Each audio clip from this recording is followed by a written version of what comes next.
Does it get you excited seeing all these cars going around this place? I love it. And I love seeing the hill full.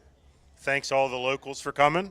Absolutely. And, we have parents, grandparents, aunts, uncles, cousins, sisters, brothers from all over the country. How about a shout out to the Hogan family? Can I hear you? Oh, yeah. You know, also there's a bunch of competitors who didn't make it in the shootout who stayed and are up here partying. In fact, there's a bunch of them right across, straight across from us over there.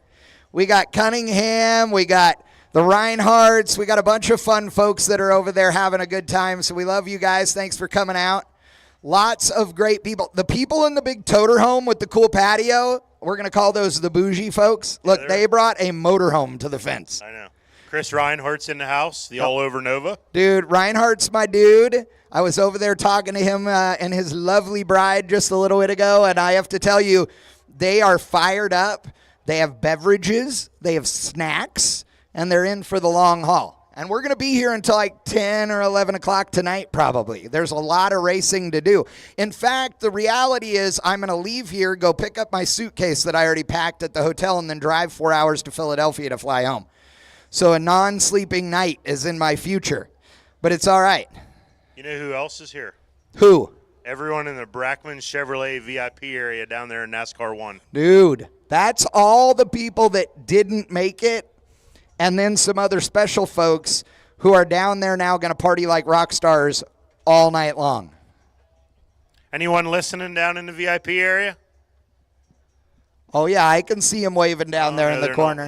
They're eating snacks. They're eating snacks, drinking snacks. If you are here, then you are not watching the live stream. But if you are not here, then you're at home and you're watching the live stream that is about to fire up here. And that live stream is going to show all the action. We've got like 6 cameras, I believe, all the way around the facility. And Lance and the crew are running that deal. And so Lance and Joe is getting his steps in. Like the Stairmaster as he goes up the thing. He's lost 70.5 pounds today. The FM transmitter's 88.9. And if you are up there on the hill and you look at the red posts that hold the fence, they have those signs for you. Chad, I got a special announcement. We're getting ready to start the national anthem. Nice. So everybody please rise, remove your caps. And the American flag is right above our heads right here, or in between turns 1 and 2. Either way, you can see at the top of the grandstands or the middle of turn 1 and 2. Ladies and gentlemen, your national anthem.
Ladies and gentlemen, please remain standing and remain with your hats off as we do a short invocation.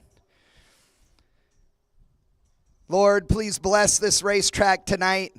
Please take care of all of our racers, all of our spectators, of course, all of our first responders that are here to take care of us in case of mishap, and those first responders and military that are around the world and around this country taking care of us and protecting our freedoms. Lord, thank you for great weather, an awesome group of fans, and this amazing facility.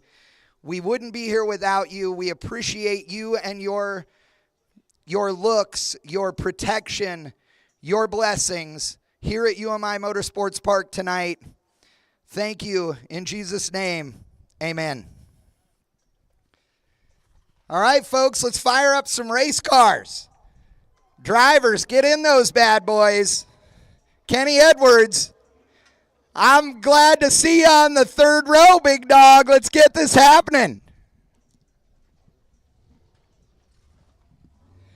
All right, folks, we have a great group of cars that are out here.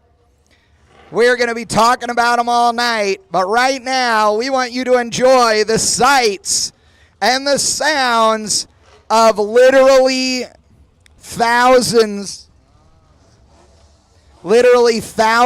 of horsepower, tens of thousands right here as we have 48 cars on the front stretch. 28 states showed up here this weekend, and Canada made it into the shootout.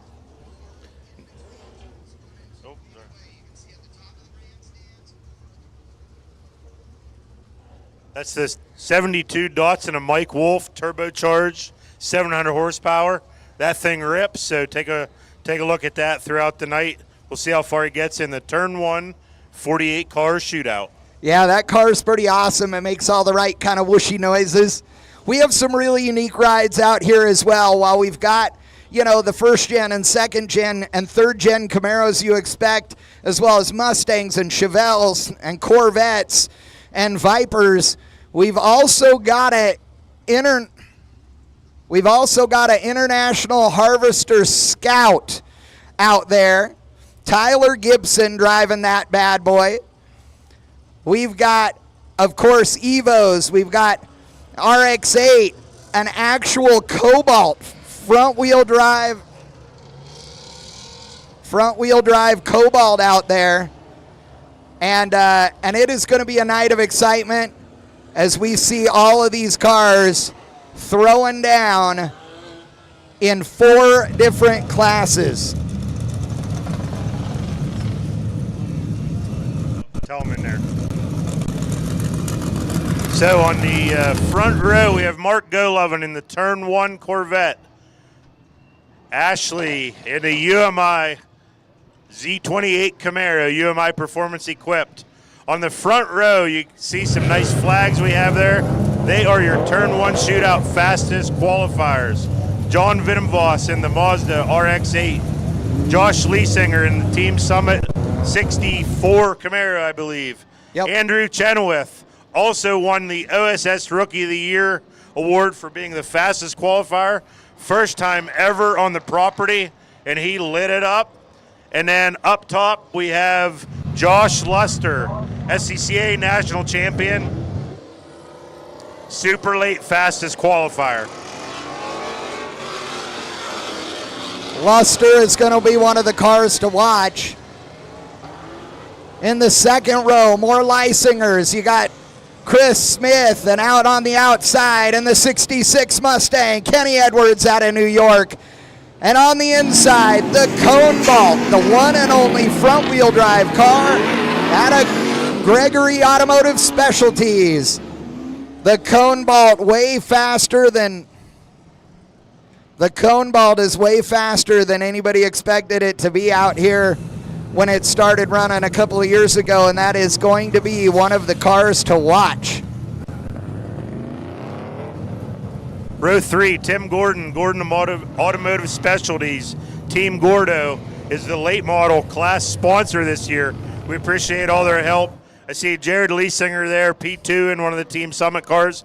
Smitty's Custom Auto, Chris Smith, one of the best car builders in the country, in the Angry Smurf. You can tell which car that is. Has a sequential, about 1 million horsepower. Crazy. Then how about this red Mustang? Tell us about that guy. Yeah, that's Kenny Edwards. Like I said, Kenny in the 66 Mustang just swapped over to Chevrolet power in that bad boy this year, and it is fast, fast, fast. In the next row, we've got Justin Peachy Peachy behind the wheel of that C6 Corvette. And Tremble in the awesome 4i Fox Body Mustang. I believe we got Bertelson out there. These guys are getting mixed up on their order out there as they hot rod around. Hard to keep them in their lines, but they are warming up tires, warming up brakes, as we're going to get them down on the front stretch, pull them into the pit area. Ramey, tell everybody what the process is going to be like tonight. It's always sad when the 4-wide salute to the fans is over. I know. I'd like to run about 100 laps. I know, right? So the process is going to be F1 style knockout qualifying. Yep. We have 4 classes: early, mid, late, and super late model. It's going to be 12 cars each class. So what happens is they're going to run one after the other consecutively. Yep. 12 cars. Yes. If you're in the bottom 6, you get to get on your trailer. It's sad, but that's how it works. Time to start drinking beer. Yep. And then we'll go to mid, top 6. Late, top 6. Super late, top 6. So it'll be 6, 6, 6, 6. Then you'll get in line again, go out and run. Then the bottom 4 also get to go on the trailer, hit the VIP area. Well, they can't get across the track, so they're kind of stuck. Yeah, they better have brought beer. They should. Yeah. Then 2-car shootout in each class. That determines our class kings. So we'll have 4 kings, but they're kind of like mini kings. Yeah. Kind of just like regular kings. Princes. No, they're still a king, but they're kind of like a, king of the hill, not king of the yeah, mountain. Yeah, something like that. Then those 4 cars run against each other. We add their 3 times. Yes. Like golf, and the lowest score wins. Correct. Those guys are going to battle it out. And what is the winner going to take home out here? The winner for this autocross race gets $15,000 US. 15 grand. I will tell you that a lot of guys that have won this, which there have been 4 of them, have bought more car parts, more tires, more, paid off more credit card debt. But Andy Smedegard, who's out here in the S2000, Smedegard came out here for King of the Mountain 2, and his better half said, okay, go race in this thing, but if you win, I need a horse trailer. And he bought her one. I heard, he had to buy a trailer. So yes, a really nice one, too. It cost him $0 because he offset the $15,000. He did, exactly. Ladies and gentlemen, again, thank you so much for coming out here. We appreciate you guys being here. I see Go Lovin' out there. And Val, the Dragon Lady GTA in the house. I got to tell you, this is the year of the big wings, or the big wangs, as I call them. And Grandma out there, which is that tan Chevrolet Nova that is being co-driven by Dan Ballard and Chris Jacobs. That thing has a super-sized wing on the back of it. The Cone Bolt with a super-sized wing. The RX-8 with a super-sized wing. Heck, SpongeBob Miata's got a super-sized wing. And then we got some of the guys that are like, nah, we don't need that. It's fine. What do you think? Would you put a big wing on it or no? Like Wheatcraft, he's like, I'll just run it. Yeah. Yeah, he don't care. He's like, it's fine. I got all the tire I need. Let's have fun. See that carbon wide body going down there. What do you think of that? Dude, I love it. Love, love, love it. Now, because we have such a variety of cars out here, Ramey, let's talk about what it takes to be in this as far as the rules of the car, because it's pretty open. It is pretty open, yes. So what are the specs that everybody has to adhere to, regardless of what body style or power plant or what have you? Yep, at UMI's King of the Mountain, presented by Airflow Research, there's actually about 3 rules, maybe 2. Maybe 2. 200 tread wear tire, yep, which is what we call like an autocross tire, yep, but not a Hoosier, right? Correct. So 200 tread wear tire. We ban one particular Viper ACR tire. It's like a specialty thing. Right. But that's kind of not a thing anymore. Right. So basically 200 tread wear tire, and it has to be 2,900 pounds at any given time.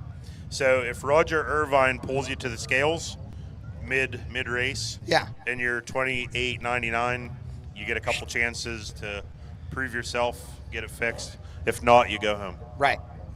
Now, And that's the rules. and that's it, right? So any aero is okay. Any power plant, the tire size is totally up to you. And whatever suspension mods you want, it doesn't matter. Like new, old, who cares? You show up with it, you can race it if you fit those rules. Yep. Now, we have great sponsors here at UMI Motorsports Park, and if you guys look over to turn 2 and turn 1 and 2, you're going to see all of those great track sponsors. I want to thank Quartermaster and Snappies. You know, I want to thank Summit Racing Equipment, of course, PSI, Quick Performance, Viking, ProTouring.com, Bowler, and Turn 1.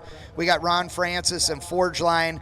We have Hawk Performance, StranoParts.com, Pace Performance, and, of course, Hawks Motorsports. Shed World in the house. There's great people that support this racetrack. We couldn't do it without them. You know, Action Graphics does all the signage here, and of course, Visit Clearfield County has always been a great supporter out here. So we really want to thank them. Lightning Electric as well. Thank you so much to all of those guys. But this event really could not happen. This 48-car Turn 1 shootout couldn't happen without Turn 1. And Lisa from Turn 1 is here. She's been here all weekend. They give away a bunch of stuff to the racers. A lot of appreciation to those racers. A lot of people here are running their power steering pumps and their steering boxes. I know all of your UMI cars are equipped with Turn 1 parts, right? Absolutely. As soon as we get a car, we change out the box and the pump to a Turn 1.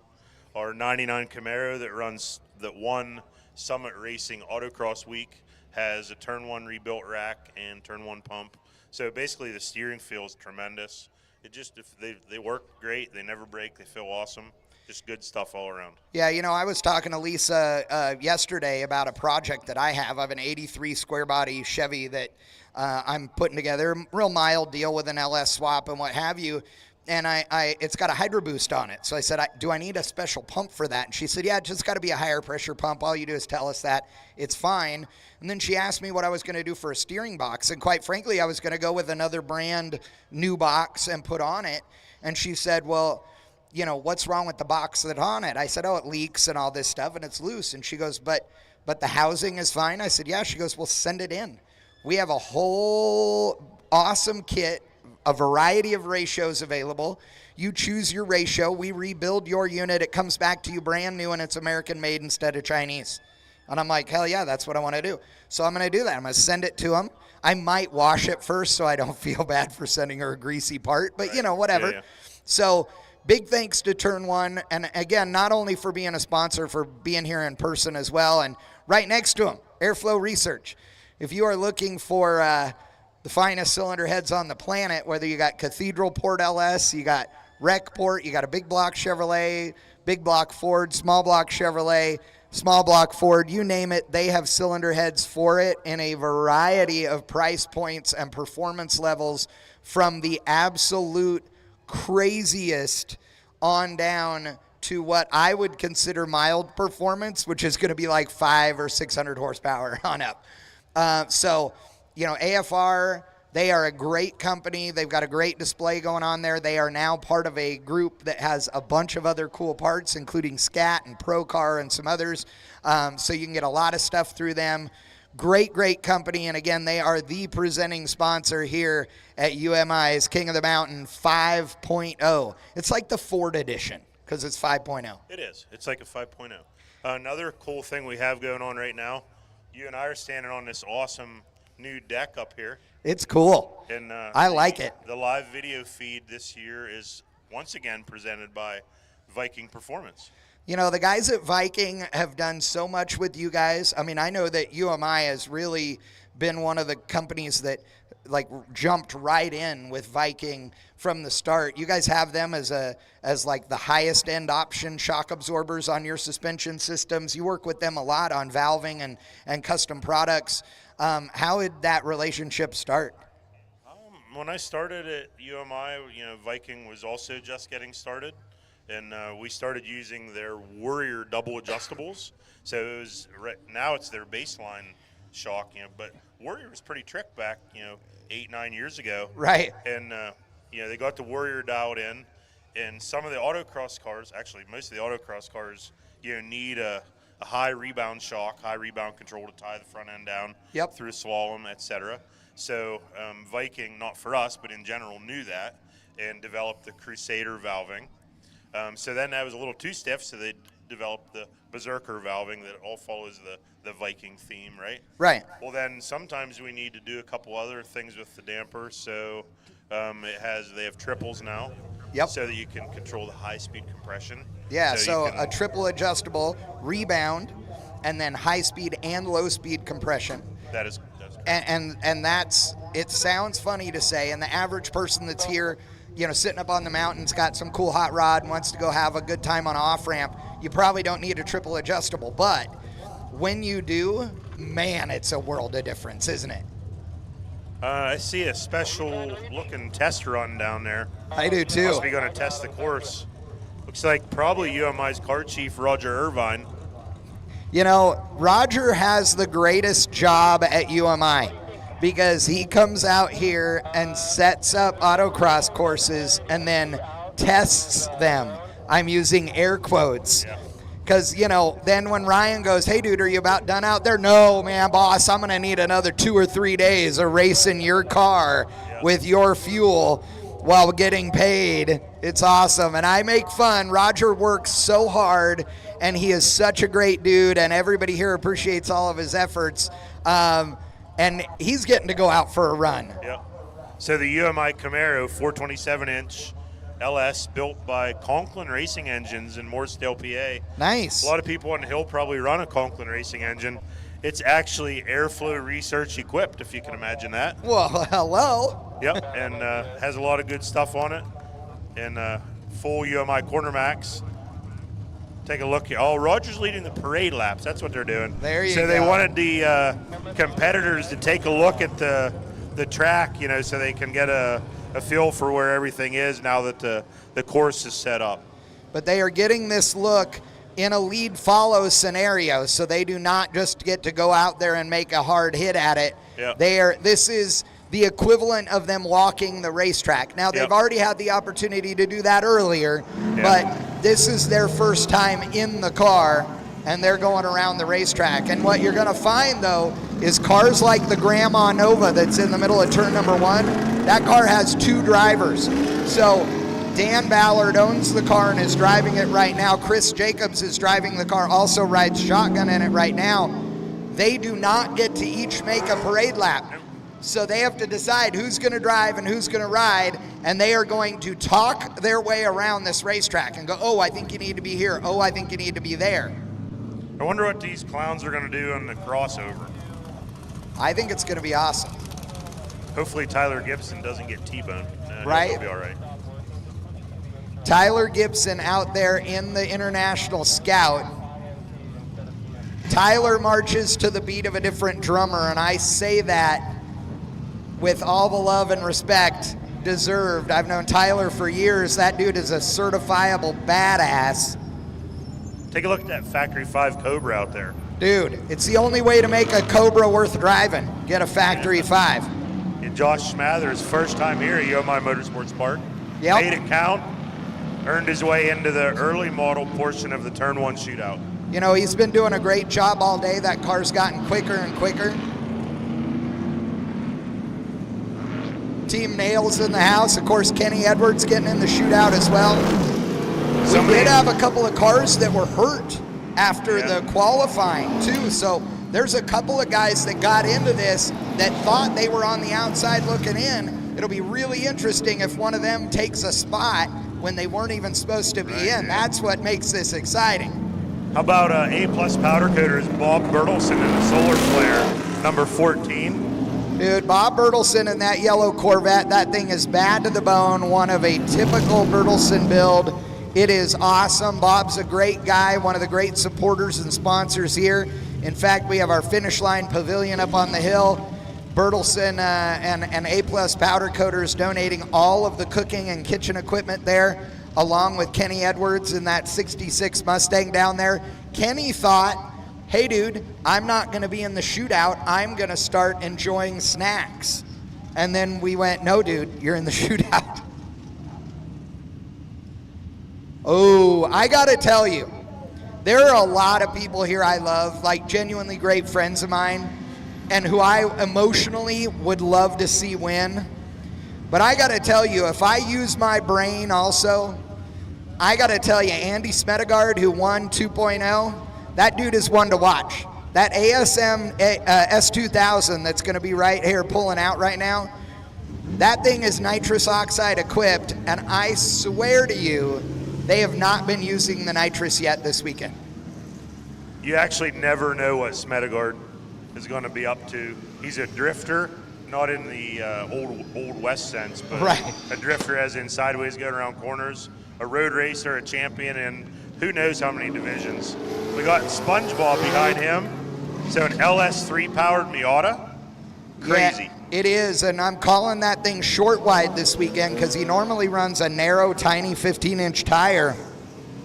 But this weekend he decided to go with the fattest 15-inch tire he could find. It's got a 285 15 on it. It's awesome. And the dude he bought the tires from said, if you go out there and win with these tires you just bought from me, I'll refund your money. So he's racing for more than 15 grand. There you go. P4 there, John Ward in a Turbo 4 Camaro. That's his daily driver. And I got to tell you, John Ward came up to me earlier today and we talked about it. That car is turbo 4-cylinder powered. It's a Chevrolet's LTG. That LTG is a turbocharged 2.2 liter, or 2 liter, sorry, with a 6-speed manual transmission in it. It's essentially the same 6-speed that would come in a Mustang GT. It's a great little engine. I have one at home going in a project. That's a bad car, and it is a 1LE car, which I didn't know you could get a 1LE with the LTG. That is the lightest 1LE combo you can buy. John Vittenvoss in the Strano-equipped Mazda RX-8. Little known fact, check this out. That car has Race Tech pistons in it, who's part of the Airflow Research family of brands. Absolutely, and that car is way trick. And not just John V in it, but also Sam Strano driving that car as well this weekend. That's another team-driven car. Longtime supporter of UMI Motorsports Park, stranoparts.com. See them for all your autocross, towing, whatever car parts you need. Sam can handle it. Then we have a cone bolt. Dude, Gordon Automotive Specialties, that thing is a Cobalt. It started as a Cobalt SS. It's got a bunch of other stuff done to it. It is still front wheel drive, the only front wheel drive in competition at all this weekend, and it is in the shootout. That purple car, 4th gen Camaro, JJ Mulrich. I'm going to talk about him a little bit because, I don't know, he's 100% UMI equipped and Viking equipped and great guy all around. That thing rips. It's just a cool car too. And then one of the most sedate looking rides here, the little silver BMW. I mean, seriously, that thing looks like every BMW you see driving down the road.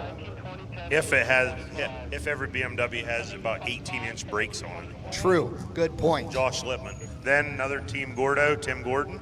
Yep. Congrats to him for making the shootout. I do love the graphics package on that car. That thing just looks really rad. Then Devin Devon Whitman. That's actually an ex-Strano car from 10 or 15 years ago.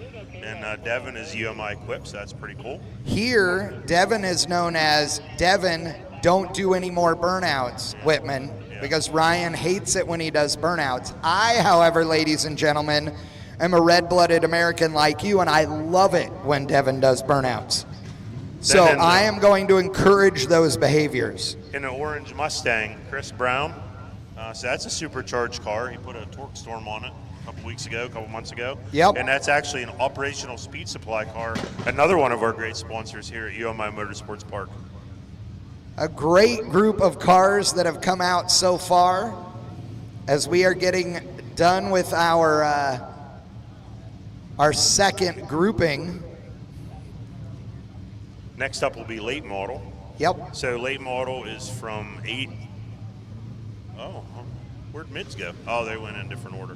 Yeah, that was late model. I don't know what I'm talking about. I think we're going mid-year next. Next up I think. They have them running, so I think we're doing, they went out of order. Roger likes to mix it up to confuse us. Luckily, we're easily confused. That's true.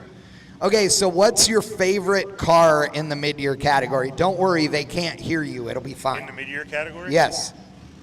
Just between you and me, I a little bit love the 100% totally fully mega UMI equipped Monte Carlo SS. I knew you were going to say that. You are a G-body freak, and you love that thing. I have to say, I'm a Chevrolet guy to the core, and I like C4 Corvettes, and I like second-gen Camaros, and I like third-gen Camaros. So Brian Johns, I believe, is the one in that blue one. I love that car, but it's the 4i Fox body that just is the car I cannot get enough of. The 4i Fox, I am a Chevrolet guy to the core. I have the tattoos to prove it, but man, the 4i Fox body is awesome.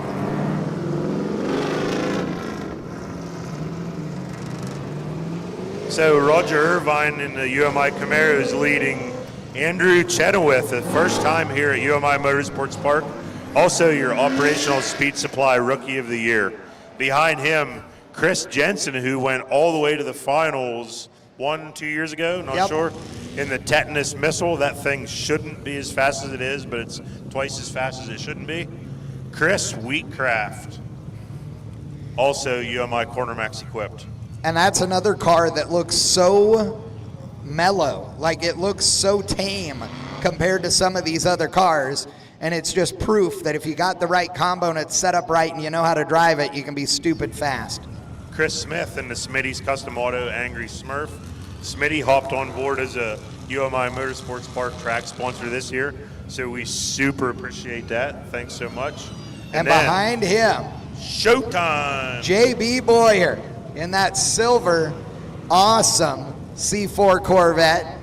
JB, again, changing his whole attitude this weekend, not caring at all about being number one in his class during qualifying, just caring about being 12th or better, saving himself and the car, making sure he's smooth and fast and ready to win this whole deal. Brian Johns in the third gen, Corey Williams and Ryan King, can't forget them, but Brian Johns, I'm going to take a moment of indulgence to talk about another UMI equipped third gen. And that thing is super clean, just a rad car. I love that thing. Him and his wife Tara, he and his wife Tara, both national champions. Yeah, They get her done. absolutely. Yeah, good people. James Bisher, the flying principal, last year's mid-model champion. That's right. I forgot about that. Yep, and then Mike Trinkle, he also podiumed at UMI's Muscle on the Mountain. Yes, so he Trinkle's did. been doing a good job here at UMI Motorsports Park. And that's the car that I was talking about, folks. That 4i Fox body at Trinkle that's right there, the last car pulling in. That car is awesome. It always looks that nice. It is always fast. And it is just fun to watch. I dig this thing. And now we're going to roll into our super late model.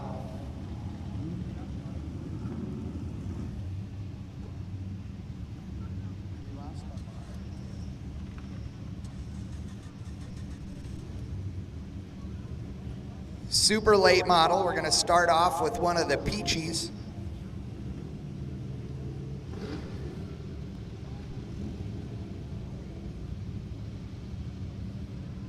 Eric Peachy behind the wheel of the Dodge Viper. We got Viper, Camaro, Evo out of the RS Motors camp. We got an Audi, more Corvettes, a Porsche. Dude, Eric Peachy out front right there in the Dodge Viper. That car is going to be one to watch for sure. He's co-driving with Cody Hunt, another SCCA hot shoe. Speaking of SCCA hot shoes, Brian Peters and John Hogan in the co-driven 17 Grand Sport, I believe. Yeah, I believe it is a Grand Sport, yep. Ronnie Solomon, your Brandon Randvek twin, I guess. Ronnie Solomon is the RS in RS Motors, and Ronnie is a great dude. He is super fun to be around. He went out there and ran into that big old pile of tires over there yesterday. And he didn't care. He didn't care. Like, I mean, literally a little hole in the radiator, move the core support around a little bit. It's fine. Hooked the van to it, pulled it out, patched the radiator with some JB Weld, and send it. The Audi. the Audi. Jason Frank, multi-time SCCA national champion. And that thing is stealth. And the reason I say it's stealth is you can't tell what's on it from here other than the big wing in the back because it's so black. But when you go up to the front of it, it's got panels and wings and spoilers and tape. And it is as aero as that nose can be. So Ryan Matthews in the red Corvette. Fast fact for those on the hill, Ryan Matthews used to drive Craftsman Super Trucks for Bill Davis, has a pole in Iowa, so he's a former NASCAR driver, wins everything in sight. Speaking of winning in the Porsche, Doug Rouse, multi-time national champion, SCCA national champion. I love that thing. I dig the orange wheels. I don't care if you like them or not. I love them. Then little guy bringing up the 2 spots from last.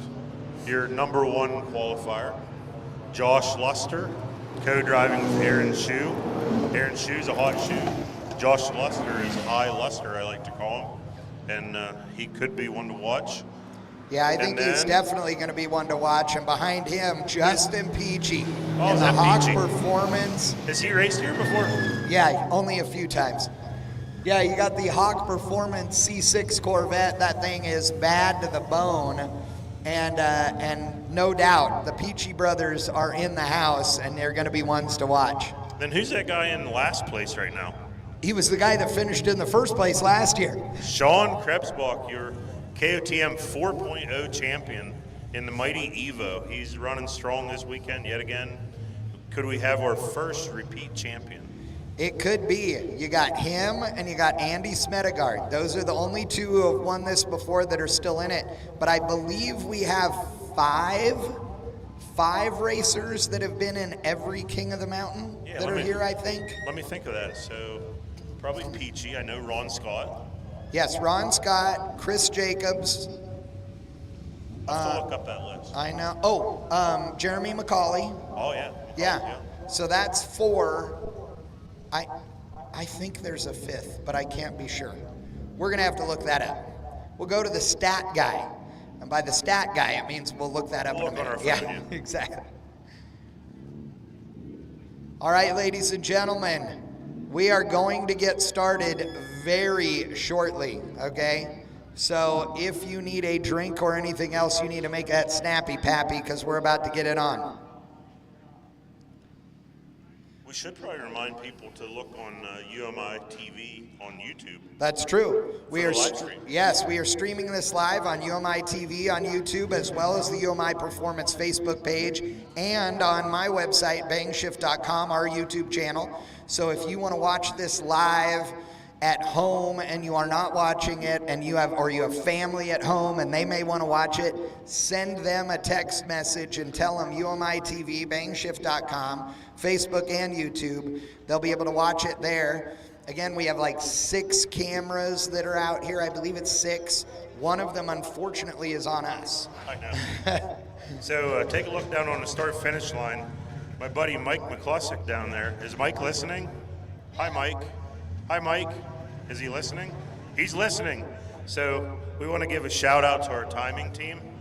They work hard. They do. They do a really, really good job. And we got to be honest with you, they had a computer meltdown earlier today, right after we finished our competition.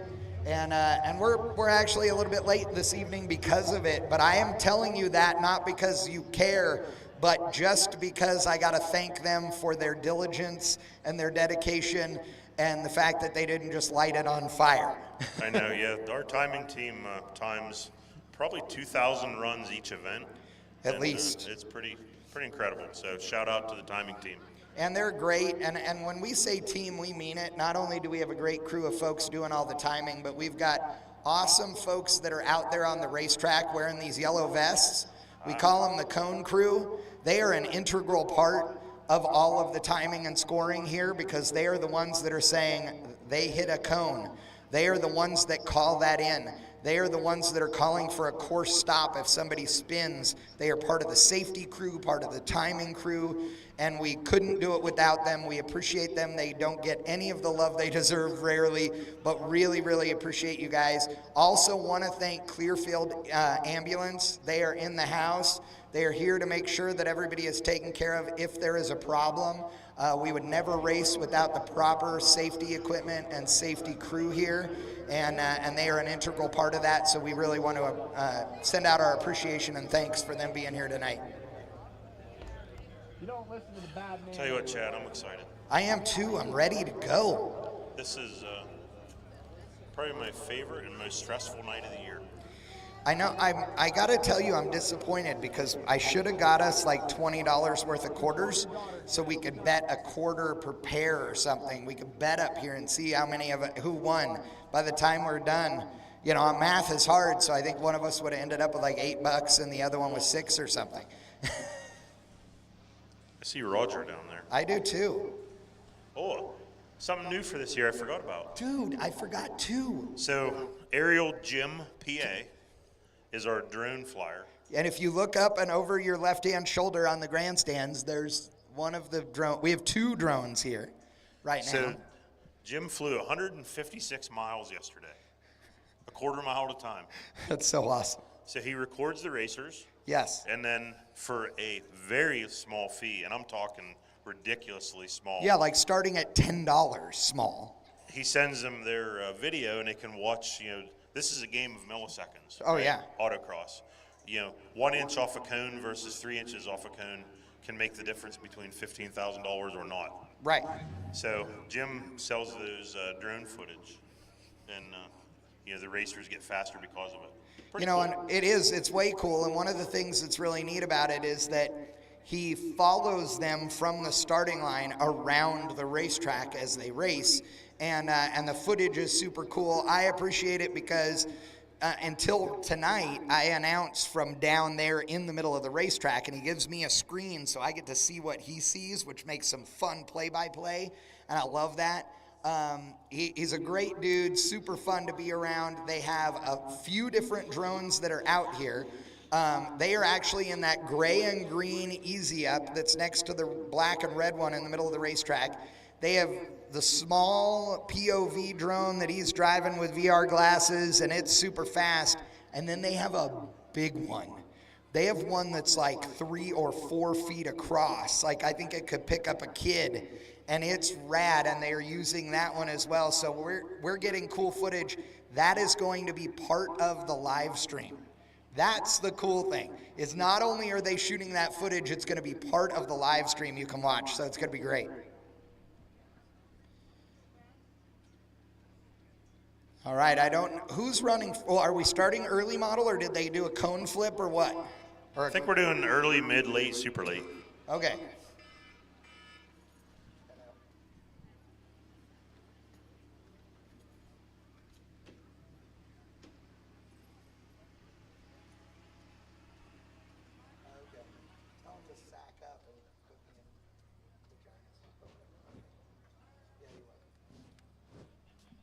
Okay, I gotta tell you.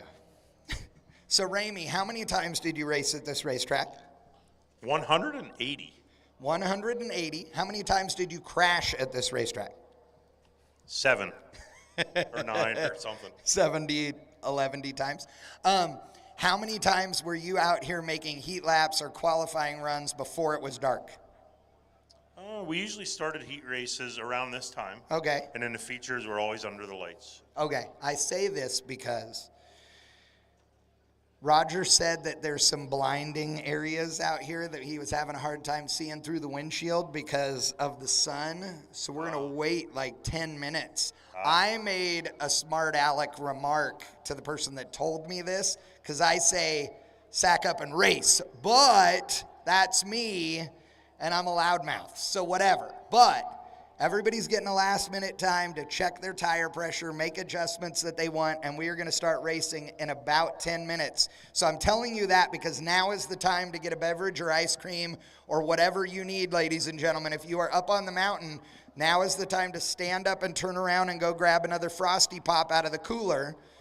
or come over to the food trucks. I was just going to say, our event coordinator, Ashley, Yes. arranged for, I think, 4 local food trucks. I heard one of them has ice cream. Ice cream, some barbecue, lemonade, monkey bread, all the good Monkey central. bread. Yeah, I hate eating a whole plate of that. Well, then we 2. could share 3 or 4. It'll be fine. Yeah, I mean, you don't want to eat just one plate of it. Yeah. I'm on a diet, so I shouldn't eat ice cream, but somebody was eating chocolate chip cookie dough ice cream earlier, and it looked amazing. Oh, let's tell a story about someone in a 66 Mustang. I know. So Kenny Edwards, who's down here in the red 66 Mustang on the far right side of the grid area, waving out the front window. Kenny Edwards is from New York. Kenny Edwards is a concrete guy, okay? He owns a concrete company, but he has a buddy that's an ice cream guy. And Kenny used to have an ice cream truck that was like a 51 Chevy pickup that did big giant burnouts. Well, Wheelies, I think. it almost, yeah, it was rad. Now, he doesn't have the ice cream truck anymore, but he does have the buddy that's the ice cream guy. So Kenny brought 400 cups of ice cream with custom UMI King of the Mountain logos on them. Actually, not ice cream, gelato. For all of the competitors at the charity dinner that we did last night. And so Kenny brought them 2 big freezers in his trailer all the way from New York. I love that dude. Kenny Edwards is awesome. He does so much for this racetrack. The rollback in the middle of the racetrack that is the tow rig for here, donated by Kenny Edwards. Yeah, he was like, oh, hey, where do you want your rollback? We're like, what rollback? Well, Ed or Bob or someone's dropping it off in an hour. We're like, huh? Yeah, So they he brought us painted a it and rollback. everything to match the place. Crazy. It's awesome. He also, as you drive in, folks, I know you saw that beautiful Field of Dreams sign that is up there. That was hand carved from one big slab from a awesome craftsperson in New York that Kenny Edwards met. Kenny had the sign made, had it shipped down here, and then mounted it up here in the pit area. It is awesome. Just a great deal. Also want to thank all of the people that were here this weekend that donated to the Emily Whitehead Foundation bake sale, to our charity auction, and to our raffle. Couldn't do it without you. We appreciate it. But again, if you want a drink, if you need to use the restroom, any of that stuff, now is the time. You got about 6 or 8 minutes before we are going to be running cars right here at King of the Mountain 5.0. So we talk about sponsors a lot, track sponsors, this sponsor. So here tonight we have 4 class sponsors, right, for early, mid, late, and super late. So Summit Racing Equipment, who helps us a ton, stepped up to once again sponsor the Summit Racing Equipment early model. And so then mid-model, who's mid-model?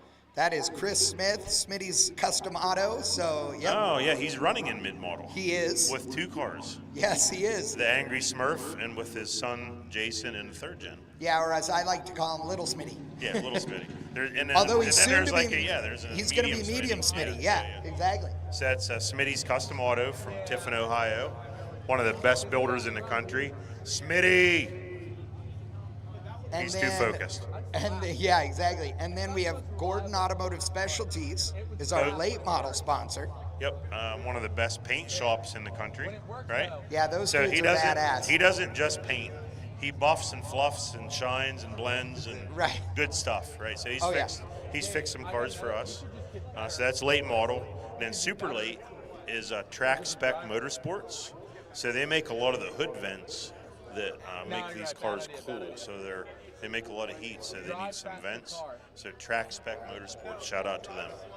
Hey, I also want to give a shout out to somebody at home, Brian Dixon, who is part of the Safety Third Racing team, who has always been a big part of this event. Brian Dixon's at home, and he said we look sexy on TV. He's a liar, but I love him for it. I knew I liked Brian Dixon. I know, he's a great dude. So Brian, I wish you were here, brother. We have got a lot of people that are at home watching. They're all sending messages and stuff now. Again, big thanks to all of you guys that are tuning in. Big thanks to all of the racers and their sponsors. You know, we're rattling off all the sponsors for the classes and for the racetrack, but there's a lot of people out here who get help from local sponsors, whether they're big or little. And so if you support one of the racers here, big thanks to you. We appreciate it. Some of them are race teams that are friends. Some of them are race teams that are shops, like Ronnie Solomon's RS Motors. And some of them are just great aftermarket companies. So to all of you that support all of this, it's great. And again, thank you to everybody that's come out here and paid for a ticket to come out here tonight, spending money, buying food. We know you have a lot of options nowadays to entertain your family and friends, and it's more expensive than ever to live. So we do appreciate you spending your hard-earned money to be out here. I'm a guy from California that lives in Texas. I got to tell you, Pennsylvania is gorgeous. This is a beautiful part of the country. This is a little town, and it comes out to support racing in a big way. It's a pretty cool deal. So, Ramey, I heard a couple of fun stories and saw some awesome pictures from your dad, Sam, today and yesterday. I love your old man. He is so awesome. So, he showed me a bunch of cool old pictures of his race cars that he raced out here, and your race cars that you raced out here, and a picture of your mother racing your race car out here. It was 1995. She drove it. Yeah. In practice day. Yep. And she floored it. So awesome. And she can drive a stick. Which is great. Well, yeah, because she's not 12, right? Like, yeah. Now, I'll also say I asked your sister Jody, I said, did you ever drive the race car? She said, yes. She said, I drove it after Mom drove it. And she said, I saw Mom drive it and thought, I could be faster than that. So she says, I go out there and I thought I was way faster than Mom. She goes, and then I saw a video. She goes, and I was not faster than Mom. So back in the day, what was a really fast lap around this racetrack? 17 and a half seconds. Okay. 106 mile an hour average. And you drove a variety of cars here, right? As far as classes of car? Yep, pure stock, street stock, super late, and then pro stock. Okay. I ran out of money, so I had to go to a 2-barrel car. Now, did you ever drive like a winged sprint here or anything like that? Or? I did. Did you? Yeah, so Roger's girlfriend, well, Roger was testing fuel injection here, idling around, and then he would try the throttle tip in, see how it worked. And so he's like, hey, you want to try it? I'm like, nah, I can't fit in your seat, Roger. So Jackie's like, you can get in there. I'm like, I can't. She's like, get your helmet. I'm like, okay. So I got it. So I went to sit down in. I couldn't fit, so I had to sit sideways. No. Belts wouldn't fit, but I did it. You know why? Because you have to, because it's a sprint car on asphalt. Right. And Very now, dangerous. was this a 410 sprint or a 360 sprint, or do you remember? It was actually a 305. Oh, okay, gotcha. Yep. Yeah. All right. Yep, Yeah. absolutely. Yeah, only 550 horsepower. Yeah, I was gonna say. In a 1,400-pound car. Yeah, running on alcohol with injection. It's fine. It'll be fine. So, was it really, really fun? I loved it, yeah. It was pretty awesome. Yeah. Ramey's got a giant grin on his face up here. That is one car I have not driven. There was a few times I was supposed to be going to Corey Cruisman School out in Southern California, and I just didn't get to go. Like, the scheduling didn't work right. I've driven a lot of neat race cars over the years and a lot of different kinds of race cars and racing series, and I appreciate all of them. It's super fun. I am jealous. I love that I get to be a part of this event, but I am very jealous of the fact that I am not out here racing. I know you are as well, but you get to make laps out here sometimes. I do. Sometimes my day job affords that. Is it fun? It's pretty fun. Okay, what's your favorite UMI house car? You mean besides immediately saying the green machine? Yeah, I know. That's what I was waiting for you to say. It has a Jericho in it. Really? I didn't know that. Jericho and an AFR-equipped 427. Okay, that makes me happy. It's violent. That's great. It chooses violence. It chooses violence. I'm okay with that. I am. Sometimes you got to fight instead of running. It actually has, believe it or not, airflow research heads on it.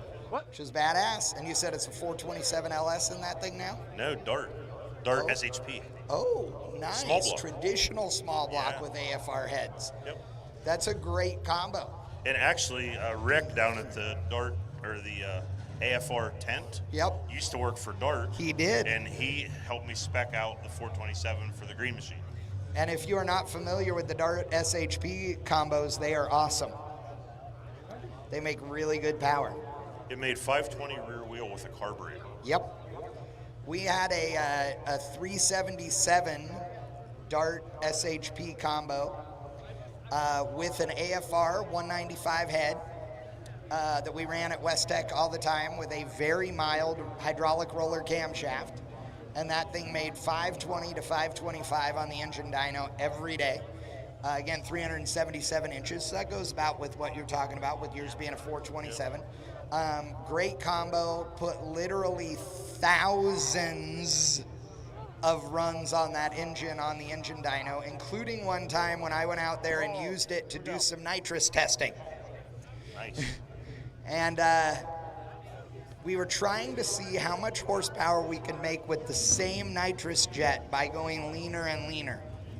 Monty Smith, one of my great and unfortunately late friends who worked for Holley's Nitrous Oxide Systems division, said you can run it way leaner than you think, and gave us all our testing parameters. And on a 150 shot worth of jet, we got up to 350 horsepower with it by going leaner and leaner and leaner when we decided we don't want to hurt this motor. It had no signs of being hurt, but we just didn't want to treat it that bad.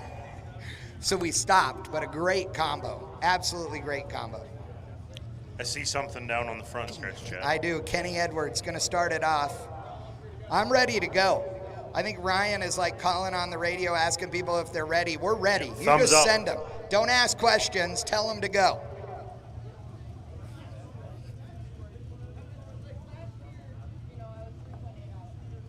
Brian Dixon says they've been drinking all the Frosty Pops already.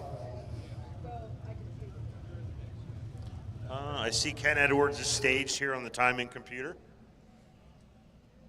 Number 98 in honor of one of his late oval track buddies. Kenny runs a 98 from now on. Yep. And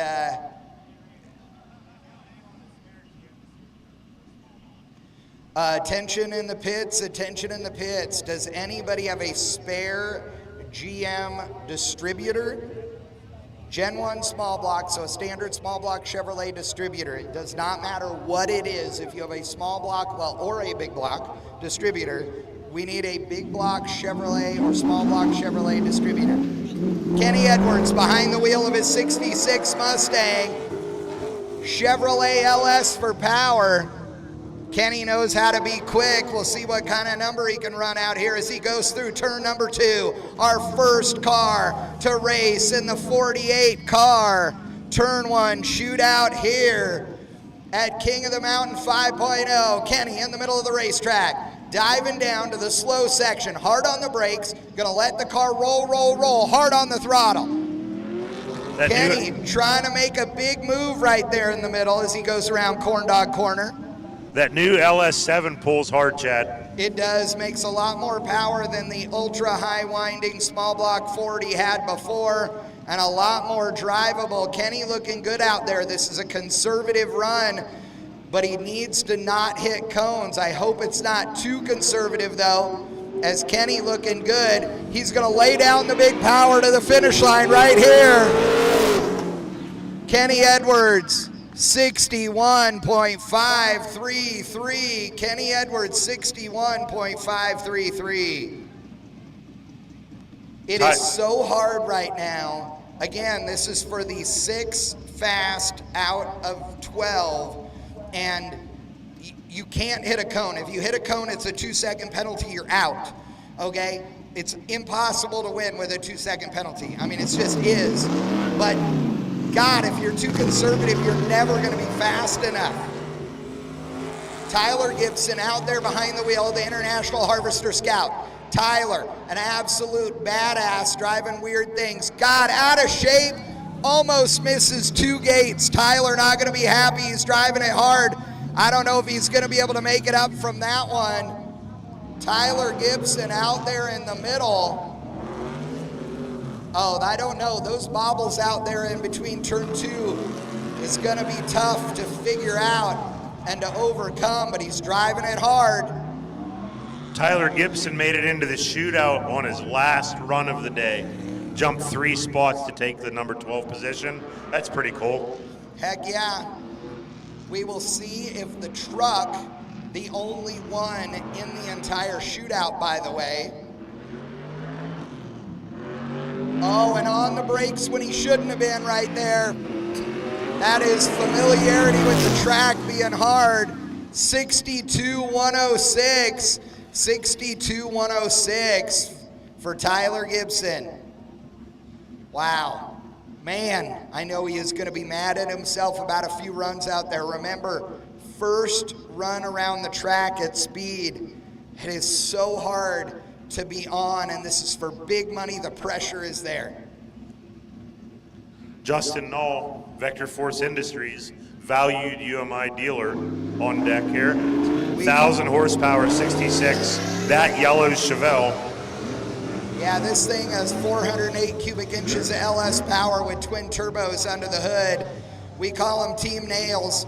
His wife Cheryl's out there cheering him on, yelling and screaming from the infield, going, go, go, go, go, go.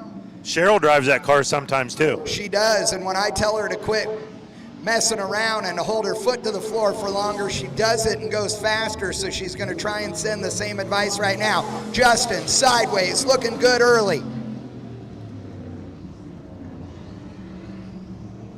Viking Crusaders helps him get through the middle there. UMI corner You're max so up front. smooth right there, Ramey. It's hard to drive 1,000 horsepower on a track like that. It is, 100%, but he's good at it. That 66 Chevelle, lemon wood yellow, the color of that bad boy. This thing's going to come through the traps. Oh yeah, big speed, folks, right here. Look at that. That is our quickest run so far. 60.833. 60.833. All right, that is our quickest lap so far. And now Bob Bertelsen in the A1 Powder Coaters Corvette. Solar Flare. Yeah, all of his cars always have really cool names. Here we go, Bob Bertelsen. Big Kurt Urban horsepower under the hood of that bad boy. Yeah, Bertelsen knows how to be fast. Bertelsen was a second almost quicker than Kenny Edwards today. So we'll see how that translates out here on the racetrack.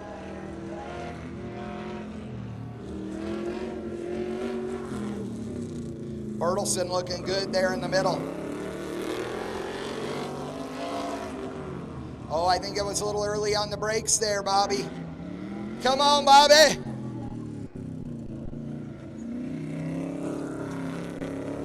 Bertelsen on the backstretch, going through the slalom. Whoa, a little fast right there, but he saved it. Wait till you hear this baby come through the finish. He's going to be hauling. Oh, yeah, absolutely, and it is loud with the side pipes.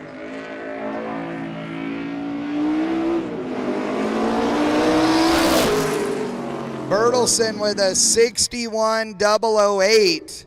61,008. I believe that puts him in the number 2 spot, right?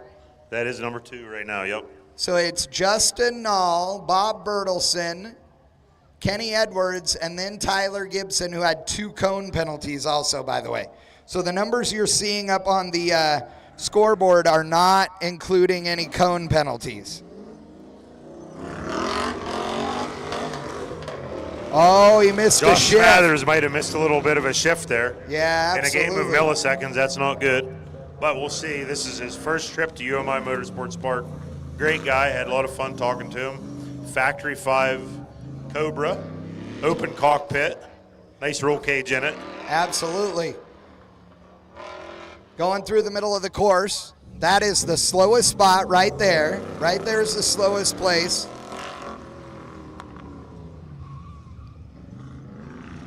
Some guys aren't used to corn dog corner. Smathers on the backstretch out of NASCAR 2 through the slalom. Oh, a little bit of a bobble.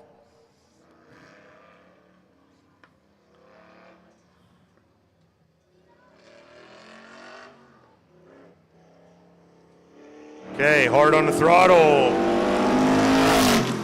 Smathers through the traps. Oh, 59.345. Let's see if it's clean. Nice. That was a good run right there. It looks like it's clean so far on our computer screen. Dude, the Someone Cobra. on the hill's clapping for him. Absolutely. Nice job. Right now, that makes our top 3 Smathers, Bertelsen, and Justin Nall. But Okay, it here we is go. the top 6 that matter. Okay, 72, so that's Ballard in the co-driven car. Absolutely. Dan Ballard behind the wheel of his car they call Grandma. Ballard, a little bobble up there at the turn 2 slalom, on the throttle hard as he comes into the middle of the racetrack. Ballard around Corn Dog corner. Ooh, bouncing that thing off the limiter out there. Letting it roll, roll, roll, roll, roll. Ballard hard on the throttle. Ballard is a heavy, heavy right foot steerer, and I like that. Looking good. This car is well dialed, and Ballard is a great driver. His co-driver is too. Chris Jacobs qualified in the number 4 spot. Ballard in the number 6 position today. Big Forge Line sticker on the Ballard Mobile. Absolutely. Best wheels in the business. No question. When you're Not running even- these speeds on the high bank at UMI Motorsports Park, you need those Forge Lines. Oh, look at that. Now, that was on the fast. limiter. 58,783. Ballard P1 right now. Nice job, The crowd Dan seems to love Ballard. it. That thing bouncing off the limiter right as he went through the finish line. It was perfect. Oh, no. Oh, no, he got a cone. So that makes it a 60.7. That still puts him ahead of Justin Nall. Could still be okay. We'll have Could to be see. okay. Ron Scott. This dude never stops smiling. Always smiling. So on Thursday, we were doing some talking, and Tanya Pico came over to the factory, Yeah. and we were talking about some things, and we're like, "Hey, where's everybody at?" "Oh, they're golfing." No way. Yeah. Oh, that's awesome. That's why he's smiling, because the race car was ready and he was golfing. Yeah. I approve of that. I like golfing. I'm just better at the drinking in a golf cart than I am at the hitting the golf ball. Speaking of good at stuff, Ron Scott's been in all 4 King of the Mountain shootouts so far, and this Absolutely. makes number 5 for him. Yeah, he's one of only 4 or 5 drivers here on the property to do so. As that Corvette goes up around turn number 4, got to dive down there hard on the throttle. There we go, Let's Ronnie. see. 59,588. 59,588. Okay, I'm a blue 69 Camaro guy. I own a blue 69 Camaro. Mine just has white stripes. Sean Oldinger. Yeah, mine goes considerably faster in a straight line than this one and considerably slower in the corners. I'll tell you what, still a nice car. Oh, I love it. Big power, great handling, great guy, great driver. Oh, it's beautiful. I love this car. When I watch Sean drive, I usually think precision. He's a very precise driver, which is what you need for this type of situation. Absolutely. He's real smooth, too. He tends to not be real jerky, tends to not be real crazy abrupt on the throttle or the brakes. I always say it's the pushing a string that a lot of drivers don't know how to do. He's real good at it. What that means is being smooth on the application of the throttle. It's like if you took a piece of string or yarn and laid it across the table in a straight line, you can hold one end of it and slide it across the table if you push gently. But if you shove on it hard, it's just going to wad up. Same deal with the throttle. Tell you what, this run's looking pretty good so far, Chad. Yeah, looking good out here. He's really driving that thing carefully, but not too safe. This should be an impressive number. Let her rip. 59,405. I'll tell you what, this is going to be a close race. This is going to be really close. Really, really close right here. Top 3 right now, Sean Aldinger, Ron Scott, and Josh Smathers in the 59-second range. Ballard with a cone and Gibson with a cone, 2 cones. Kenny Edwards with a 61. don't know, 59 might do it. This might be a 58 with, oh, nice. Here we go. Our only Canadian driver, Mike Wolf, in the 72 Datsun, 700 turbocharged horsepower. This thing's a neat car. He does a lot of hill climbs with it. This thing is super fast. One of the things that I would say he has an advantage over some of the other drivers out here is that hill climb drivers usually get very little practice. They have to be very good at making decisions and handling it in the moment, and that's exactly what they're up against on this first lap out here. Yeah, you don't have much chance to make it right here. You got to get her done. Absolutely, and you only got one cruising lap around this course. You got to remember it, and more importantly, you got to be good at paying attention to the cones, and damn it, he gets into one. That is going, he got 3 cones right there, right when I was bragging about him. Man, he's going to come through the finish too. And a 58.3. Code Brown moment for Mike Wolf. You know, that thing seemed like he was having a braking issue down there right there. That seemed like one end was working and not the other. So perhaps that's the problem out there. Maybe he had a brake issue that got him into those 3 cones out there. That's 3 cones. That's 6 seconds. There is no way to recover from that. Chris Jacobs in the Grandma co-driven car. Chris Jacobs, one of the other 4-time, now 5-time shootout participants at KOTM 5.0. I've known Chris Jacobs for 13 or 14 or 15 years. Him and his wife Linda are amazing people. I got to tell you, he almost made a mistake right there at the start that we saw bite people last year, and that's that first orange cone on the left side. If you leave the starting line and you cut that corner too tight and run that cone over, it counts. And that is a dangerous, dangerous spot right there, and it bit guys last year.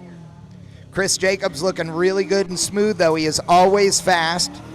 He has a really rad Chevelle of his own, but he can only bring one Chevelle down here, so they brought his wife's Wimpy car, which is a 66 Chevelle convertible. It's super awesome, original big block car. And him and Dan Ballard sharing driving duties in Grandma. Lingenfelder power through the finish. What do we got? 58, 957. Let's see if it's clean. That was almost 2/10 slower than Dan Ballard. Dan, you're the man. But it's clean. 58, 957, and it's clean. So that is the quickest lap, clean lap so far. Nathan Johnson, another precision driver. This car is show quality, but it absolutely rips. Nathan Johnson brought his family here, wife and pretty cool little dude. His son, a lot of fist bumps, high fives this weekend. Couldn't ask for a better weekend as a family, I think. And you can see Ariel Jim following him with the drone out there. That is going to be some killer footage for the live stream.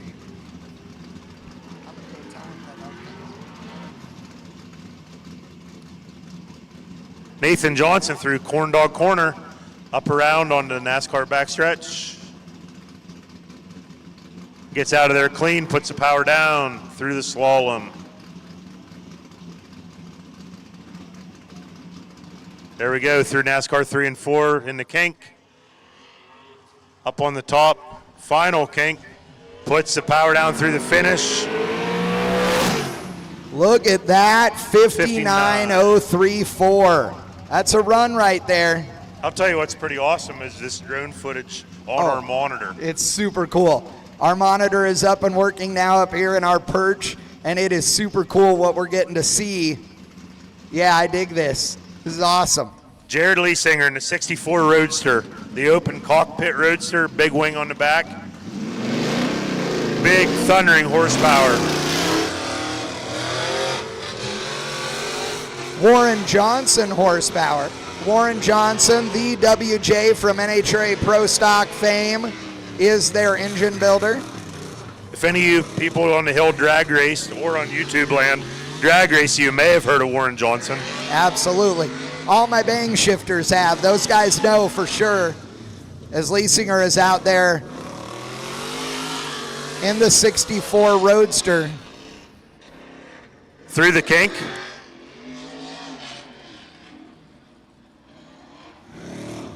This car violent. You can hear the difference. Not that smooth power, but really just wow, wow, wow, wow. I mean, the thing is just nasty. This thing's going to thunder through the finish. Jared Leesinger, always a front runner here at UMI Motorsports Park. Let's see what he does. 57,771. By the way, these cars are automatic transmission equipped. They do not shift. He might shift. Going 100 mile an hour, he might have shifted. Yeah, absolutely. Yeah, but Okay. no clutch pedal in these cars. Okay. Josh Leesinger, last year's early model champion, early model king, onto the front stretch.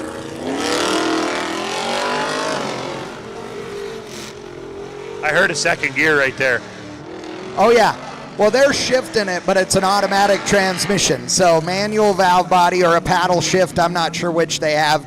But they are sponsored by Gearstar. Gearstar provides all their transmissions. Can you beat a side pipe Corvette? What? Can you beat a side pipe Corvette? I don't think so. I think you can. Yeah, because I can't stand them. They're too loud now. I'm old. I don't want to listen to them. I believe every car should have turbo mufflers on them. And by turbo mufflers, I mean turbos. I'll tell you what, if the people at home can see the same camera we're seeing, they're getting a show. Look at the That's drone amazing. footage. It is awesome. Oh, wow, close to the cone out there. Josh Leesinger, here we go.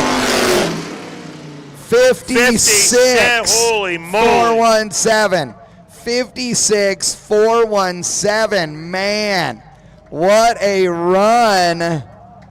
Okay, so that If that is makes... clean, that's amazing. Okay, let's see what it says for our list. We're going to have our top 6 pop up here in a second, and we'll see who the official top 6 are that are moving along as our TV crew is going to get these up on. Now, we know that the Leesingers are both going to be in there, right? Yep, Josh and Jared, Team Absolutely. Summit. No question whatsoever. We know that Chris Jacobs will be in there with the 58.957.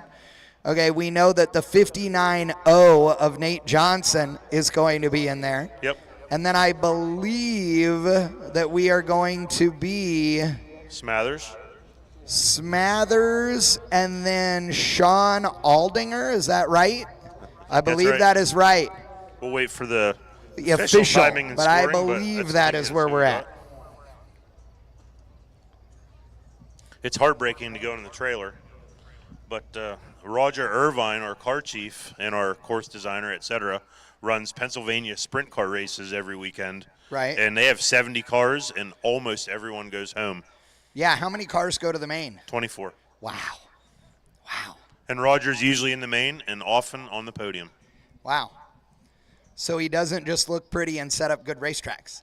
Nope. He does awesome. That's awesome. All right. So we are going to get started on our mid-year category now. Again, want to thank all of you folks for coming on down out here and hanging out with us up on the hill. Everybody that's at home watching the live stream, thank you very much for joining us for UMI's King of the Mountain 2023, presented by Airflow Research.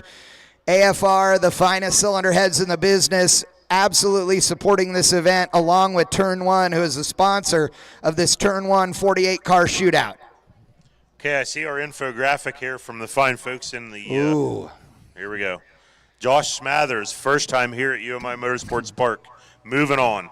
Sean Aldinger, moving on. Chris Jacobs with the co-driver designation, moving on in the Grandma Forge Line Dan Ballard Nova. Nate Johnson, also moving on. And then the Leesinger brothers, Jared and Josh from early model sponsor Team Summit. So congrats, guys. We'll see you in the next round. All right, now we are going to go into our mid-year category. That's the Smitty's Custom Auto mid-year. Look at the monitor, Chad. Oh, yeah. Can you believe a Dude, packed hill all for those autocross? people on the hill, I know, it's awesome. You guys are great up there on the hill. Okay, so everybody that is up here, like 90% of the people have easy ups. 98% of them have barbecues, grills, Blackstone, something. 155% of them have Frosty Pops with them. There are roughly 75 to 85% of these people brought their kids, which is rad. And therefore juice boxes for the kids, because it's all about the kids. And everybody is up there playing and having a good time. Look at, we've got the UMI playground over here, and it is packed. Literally all these little kids out there having a great time, playing football on the hill. This is what it's all about. Great weather here in Pennsylvania, awesome summertime activities, and great family fun here at UMI Motorsports Park. And look at that view, dude. I mean, seriously. Like all these green hills, like it's rad. I got to tell you. 85 acres here at UMI Motorsports Park.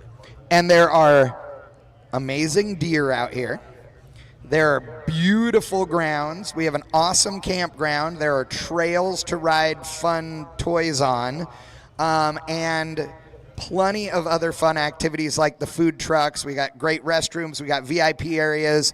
We got the campground finish line pavilion. We got a stage. We had a live band last night. This thing is awesome. When you list it like that makes it sound pretty good. I know, right? It's big. It's like you come down this cool little country road, and all of a sudden here's this really nice sign, and then you pull in here and go, wow, cool. If Ashley has her way, there'll be like 100 camp spots at this joint before it's over. It's not Ashley. I know, that's Ryan. true. That is true. Where is Chris Jacobs going?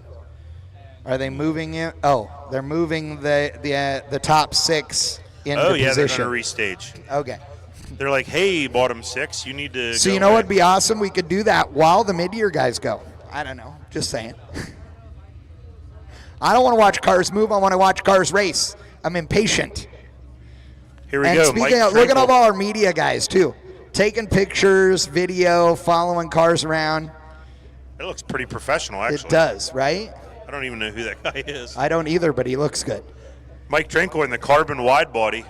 He's quite the craftsman. He built that whole car. It's awesome. Hand-laid carbon fiber. Absolutely. This is our mid-year category. Our graphic up on screen saying late model, but it is mid-year. Yeah, we don't care. We know it's Mike. No, we know it's Mike. Yeah, exactly. Smitty down there with medium Smitty handling tire pressure duties, and little Smitty handling something else. There he is. Medium Smitty and little Smitty. Okay, Mike Trinkle on course, hand-built carbon wide body. This car is stunningly rad to look at. I love this thing, and a great guy that is super fast. Trinkle coming off a podium at UMI's Muscle on the Mountain last month. He's still smiling from that one. Now he's going down the middle backstretch here at UMI Motorsports Park. Trinkle looking good in this 82 Mustang. Again, a 4i Fox body. Looking nice and smooth. Oh, a little hot into Corn Dog Corner. He may have recovered okay there. Did not get a cone. That's good. Dropped milliseconds, though. Yeah, a little bit. But, man, maybe the time he picked up in the middle may have made it up. We'll see. Now, remember, early races early, mid races mid, late races late, super late races super late until we get to the final 4. That is so correct. It does not matter what he runs compared to the previous group. Okay, Trinkle, what's he do? 61,693. 61,693 for Mike Trinkle. Next up, James Bisher, last year's mid-model champion, so he knows what it's like to taste victory here at UMI Motorsports Park. Yeah, he knows how to be fast. This is a cool car. I always try and call him Bashir, try and make him fancier than he is, but it's Bisher. So how cool would that be if you're like in school, in class, walking down the hall, and this guy's your principal? Right? Dude, I didn't have a principal that cool. No. Like Mr. Lopez in my high school was rad, He but he sounds wasn't lame this compared to rad. James Yeah, Fisher. 100%. Way. Clean as usual. Oh, look at that. I got to say, Bisher with a wider line there for a later apex, which means earlier on the power. Although it sounds like he's being a little conservative, but truthfully, that's also because this car is considerably quieter than some of the others. We're a little sideways there. Bro. On his way into NASCAR 3, hits the kink. On Nice the and clean. outside of 4, he's going to be hard on the throttle, but you can't be too much because you got to dive under those cones and hammer it into the finish line. Oh, he was off the throttle early, ladies and gentlemen. Oh, yeah. Early, like a 59.3. Yeah, but he was off, before the orange cones. If you are with Bisher, tell him that the stripe is the finish line. Oh, yeah. He was off the finish, or off the throttle like legitimately 60 feet before the finish. Maybe sandbagging. He could be sandbagging.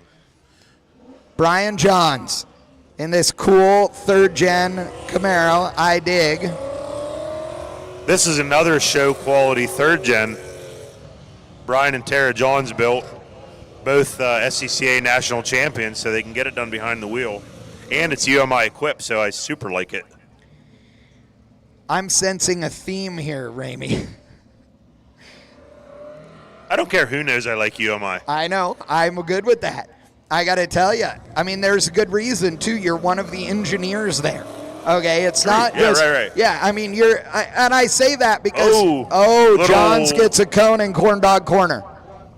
I say that because you're not just a sales guy or something like that. Like, you put your heart and soul and the technology into these parts by helping as part of the engineering team there. Sometime I'm a Bang Shift Chad co-announcer. That is true, and I love it when you are. We have a good time up here. Here we go. Clean so far, I think. Brian Johns through the traps. He got that one cone out there in the middle, I believe. Did he touch a cone? I think so. Oh, Yeah, he did. He got plus one right there in Corn Dog Corner, so he ran a I thought you 60.423, told but me gets he a didn't cone. touch it. No, he touched I it. thought you lied to me. Nope, he got it. Okay, here we go. Ryan King in an LS-powered Fox body. Now, Ryan deserves an award because he drives this Mustang from the hotel to here exactly like he's going to drive it on this racetrack. I know because I followed him from the hotel yesterday and this morning, and my Kia Soul rental car was to the wood the entire time. So Mustang guys get a bad rap for spinning off into crowds. I know, but this Ryan guy has... King's pretty highly skilled. Yes. If he's in the King of the Mountain Turn 1 shootout. We may or may not have done triple digits up the hill. I'm just saying. Not in the Kia Soul, you didn't. I did. 101 before I had to make the Mount Zion turn. Allegedly. Yes. Yes. Ryan King got through the middle there pretty nice, Chad. Mind you, I had to be on the wood when I crossed the railroad tracks to get there. But whatever, it's fine. Look at this little car. LS powered. And it sounds so good. This car sounds great. Here we go. 59,568. Good run, but he got a cone out there. Yeah. All right, now we get into the second-gen Camaro of Corey Williams. So Corey Williams is a cool guy. He's been a Good Guys Autocross national champion before. That is true.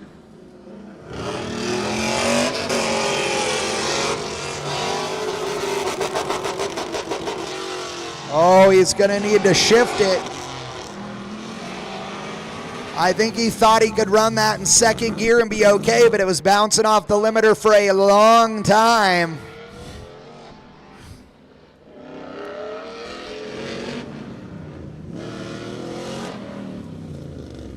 Corey's dad raced with us all weekend too, Mark Williams, in the Corvette. Oh, that's right. Yeah. What better than father and son racing? How about it? Oh, I know. I love it. Love it. Showtime JB Boyer on the starting line. Waiting for Williams to go by. As Williams comes out of 3 into 4. Oh, he might. Oh, he did get a cone on the backstretch. 60.920. But we had our cone guys out there moving stuff around, so we'll see. Maybe not. Maybe just checking it. Showtime JB Boyer in the 92 Corvette. JB, class winner at UMI's Muscle on the Mountain. Looking to redeem himself from last year. You won't find a more passionate racer than Showtime JB Boyer. He puts his heart and soul into this stuff. And you are going to see a lot of sparks off of this car as he has steel bolts that are holding the front splitter on this thing, and so they drag the ground all the time and make lots of sparks at night. Oh no! JB goes in deep and gets a cone. That is not going to be good. Oh, and a second cone. He's throwing it away. JB not going to be happy here. Oh no. He could be fast. Let's see if he can calm himself down. Try and salvage as much of this run as possible.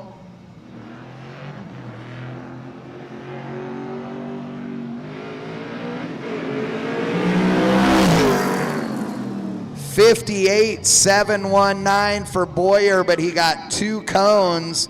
So that's going to be a $62,719. I'm glad I'm not in the pits right now, Chad. Dude, JB's going to be pissed. Okay, on deck now. There's lots of racing left. Let's see what happens. Yep. Smitty, Chris Smith, and the Angry Smurf. This thing is high tech and fast. Now, this thing has an all-billet sequential transmission in it. Smitty had a problem with his. Put a different transmission in it, another sequential with a totally different gear set in it for this weekend. It changed the car dramatically. So Smitty is having to shift this thing a little more. And it's a sequential, don't get me wrong, but shifting is not good. It takes time. So Smitty's had to change up his driving style a little bit with this thing, but this car is still stupid fast. He looked clean through the middle there, Chad. I believe he qualified in the number 6 spot today. Smitty's Custom Auto, proud sponsor at UMI Motorsports Park. One of the best car builders in the country, Tiffin, Ohio. And this mid-year category. He is sponsoring. Let's see what the sponsor does through the traps. Smitty with a 61,796. Little conservative, Smitty. Very. It looked like he was really conservative on the backstretch out there. A 61,796 for Smitty. This is one of those deals where you never give up, though. We got a couple cones, couple times. Oh, yeah. Okay, here we go. Here's another this partiality. UMI Equip, Chris Wheatcraft. Made it deep into the shootout last year. Oh, no. He got a cone out there. No. At the entrance to turn 1.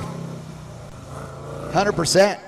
Yeah, that thing fell over and rolled down the hill.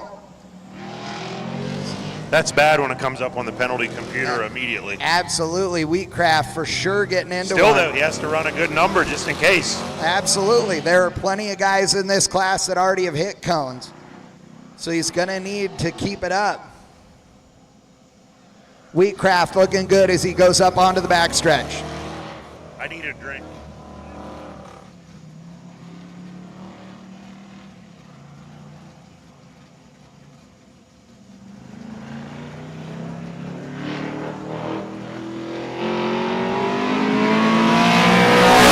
Wheatcraft through the lights with a 57,726. Oh, man. That cone is not going to be a big problem because of the fact that he was that quick. Man, he saved himself right there. Never give up, huh? Okay, here we go. Another guy that went deep, deep. Oh, no, you know what? He was a champion 2 years ago. He was. Chris Jensen. Yeah. Jensen's a badass with He the made it to the OSB finals, splitter. actually. Home Depot Aero on this bad boy. He did get to the final.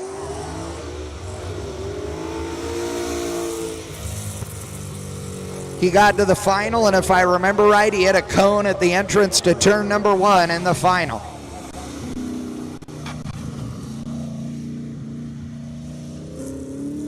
This guy lives, eats, sleeps, breathes, thinks about autocross 24/7, and it shows.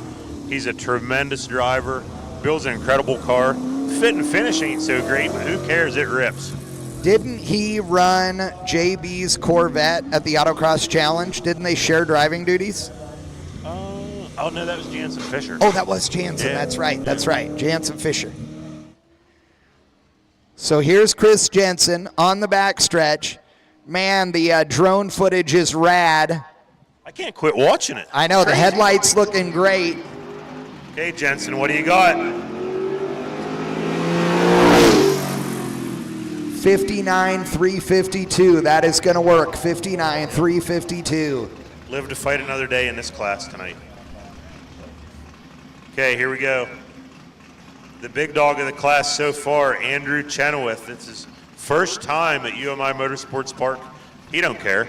He already won the Rookie of the Event award. Operational Speed Supply sponsored that one. I know, it was awesome.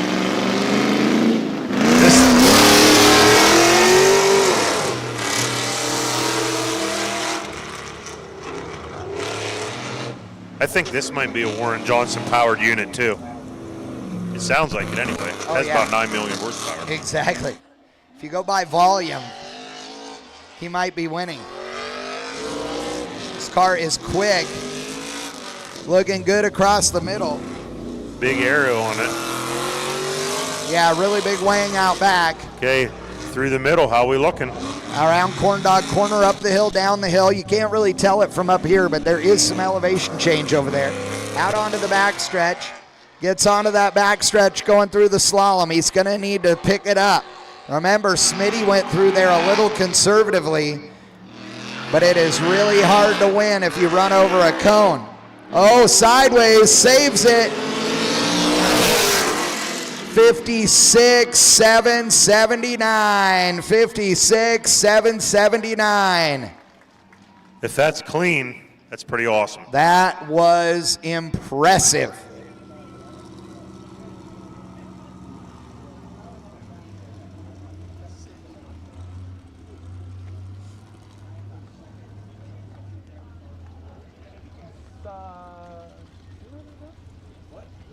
Okay, we're waiting for our infographic here from Cammie, our chief of timing, Cammie McCarry in the timing trailer. Her and her team doing an incredible job as usual. Absolutely. So they are telling our production crew exactly what the results are. They're entering it into our graphic. So it's safe And to then we say get to, Chenoweth is moving on. Oh, yeah, absolutely.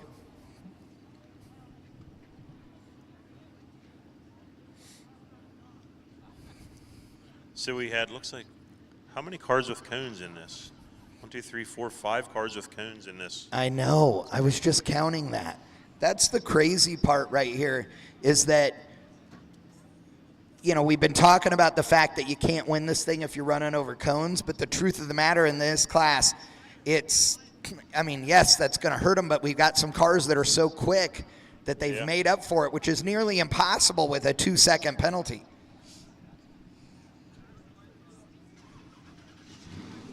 Andrew Chenoweth, though, definitely our quickest in this category. So let's count the 59s, huh? So Wheatcraft is in with a 59.726. Yep. And any other 59s? Yes, James Bisher, 59,394. Yep, so Chenoweth, Wheatcraft, and Bisher definitely in. Absolutely. And then, yeah, Wheatcraft for sure. It looks like, I don't know, is JB I didn't know we were going to have in? to do all this math, I Chad. know, me neither. We've got it on a little bitty screen over here that we're looking at, folks, if you're watching on the live stream. So that's why we're staring at this thing. Do you want to order any DoorDash right now? Sure. Okay, what do you want? I don't know. What's good in town? Billy's, we don't need DoorDash. We have Jody. Oh, yeah, she's We have Jody Dash. Yep. She brought us cookies and ice water, knowing I'm on a diet and I'm going to eat them.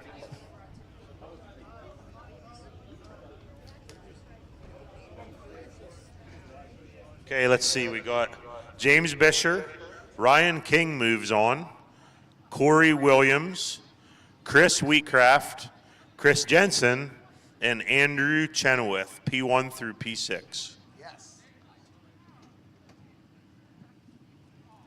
Okay. You'll notice that we asked for drinks. We didn't take long to grab these cookies, did But we? we grabbed the cookies first. So my little sister Jody, Who is awesome, by the way. brought me a cookie. I love your yours? little sister, Jody. Here, can I have? Here. Thank What are you doing? Chad. He stole my cookie. No, we're good. He just took mine because I already had it out of the bag. Oh, that's awesome. Hey, let's get some late models up here.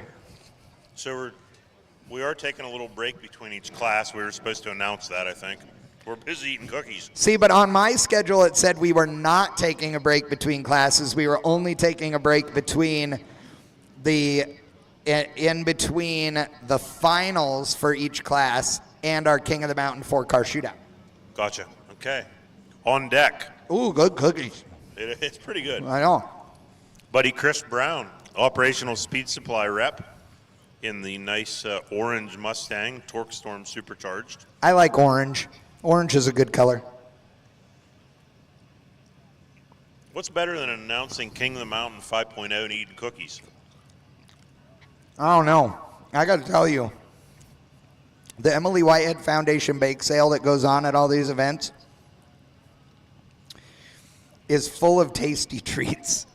And it has taken so much control for me the last 2 events because I've been trying to be good, and Jody's great because she's not force-feeding me cookies like Kenny Edwards used to do. Yeah. Ken Edwards at one point gave her $100 and said, every 10 minutes we want you to bring a sweet to Chad and see when he cries uncle. It took like a day and a half, and I went into a diabetic coma because I got the diabetes. And once I had the diabetes and passed out, you remember that? That was the first year I was here, and it was hilarious because finally I said, who in the hell is paying you to keep bringing me cookies? And she points at Ken, and he just starts laughing. I'm like, oh my God, I love you. Kenny Edwards, you're the man. If you'd quit talking, you could finish your cookie. I know, but I'm trying to enjoy it for some time. I didn't even chew mine. I know. So our late model division is from 1987 and up that basically isn't a supercar, right? Right. So this newer Mustang, the S2000, the Mazda RX-8, the Cone Bolt, basically 87 and up, not a C5, C6, not a Viper, not a Porsche. So basically it's a pretty wide open class. So Chris Brown's going to be running this, what'd you call it, burnt orange? Yes. Yep, burnt orange Mustang for track sponsor Operational Speed Supply. We appreciate them supporting UMI Motorsports Park, as always. Holly and Brian Dixon are sitting at home watching this, and Holly says you look good. Huh. I like that. I like that better than Brian saying it. That's true. Yeah, I got Brian saying I looked good. You got Holly saying you look good. I got shortchanged right there. Yep. Yeah. Yep. Oh, here we go. Chris Brown on track. Putting the power almost down.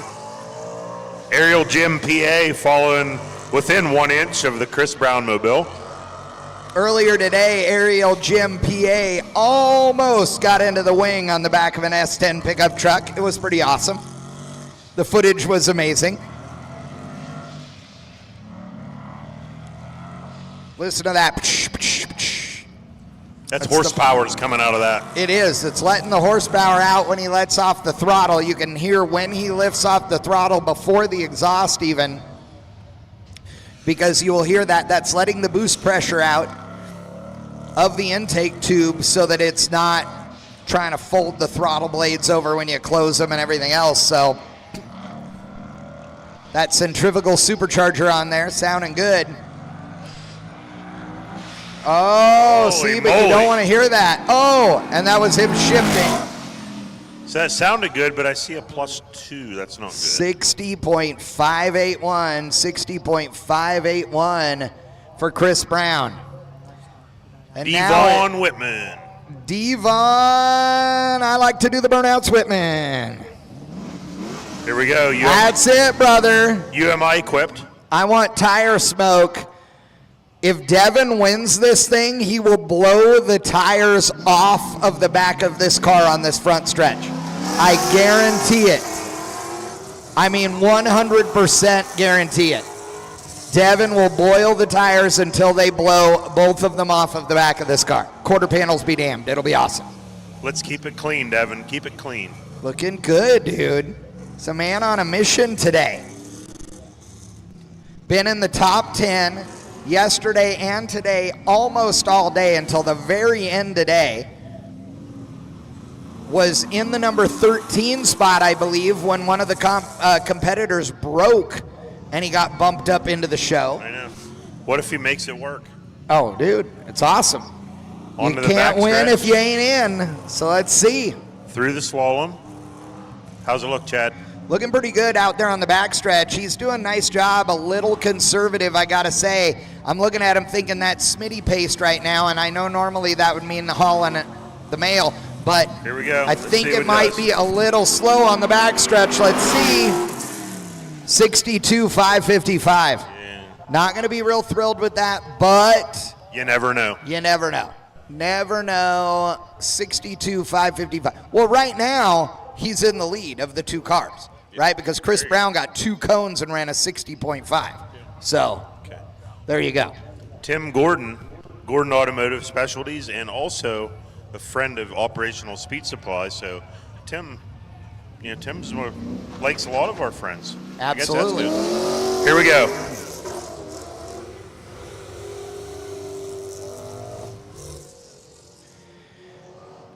Now, one of the things that's interesting about this late model category is that there is a huge disparity in potential weights of these cars. These late model Camaros, the late ones, right, 6 gens, those cars are a much lighter weight car. They're actually considerably smaller than a 5th gen Camaro. They can weigh 3,000, 3,200 pounds with some, right parts put on them. But like a 5th gen Camaro, you can't get it that light without spending $1 jillion on carbon. It's just not possible. It's a 4,000 pound car from the factory. So, Tim Gordon in the 4,000 pound car. Yeah. Or 35, who knows? Yeah. We know it's above 2,900. That's Yeah, for sure. exactly. But I would guess this is a 3,500 pound car. Yep. That'd be Here my we go. guess. Let's see what we got. Laying down Through the power, fence. though. There you go. 60.790. That might do it. That might do it. Well, it'll do it for a while. Yeah, for now. Yeah, for now. Right now, he's winning. So in the family sedan with the gigantic AP Racing brakes, nice build from our buddy Josh Lipman, New York driver. If you don't know what a BMW 3 Series can do, they say it's the ultimate driving machine. I say it is once you put a LS under the hood. Then they're pretty good. But Lipman made it into the shootout, so absolutely. he must know what he's doing, right? He does, and as you can tell, that is not LS powered. That is inline 6-cylinder powered, which is what that BMW came with. This is an M Series car. Ooh, little out of shape out there, but these things are lightweight. They work really good. The handling on them is great. They are a bad little car. They are comfortable to drive. They're a little narrower than some of the cars out here. He has his headlights on. He does, which For is safety. good. I mean, it's dark out there in the middle, honestly. So you need to have the headlights. There's several cars that have brought out more headlight on the front of these cars this year, including Dan Ballard's Grandma Nova that Chris Jacobs is driving. That thing's got a bunch of bright lights on the front of it. Let's see what this BMW can do as it's looking pretty quick out there. You see that it's narrower. That car doesn't move around as much to go around the slalom. Looking good. Oh, a little sideways. Has to shift. Maybe downshifted right there. Man, not going to be happy about that. He says he Definitely got 2 killed some cones. time. 2 cones, it says. Wow. I have no idea where. I can't. Oh, I see. Over there entering the infield. Looked like one of our cone guys was out there doing something. Honestly, these lights in the middle of the pits, I can't see anything because of those. Like over there. I just pretend. Yeah. It's fine. We just say stuff and hope it matches. Yeah, exactly. We have camera angles we can see. It'll be fine. JJ Mulrich in NASCAR 1 and 2. We love JJ because he's UMI equipped. He's also Viking equipped, who is our live video sponsor. So shout out to Viking. Yeah, and Mulrich has got that cool purple Camaro. That thing is fun to watch. He's really been one of those guys that sort of just, I'm going to say he cruised around the course this weekend. I'm not saying it like he didn't drive aggressively, but he was walking softly and carrying a big stick, and there were a lot of people really not paying attention to what he was doing and then realized, whoa, this dude's in here, you know? He's actually won UMI's Muscle on the Mountain this past June, July, whenever it was. It's a cool car, too, and he obviously knows how to drive it. Being conservative down there on the backstretch in the slaloms, drives down to the bottom in NASCAR 3, up high in 4. Here we go, JJ, let her rip. Now, as the oval track racer, as he goes 59.373, as our resident oval track racer, Ramey, here's the deal. So in NASCAR 4, everybody is driving down by the cones. But the only thing you have to do is be to the right of all of them except the last 4. Right? The last 4 that are there pointing down, you got to be to the left of those. You need to be to the right of the others. Are some of these guys doing it wrong by not driving up the hill toward the wall and doing a big late apex with a lot more speed coming down the hill? I'll tell you how to find out. Yeah. Watch John V. or Strano. Yeah. And that'll be like the textbook line. Because you think that's what they'll do? I don't know. Oh. That's how we'll learn, though. Oh, okay, gotcha. Knowing me, I'd probably hit something. Right? I don't know. I think I might try driving up the hill. Now, in this, I don't know. I'd probably pick middle ground, right? But I'd want to quit having to pinch the car down for that last cone gate. That's the point. Because if you got to lift in order to turn, you're slowing the thing down. I don't know, but they didn't get a practice run. Like if you were qualifying on this course, I'd try it both ways and see.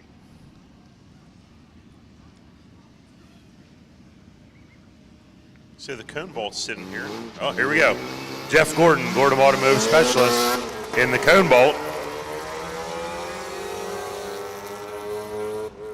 Now the downside to the cone bolt is what you just heard on the starting line. This thing has a late model transaxle in it that it came with, which means it has an ultra low first gear and a giant split to second, which means that when he shifted into second gear, it was right at the starting line, which means that thing tugged the motor way down, and it takes a second for it to get where it needs to be. Once it's out there on the racetrack, it's totally good, and Gordon has got this car dialed. I remember when this car was only a little bit quick, but not really fast. It is now brutally quick out here in competition. At the Autocross Challenge, it was absolutely putting on a show. It was the quickest car in late model in both days. This thing is bad to the bone. We'll see what kind of number he can run right here. 61011, 61011. That should keep him in the show for now anyway. For now anyway, he's in the only front wheel driver out there. So speaking of another guy that walks softly and carries a big stick, Jeff Darbick. So he's like not too fancy. No. What's weird is this sport makes you think cars like that are like kind of plain. Yeah, that's like a supercar to most humans, but I don't know. Let's watch. It's just a 1LE Camaro, and I believe all it has is wheels and tires on it. I hate to say that for everybody else, but I really think there's hardly anything done to this thing, and Darbick puts on a clinic in it. I'll tell you what, he's a great driver. He is. Super, super smooth, and smooth as fast. Brings his family all the time, has a great time. Absolutely. Just one of the guys that's good for the sport. Yeah, and it is a cool-looking car because of the fact that it's so plain Jane. That's what I would name it. It would be plain Jane. That would be my license plate if I owned this thing. He's like, oh, by the way, I just beat you. Yeah. I mentioned that earlier today to Cheryl Nall. I said, look, this thing, look, I mean, look at what he's doing to everybody. She started laughing. See, he had a little bit wider line. Look at how fast he exited 4:58.412, ladies and gentlemen. That was a big run. It says he got a cone. And I say it says, not like I'm disputing it, okay? These aren't election results. I'm just saying that we didn't see the cone, but our timing and scoring people did. So it's good. So he got one cone, so it's 58.412. Oh, no. 2 cones. Ouch. Okay, here we go. Sam Strano Parts in the RX-8. Speaking of ouch, did you hear that thing? He left the starting line and it bobbled and popped and farted and wasn't happy. So what motor is in this? Because it no longer has a Mazda in it, right? I think it's an EcoBoost. Okay. Because it was a rotary originally. Yep. So then there are all these Mazda people that send them death threats because how dare you pull a rotary out of a Mazda that had a rotary. Yeah. I watched a dude build a 12-rotor rotary motor the other day on YouTube. It was awesome. Okay, on the backstretch, Sam Strano, 20-time SCCA national champion. He's kind of good. He's pretty good. Okay, let's see what line he does. Look, he's higher. I told you. Not as high as I was thinking, but he was higher. 57.427. Not too shabby there, Sam Strano. What did he get? I do like that the car's quiet. I'm not going to lie. It's cool. Him and John V doing good in that thing.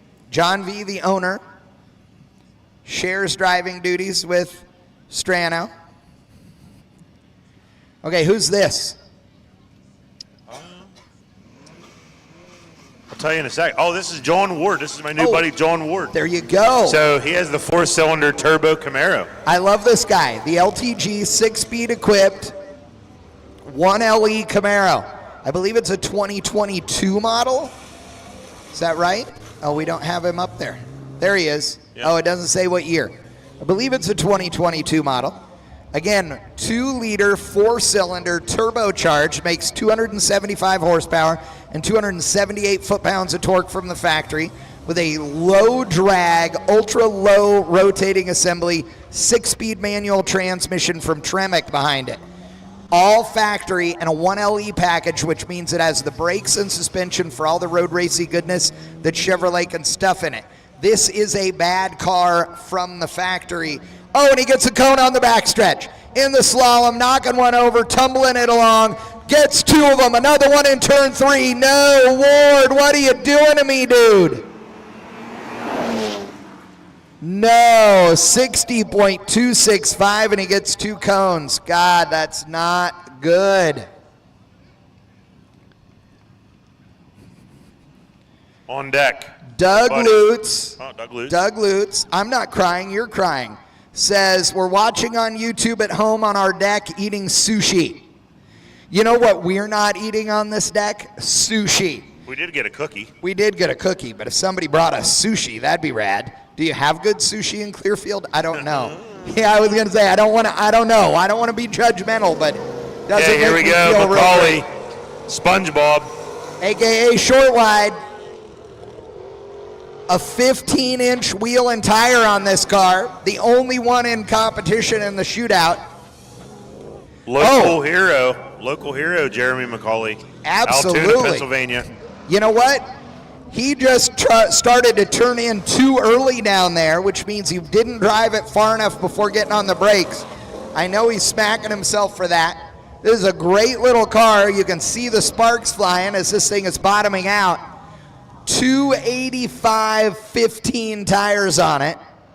I think it's a 285 30 15.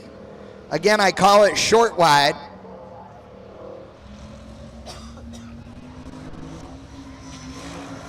Oh, there we go, LS3 for power.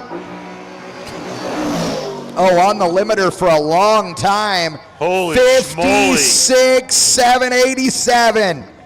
56,787 for Jeremy Macaulay.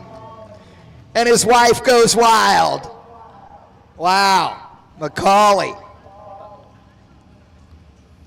Pretty awesome. Speaking of awesome, KOTM. Oh, who out there? Is that Smedegard? Yes. I can't tell with the blinding lights. I can't either, but I think it is. Oh, it is. It says so. Andy Smedegard. KOTM 2.0 champion in Super K, a different S2000. This is one of his Andy Smedegard Motorsports trainer cars. They build a couple cookie cutter cars to thrash all across the country and win stuff. So Smedegard did. Oh, what did he do? I think he must have heel and toed or something. I think he did, but I think it's all right. I think we're good. Smedegard, nitrous oxide. Ooh, gelato. Andy Smedegard out here with the nitrous. Yes, thank you, Tom. Andy Smedegard out here, nitrous oxide equipped. It has NOS. It does, but don't call it NOS or I'm going to throw you off of the balcony. We'll be like, that's Fast and Furious, and we're not doing that. But this is a fast car and a dude that knows how to be fast. Shifting gears in turn 4, hard on the throttle. Let's see what it does. 57,421. Dude, 57,421 for Andy Smedegard in the 02 Honda S2000. Smedegard was a last-minute addition to this event. He just signed up the other day. Yeah. Well, and he didn't even know he signed up. I think Ronnie Solomon signed him up. He did. So Solomon on Tuesday, Solomon calls him, Wednesday morning, Solomon calls him, says, hey, load up the car. I entered you in King of the Mountain. I forgot to tell you. Andy says, oh, takes the car to the chassis dyno, verifies the tune, sets up the nitrous, does an alignment, loads it up, and drives 13 hours, and he and I rolled into town at the same time, and he was racing here that next morning. It's awesome. So Sam Strano ran a good number in the Vidimvoss RX-8. Oh, yeah. So now we're waiting for John V. driver change. Yeah. So John V. #1 qualifier in the Strano parts car. And they traded spots back and forth.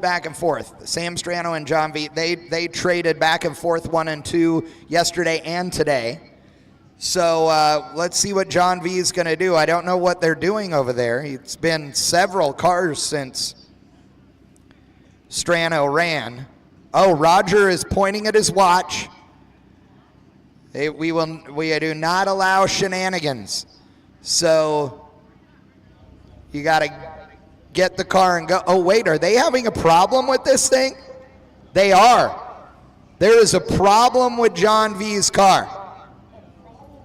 Multiple people under the hood pouring water into it, maybe. It's hot. Was that steam sound that we just heard? I don't know. I don't either. Oh, I think maybe there's a problem. We do not want to see this, obviously. Our co-driven cars, we want to see them go good. Whatever it is, like I said, Roger pointed at his watch and said, you got to go.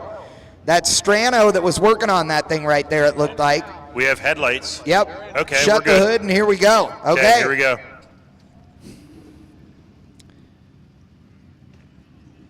All right. Drama-filled, ladies and gentlemen.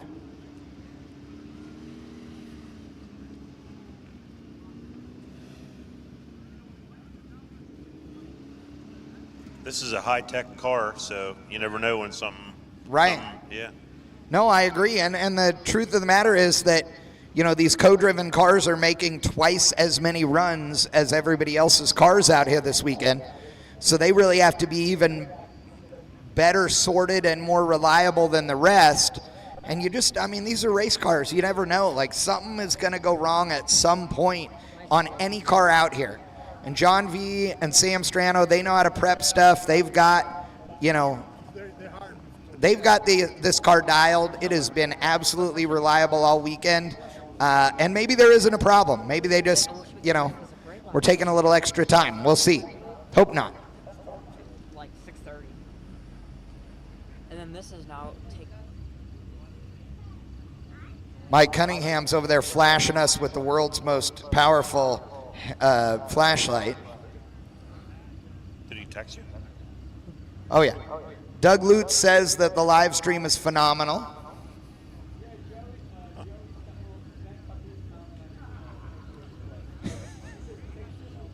Photon Attack approved. I'll tell you what, the UMI team actually built all this stuff in the past 3 weeks. And I guess it's working. I don't know anything about it. I do this all the time. So they are using great equipment out here. Anybody that's watching online, thank you so much. We appreciate it.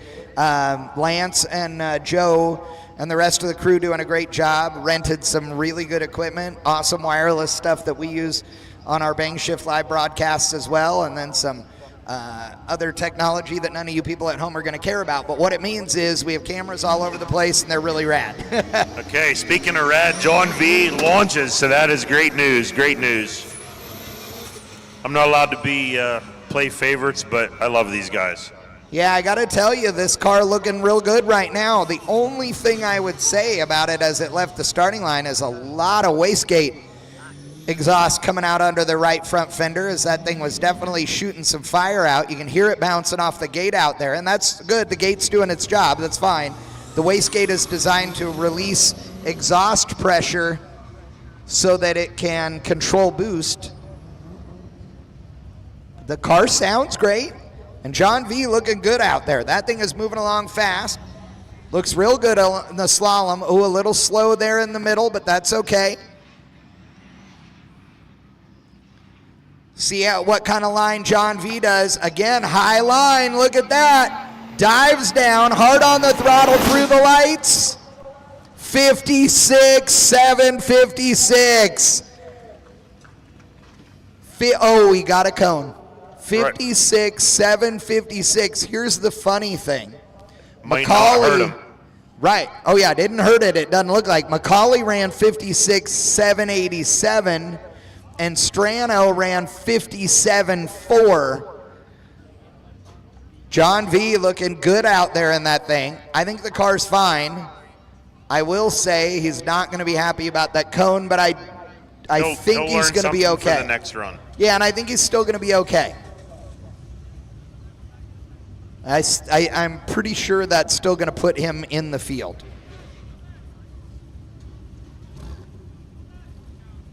I can't wait to watch this again at home. I know, right?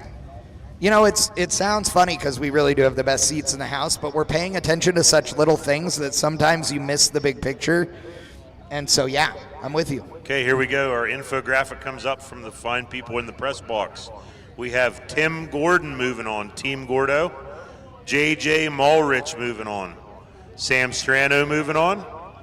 Jeremy McCauley in the SpongeBob moving on yet again. Smedegard and John V stays safe, moves on to the round of 6. Gonna be awesome. That is some heavy hitters right there. I gotta tell you, I know Jeff Gordon is not happy right now that he didn't make it in the cone vault. I know Darbig, good run, would have put him absolutely in that deal, but he got 2 cones. The truth of the matter is, everybody that is out is, except for Josh Lippman, is out because of a cone penalty. Otherwise, without that, they would have been in what is now the top 6. That shows you exactly what we were talking about, folks. That is textbook of why cones are bad.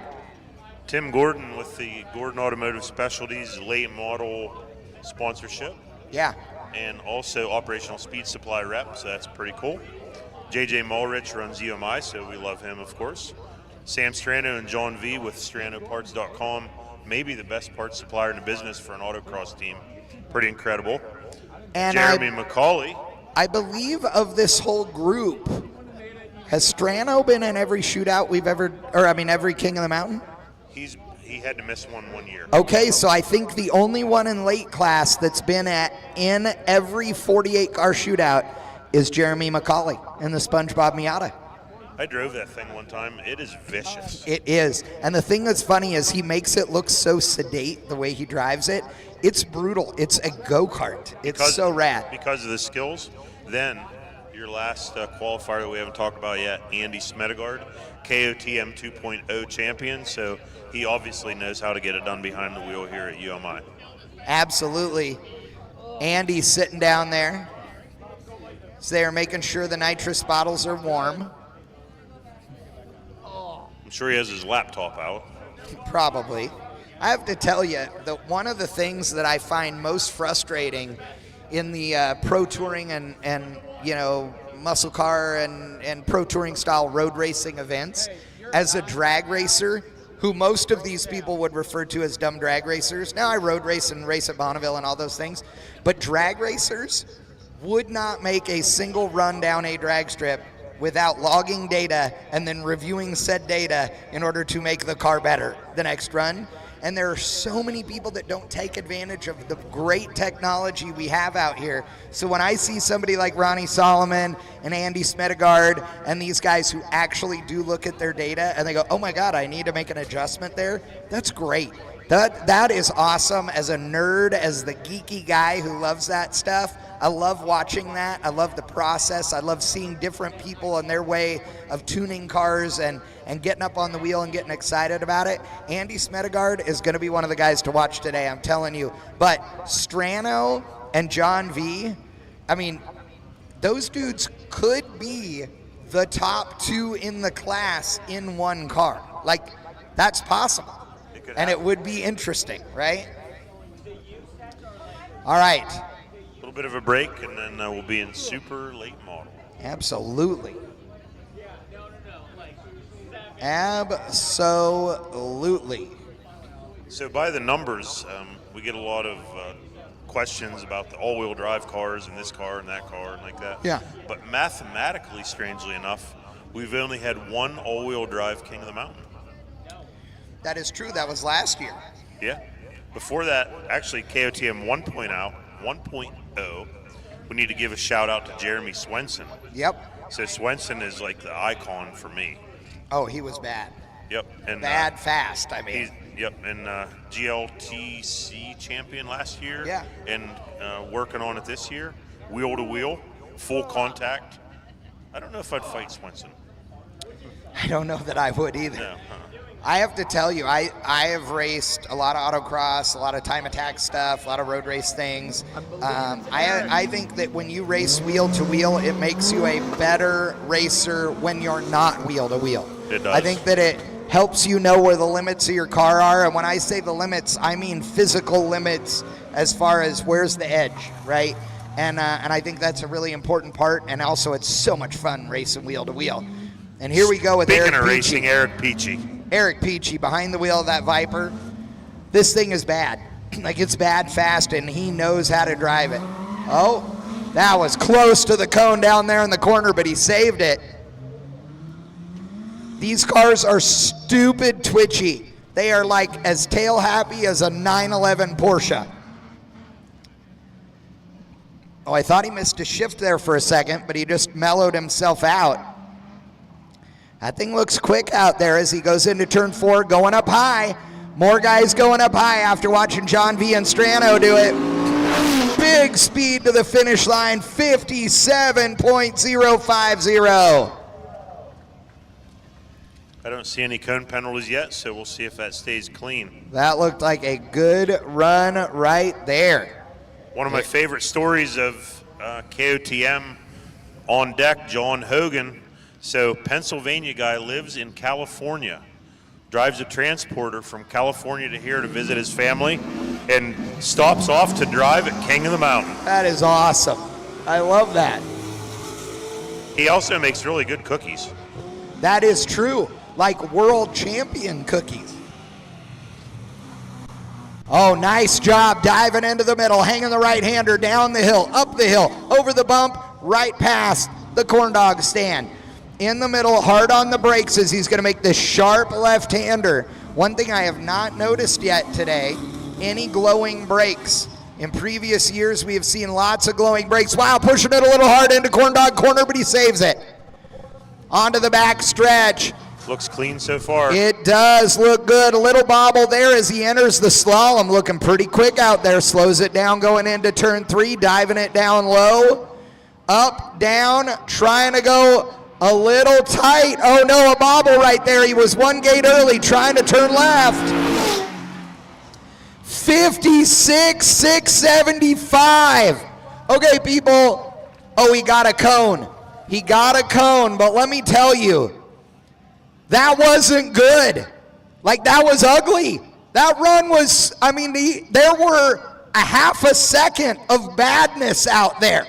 That was the quickest pass so far on the property tonight, and it wasn't good. Like, he had a bunch of bobbles down there that cost him time. That is impressive, and everybody should be afraid of that Corvette right there. John Hogan's family watching. Hogan family, let's hear you. Absolutely, man. That has got to make him feel good, even though he's going to be angry about getting into a cone, because he knows that there were several places he can pick up time out there. Ronnie Solomon, RS Motors, competent builder, really great guy, built some fast cars, fast engines. I can't get enough for Ronnie Solomon. I can't either. He's a 4G63 god. I have a Mitsubishi truck that's got a 4G in it, and I called Ronnie a couple of months ago and said, dude, should I do dumb things to this or not? And he said, of course you should. Ronnie is an awesome guy, just as humble and nice and polite and fun to be around as anybody, and he knows how to drive and make power. Look at this. That's some horsepower, people. 58,869. Oh, and he got a cone. Ronnie's not going to be happy about that. The thing is, the more your friends that hit cones, the safer you are. That's exactly right. I mean, we got 2 out of 3 right now with cones. Okay.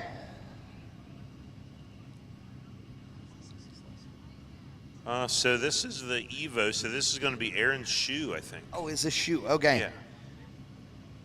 From our angle, like with the glare of the lights, it's hard to tell.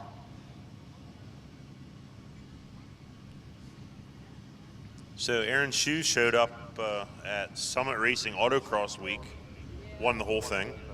He's been our buddy here at UMI Motorsports Park for probably the last year or 2, I think. But once again, we seem to say this a lot, but just a great guy. I have to say that is the overwhelming feeling about the competitors here.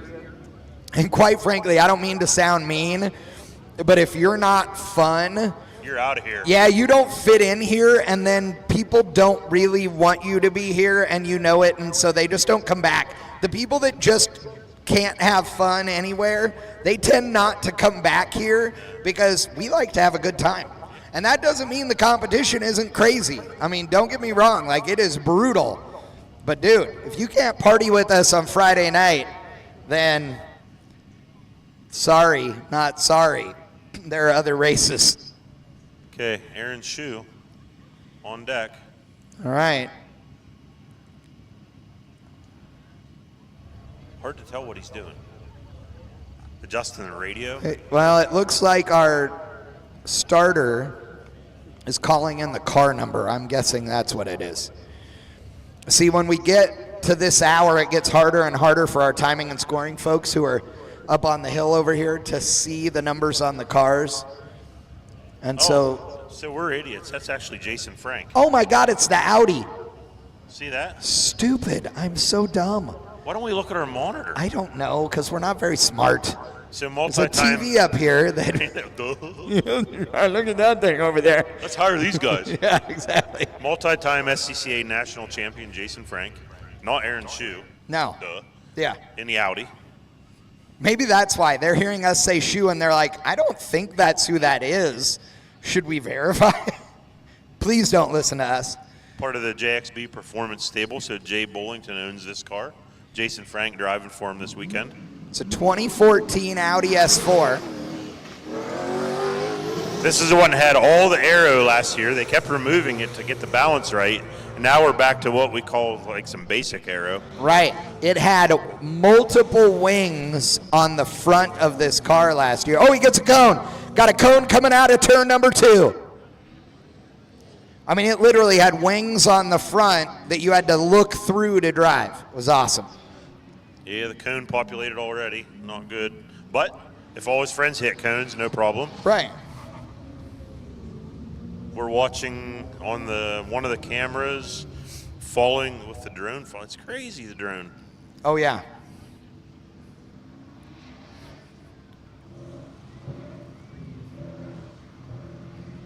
You can see the drone in the other live shot, which is also awesome.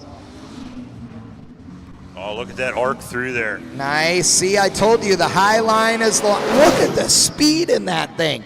58,169. I got to tell you, that thing was running 5 or 8 mile an hour faster at the finish line than some of the rest of these cars. That was bad to the bone. And now we have the Viper back up. I'm not even going to say who we have because I don't know. Well, no, but it's the Viper is back up. Oh, that's Cody Hunt. Yes, so Cody Hunt co-driving with Eric Peachy. Another SCCA hot shoe. Usually drives a Corvette. I think Right. he's having some engine trouble or something with the Corvette. So he don't care. He just drives a Viper. There you go.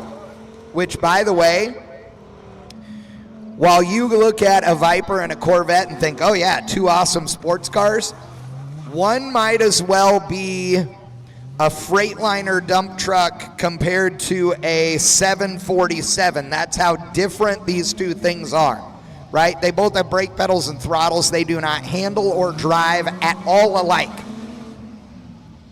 But when you're good, you're good. That Viper looking good out there. Now remember, Peachy went out there and got a 57050. A 57050. So let's see what Hunt can do. Cody looking good as he comes through turn 3. Gonna drive it up the hill a little bit. Straight shot through the gate. 57,392. Not too far off of Eric Peachy. Good run for Hunt. How about it? Yeah, that was a really good run right there. Looks like we have Ryan Matthews on deck, After Dark Speed driver. Ryan. Long-time engineer in the industry. Absolutely. Long-time oval track racer. Like we said before, has a pole at Iowa in the Craftsman Truck Series. Let's see if he can get back to his oval track roots here at UMI Motorsports Park. Yeah, Ryan Matthews is a colleague of yours, as he was one of the head engineers over at Detroit Speed for years. Does a lot of the same kind of work you do, and a lot of great technology, an amazing driver, super good dude. What's funny is he's out here in his C5 Corvette, but honestly, he's raced a C4 Corvette for decades. This car is good, and he loves it. Ryan's a great guy. Him and Beth were out here this weekend racing as well, and so good to see him out here. Ryan is one of the quieter guys in the pit area until you get to know him, or until he gets to know you. That's because he's planning to annihilate you. He is, absolutely. But he is really funny and a great dude, and he is fast. Let's see what kind of number he can run right here. Ryan Matthews, 57,626. No cones so far, looks clean so far. That was a really good conservative first run. I can tell you that he will get quicker. So these SCCA national champions, they can drive their car, they can drive your car, they can drive any car and fly. Absolutely. So we have Doug Rouse and Chris Dressler's Porsche. Yep. Multi-time national champion. Doug's quiet, a little unassuming, funny guy until the right foot goes down. And I love this Porsche right here with the orange wheels and all that. It's just a killer look. This thing is rad. He's been driving it really, really hard this weekend, but very smoothly, right? Nothing erratic about the way that this car goes around the racetrack, and that's because he is super smooth on the wheel. You hear him shifting there. Yeah. Oh, no. He went wide and got into a cone. Uh-oh. +1 for Rouse. Wow, that's good. I was afraid that might be a DNF. Wow. He might have the speed, though. He might. I was not expecting that from him. Oh, they're calling it 2 cones. 58,083. And he was way slow where he hit that cone because he was offline and he knew it. That thing would have been stupid fast. Oh, 3 cones. 3 cones. That is nearly impossible to overcome. But right now, there's so many guys that have hit cones in this class. Okay, now this is Aaron's shoe.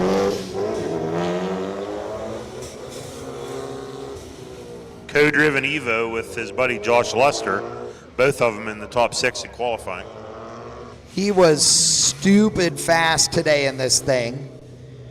Drove it way deeper than some of the other guys out here in the middle of the racetrack. Remember, this course that they are running on right now this is the first time they've been around it other than a checkout lap, lead, follow, parade lap. This is not the course that they ran at all yesterday or today. There's a couple of little sections of it that are similar, but overall it is a completely different racetrack.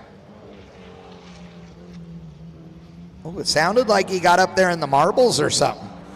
That might have been a splitter. Maybe.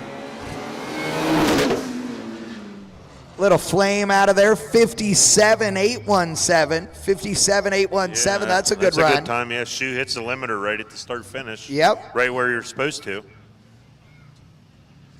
Okay, next in Super Late co-driven car, Brian Peters, multi-time SCCA national champion. Another one of these guys that can get in anything and beat you with it. So I have to tell you, I've always wanted to do an event where nobody got to bring a car, but instead we provided the cars, and none of them were good, where they're all identical, crappy cars that don't handle, to see who could actually get them around the racetrack the fastest. Nobody able to do any modifications to the cars whatsoever. I think it would be a riot. It would be. Speaking of riot, Brian Peters through the slow section up through Corn Dog Corner. Let's see how he takes it. Oh, nice job. Clean through there. Nice job, Brian. Very quick through there. Just a little flick of the wheel. Up onto the backstretch, going through that slalom section. It goes fast and then slower as that slalom gets tighter right there. You got a cone. On the backstretch, got a cone in the slalom. It was only one. Oh, look at that, big speed. 54.888. 54.888. Linda Jacobs goes wild. If that 54.888. Take that. Wow. If that is only one cone, that's still going to be fastest time of the day. Wow, that's stupid fast. Wow. 54.888. Chris Jacobs is bowing to him. Linda Jacobs is jumping up and down like a cheerleader. Justin Peachy on deck. Multiple wins here at UMI Motorsports Park. Wins at Time Attack, wins at autocross, wins at nearly everything he runs. No one even heard of the Triple Crown, but he won LS Fest, Mo Party, and Ford Fest in 1 year. Yes, in his I brother's announced car. all 3 events. Yeah. And it was that wasn't even a epic thing. To see. No, it was not a thing, and we made it a thing. It wasn't even a thing till he invented it. It's yeah, crazy. Drove his Corvette at LS Fest, drove his brother's Viper at Mo Party, and then some dude's Mustang at Ford Fest. It was rad. And laughed like a little girl the entire time. Like giddy, having fun. It was great. Peachy with one of our track sponsors, Hawk Brake Pads. Hawk Performance, Hawk, not Hawks, but yeah. We love Hawks too. Oh, Bruce yeah. and Hawks, all, but anywho, Peachy putting the power down. Triple digits through the finish. Let's see what we got here. 55.681. Clean so far. 55.681. That new Brian Tooley Racing 427 under the hood, making 100 more horsepower with a more mellow combo than he used to have.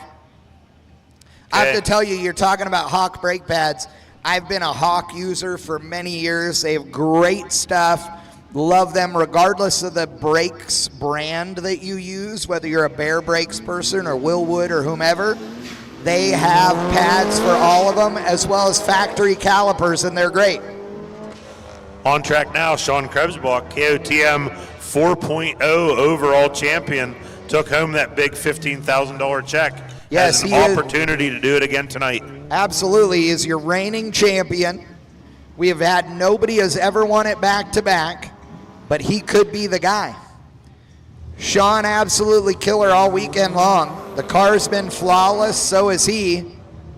He's not a cone hitter. He usually keeps it clean. He is. That's what makes him dangerous, fast and clean. And he tends to be a guy that goes out there, runs quick, gets quicker and quicker, then tries a few things, and if they don't work, goes back to the other line and does it consistently. Oh, nice job. Look at that thing, diving it down, hard on the throttle to the finish. 55,732. 55,732 for the 06 Evo 9. We'll check our infographic here. Oh, here we go. So our super late qualifiers. The top of the list, Eric Peachy. Oh, hold on. We're jumping the gun. We are? Yep, Josh Lester still has to go. Oh, that's right. I forgot Josh stuck her into number one. And he's a bad, bad man. Yeah, so we're going to quit talking about. But he got a cone. Got a cone on turn one. Josh Lester got a cone on turn number one. Wow. That is crazy. Isa no bueno.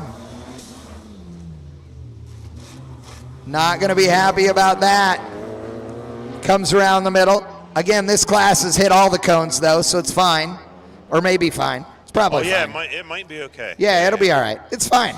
It's okay. It's perfect. I mean, oops. Whatever.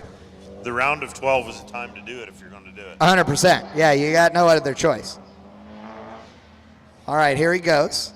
Oh, he got another one. The middle of turn number 3. 2 cones, 3 cones. Oh, no. Luster not going to be good. Luster runs a 54,770, but he got 3 cones. That is going to make it a 60. Wow. That is going to make it a 60. That is not good. All right, here we go. Here's our top 6. In no particular order, Eric Peachy with a 57,050. Cody Hunt in Peachy's car, 57,392. Ryan Matthews, 57,626 in that awesome C5 Corvette. Brian Peters with the absolute smoke show with a 54,888 and a +1, still moves on. Justin Peachy with a 55,681 in that Corvette. And the champ, Sean Krebsbach, 55,732, moves on to the round of 6 in super late. Wow. He keeps it alive on the two-peat, I guess, huh? Yeah, and Josh Luster is not going to be happy. I mean, that is a blisteringly fast pass. And, man, 54,770, but he got 3 cones out there. So the thing I want to talk about is Brian Peters in the 54,888. That Yeah. is otherworldly. I know. Base lap time. It's crazy. I know, because he only got one cone. And Josh Yeah. Luster is quicker, right? 54,770, but he got 3 cones. So you know that that's going to make a little bit of a difference in the time. Like that last gate, he straightened that out. That definitely helped his time there. Look at this infographic. I know, it's cool. It's all sexy like. It's They're doing a great job. Yeah, it's daylight. It's like I know. footage. I know. Our boys know what they're doing. I'm telling you. All right, so we are going right into early model again. Early model, you better be in your cars and fired up. We are not waiting for you. There is no scheduled break between rounds right now. You only get a break between this and the King of the Mountain Final 4. So let's go. Hurry it up. Fire them up. Pull to the starting line. Like right now. What if they did a Le Mans start? That'd be awesome. But then we'd be doing wheel-to-wheel racing, and honestly, Never mind. I'm not going to say what I was going to say. I don't want to be mean. I don't want to be mean. Yeah, that'd be awesome. I would love that. I will sit here and watch it and point and laugh. Who would win in the Le Mans start? I think Chris Jacobs would be amazing because he's got really long legs. He'd run fast. Look, there you go. It's the little pedal on the right, the key or the push button in the case of the race car Corvettes that are coming. What's up, Cheryl? Is that Paul Brimeyer? Where? It Running is. up the steps. It is. I didn't know he could run. He doesn't do it unless he has to.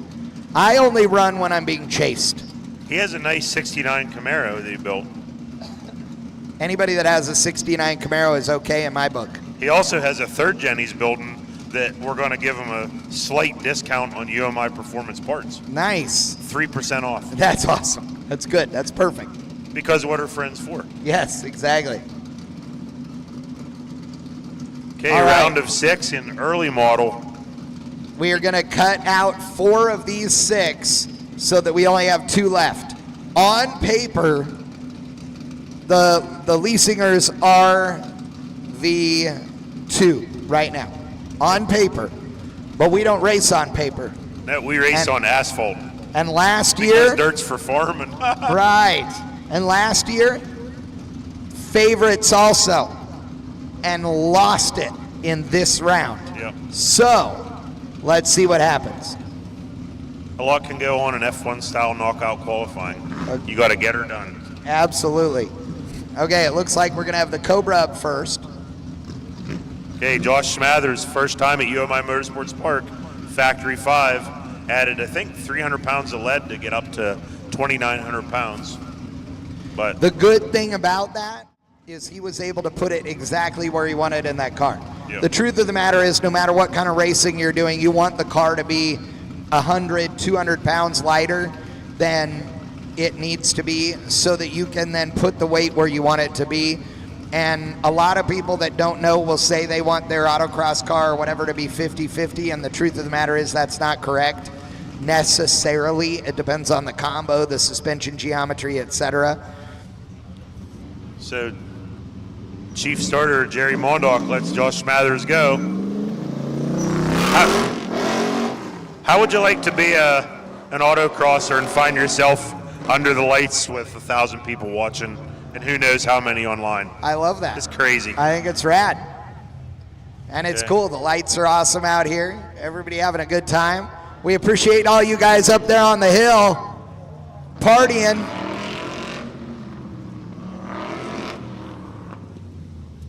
Okay, Smathers around the slow corner. What do we call that corner?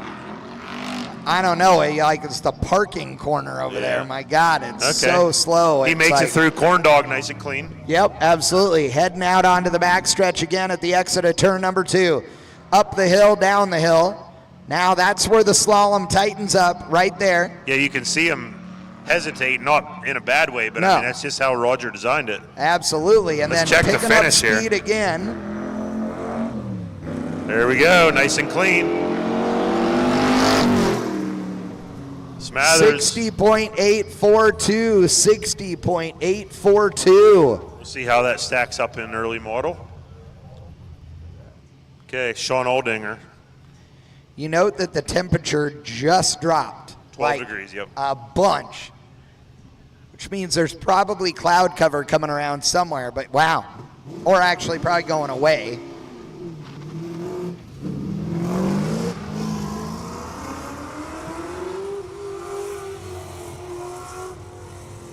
Aldinger with big cubic inch LS power, super clean build, forge line wheels.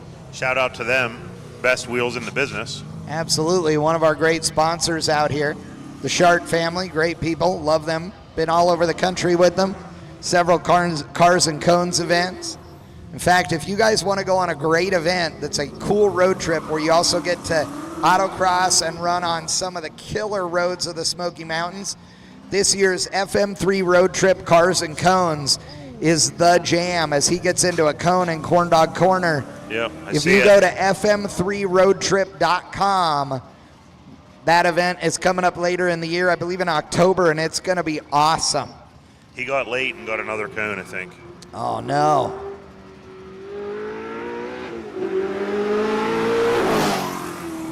Man, I don't know what that thing has for horsepower, but it it's a lot. sounds great. Love it. Runs a 58.803, and he got 3 cones. That is no bueno. Okay, Chris Jacobs and Grandma, Lingenfelder horsepower, another Forge Line car.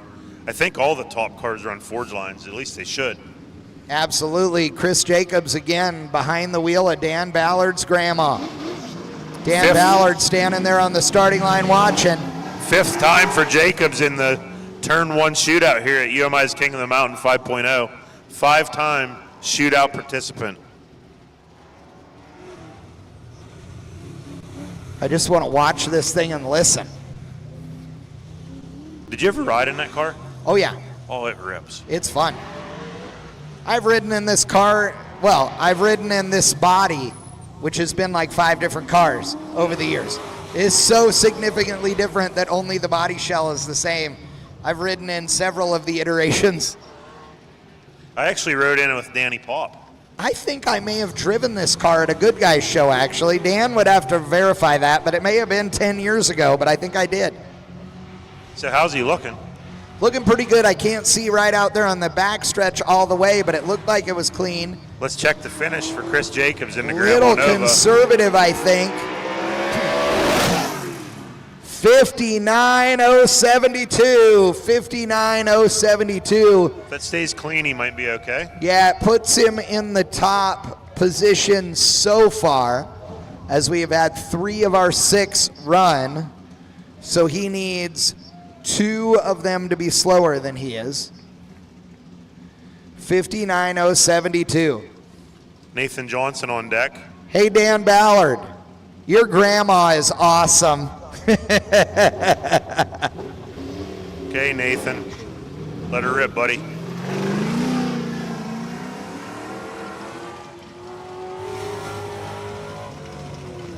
Super clean build, super fast. Man, I like watching that car go through turns 1 and 2. On the throttle hard, hammers the brakes, dives to the inside. Again, down the hill, up the hill. It seems slight from here, but it really, you can feel it in the car. Driving that thing and parking it right there, letting the car roll around the corner, late apex, hard on the throttle. Got to be power, power, power on the brakes. Flick it around corn dog corner and out. Trying to get onto the back stretch without getting into any of all that big old group of cones right there. Good job on the slalom, looking pretty good. A little slow right there in the middle, but you gotta be, it's so tight. Nathan Johnson qualified P3 in this beautiful Camaro. Oh, nice line, look at that. Yeah, there you go. Let her rip. 58.740. Clean so far, clean so far. 58.740. Okay, here's the race. So it's the other 4 against the Leesinger brothers. Leesinger's loaded for bear. We appreciate Team Summit and Summit sponsoring the early model class yet again here at UMI Motorsports Park. UMI's King of the Mountain 5.0. Okay, Jared Leesinger.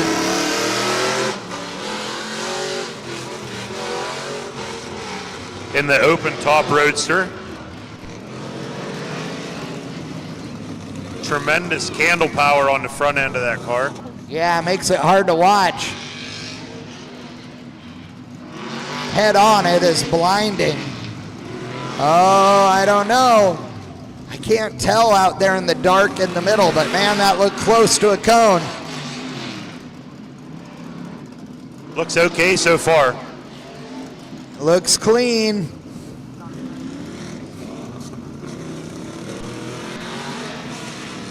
Warren Johnson horsepower on the backstretch. Absolutely. Brakes haul it down into that decreasing slalom. You can see the headlights. Dave did a great job on that. Here we go.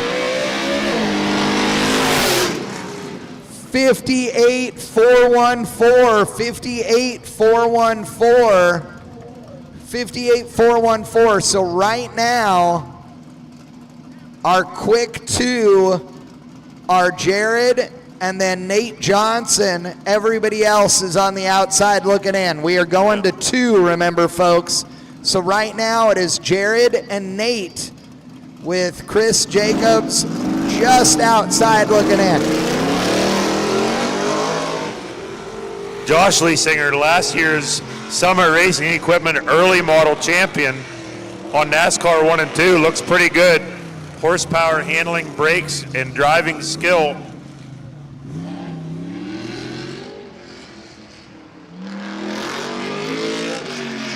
Man, that car goes A to B in a heartbeat, doesn't it? Absolutely. And like you said, what a headlight setup. They got all these off-road lights mounted to the front of this thing. And you need it UMI's out King here of in the the dark. Mountain is always a unique experience. Nothing like it in the country, actually. No. And these cars get better and better all the time. Every year it gets tougher competition. Oh, really slow over there in 3 and 4. He's going to power through the finish. Let's see if he has enough. 59.071. 59.071. Wow. Josh is out. That is it. Jared and Nate. Josh is out. Jared and Nate are moving on in early model. Jared Leesinger and Nathan Johnson. Haha, Nate's got some cheerleaders out here. All right. Mid-year. You should be running and driving to the starting line already. You're not spectators, ladies. You're racers. So stop watching and let's start racing. Thank you.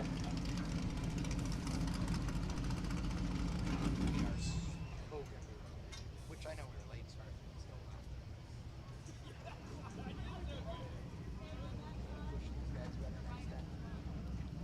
Because we're not sticking Is that- to our run order.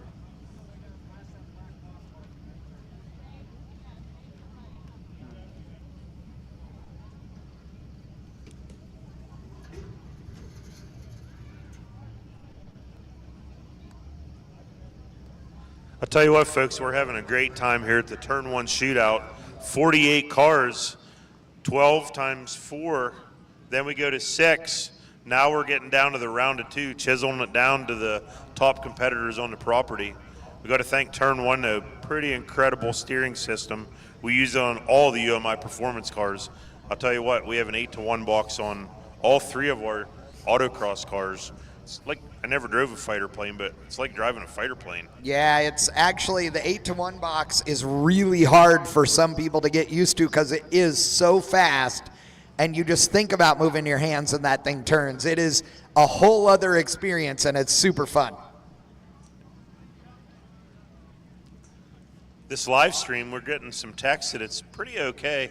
Yeah. Shout out to our marketing team for putting this together, and another shout out to Viking Performance.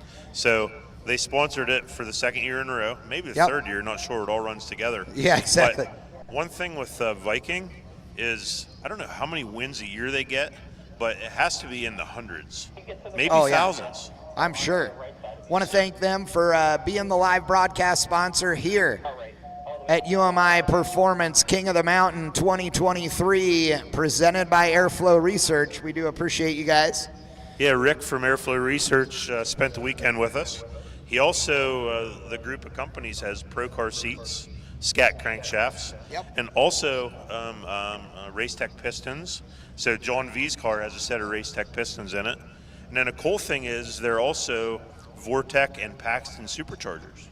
Absolutely, and don't forget that Scat also sells not just crankshafts, but crank rod and piston kits, so you can get complete rotating assemblies, already balanced and blueprinted and ready to go. All the clearances all set, everything really good, at a variety of levels, right? All the way up to billet crankshafts. So if you're gonna make some, if you're making mellow horsepower like the majority of the cars here, and when I say mellow, I don't mean to be judgmental, but I'm talking about stuff that's gonna make 500 to 800 horsepower, absolutely got everything you need for that. But if you wanna build 2,000 2,500, 3,000 horsepower, they have that as well. So, Chad, I wanted to tell you something. Yes. If I was going to build a great car, Yes. I would use Hawk brake pads. Yes. I'd call Strano. Okay. I'd put a Pace engine in it. I'd call Hawks Motorsports and get some stuff. Yeah. I'd do some forge line wheels. Of course. I'd wire it up with Ron Francis wiring. Yep. I'd use maybe some turn one steering. Right. I'd put a Bowler transmission in it. I like where you're at. I'd post I it up. see what you're doing here. I'd post it up on protouring.com. Yes. I'd throw some Vikings on it. Yep. If I needed a Ford 9-inch, I'd put a QP, quick performance rear in it. Of course.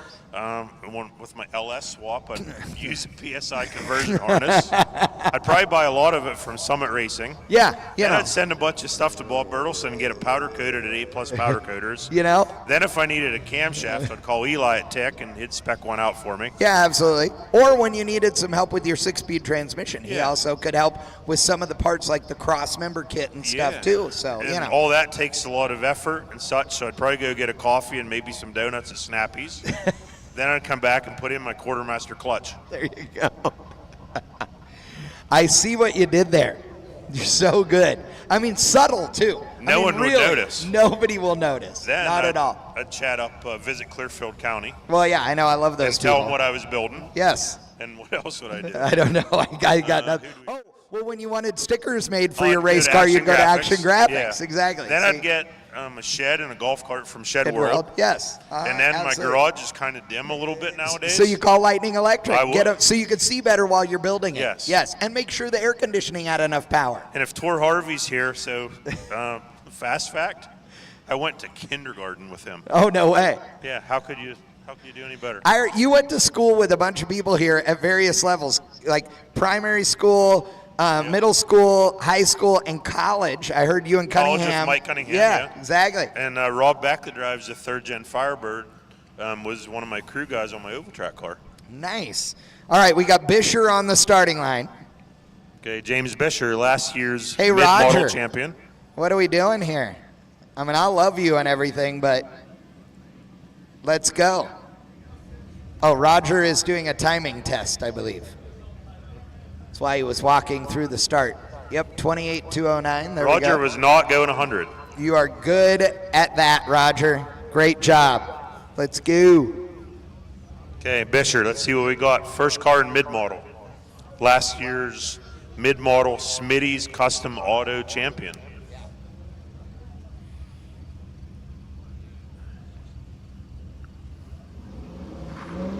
All right, Bisher leaving the starting line.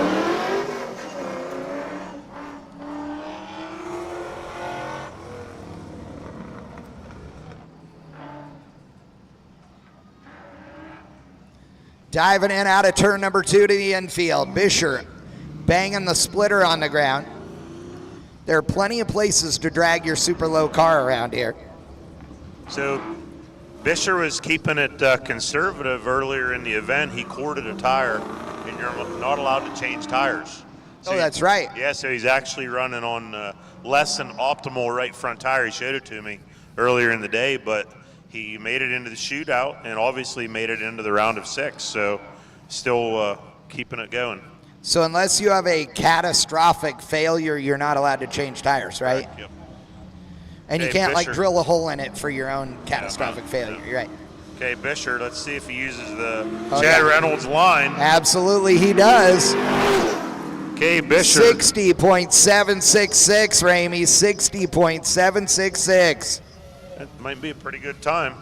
Absolutely. Let's check Ryan King. Ryan King in the LS powered Fox body.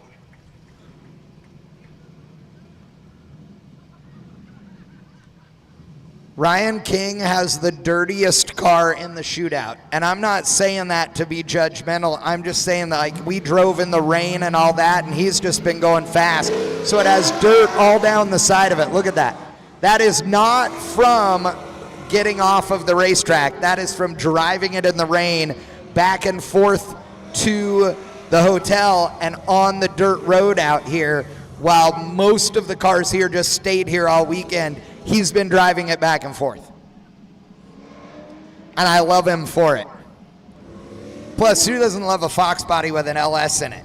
So let's call the slow corner the parking lot. I like that. Through the parking lot? Yes. Yep, there you go. That's Behind great. the deck shed? Yes. Through corn dog corner? I was thinking the roundabout, but the parking lot is way better. Way better. Look at the drone chasing that bad boy right there. Down the back stretch. What a shot that is. It's amazing how close these highly skilled drivers at UMI's King of the Mountain get to these cones. I mean, inches, Nice maybe high half line. an inch. There we go. Ryan King through the traps. 59,870, 59,870. Yep. 9/10 quicker than Bisher, so that could be a good number. Absolutely. Okay, Corey Williams. Corey Williams. Good Guys Autocross national champion. All around good guy. Father and son racing this weekend. Williams Performance Camaro.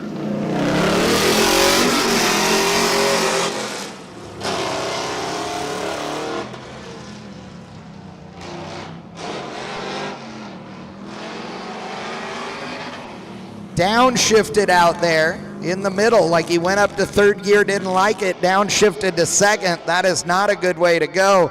As far as, you know, it slows you down shifting. We don't want to see that, but he is fast. The only competitor not running headlights out here, by the way. Apparently his idea is if I don't see the cones, I won't stare at them and run them over. It'll be fine. Looking good out there.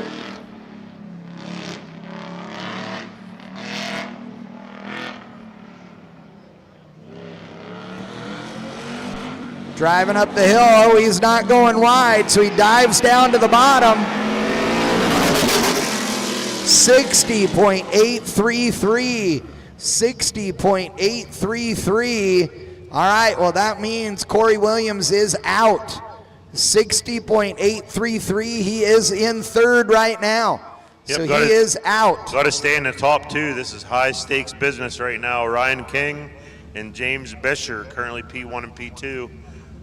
Chris Wheatcraft on deck, waiting for Jerry Mondog's signal. Chris Wheatcraft is going to have to run quicker. He's going to have to run a 60.765.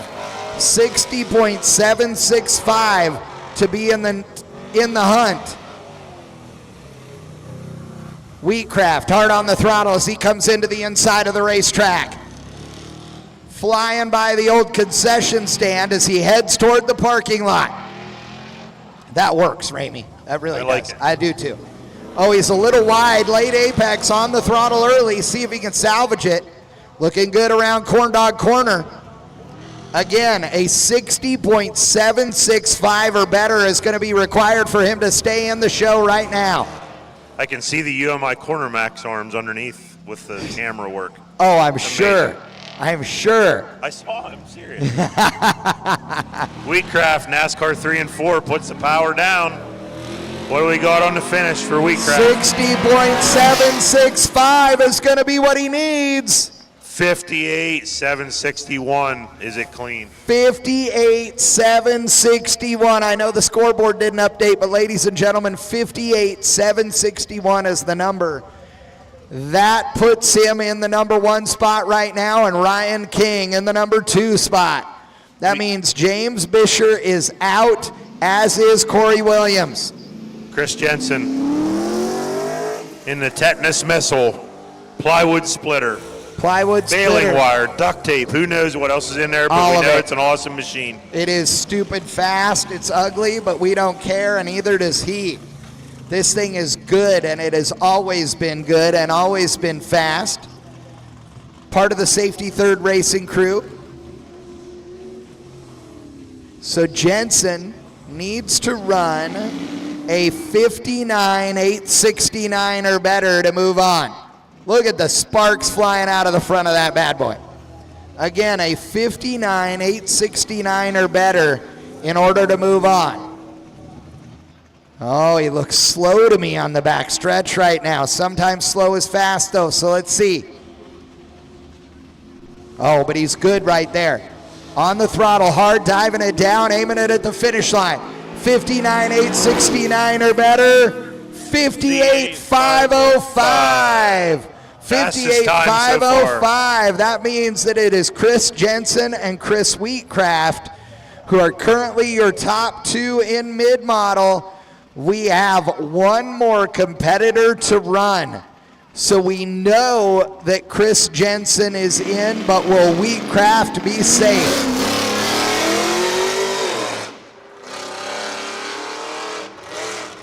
Andrew Chenoweth was supposed to co-drive with his dad in the Mopar, but instead he picked up a ride in the Summit C4 and turned out to be a pretty good situation.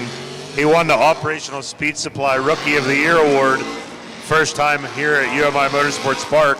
Didn't he run a 56 the last time around? I think so, yeah. Sideways all the way around the parking lot, drifting like a teenager in a mall parking lot right there. Hangs a left turn up onto the backstretch. Again, he's got to run a 58.760 or better to move on to the next round. Looks clean so far. Oh no, no, he misses the gate. That's a DNF. He did, he went up, didn't he? I think that's a DNF, ladies and gentlemen. Oh my God, it is DNF. A D and oh my God, that means did not finish, and then some other fun things we can't say on the microphone. Jensen and Wheatcraft in the final for early model. Wow, that is insane. Oh, no, mid-year, yeah. Sorry. So that is 86 Mazda RX-7 with an OSB or plywood splitter driven by Chris Jensen, and a bitchin' 73 Chevrolet Camaro driven by Chris Wheatcraft. Wheatcraft and Jensen. Moving on. Wow. That is crazy. Wow. There's I always told you the there's drama. always a story at UMI's Kingdom. Wow. Man, he was a great looking run too. I really loved how he drifted it out of the parking lot. Okay, late model, you guys should be in your cars. They should be running. You should already be at the starting line. Not kidding, folks. Like, there is no scheduled break between rounds until we go to the King of the Mountain round. So you guys need to step up. Let's go. Now, start them. It's the skinny little, key thing on the right-hand side of the steering column. Let's go. If you haven't been here all weekend, you probably don't know that I give everybody a really hard time the whole weekend long to motivate them. So I can't stop now or they'll think I'm mad at them, so we got to keep this going. We got a great group of cars that are running out here, and man, early and mid-year was drama-filled, and I cannot wait to see what happens right here with late model.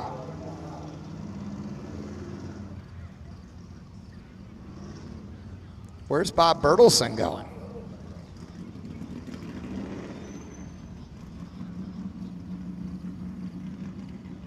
Oh, I think he's trying to pull into his trailer. I'm impressed if that's what he does right here. Wow, that's impressive.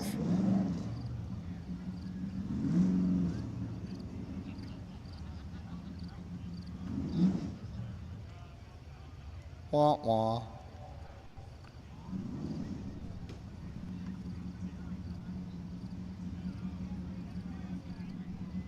All right, well, if you're watching at home or you're here in the grandstands, hang with us. I know you guys are waiting for the action. We want to make sure that everything is good to go, and we got to get our competitors up here and ready to rock and roll, ladies and gentlemen. So lots of racing left to do. If you want to grab a drink, I guess now is the time because we're waiting. I don't know if it was cable or what, but so I'm back on.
2?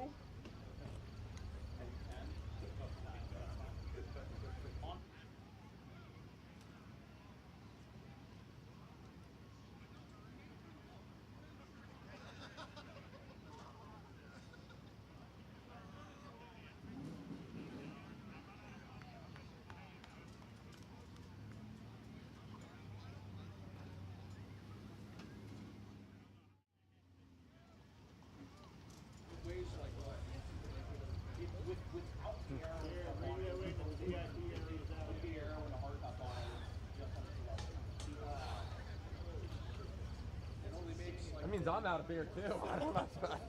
That's a rough one. Third gear goes to like 65. So you're shifting gears on the highway in 6th gear at 60 miles an hour. You're spending like 5,000. Yeah, it's really super. Hey David, if you put a gearbox in it. But it has like the nastiest mobile shift. Full throttle. Clutch and yank the gear. Cuts the mission. What round are we in? It's so gnarly.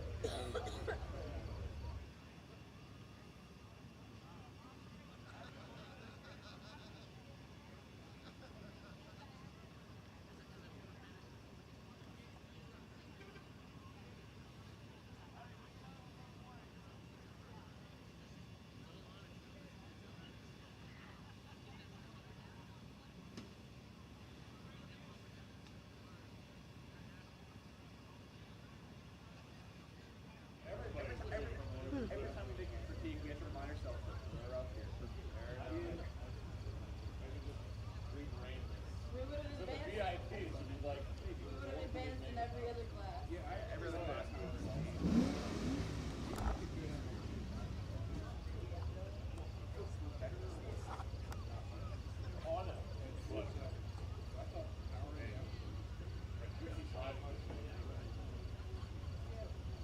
I have to keep reminding myself. 2 years ago, I was sitting at home and stopped looking at the Audi.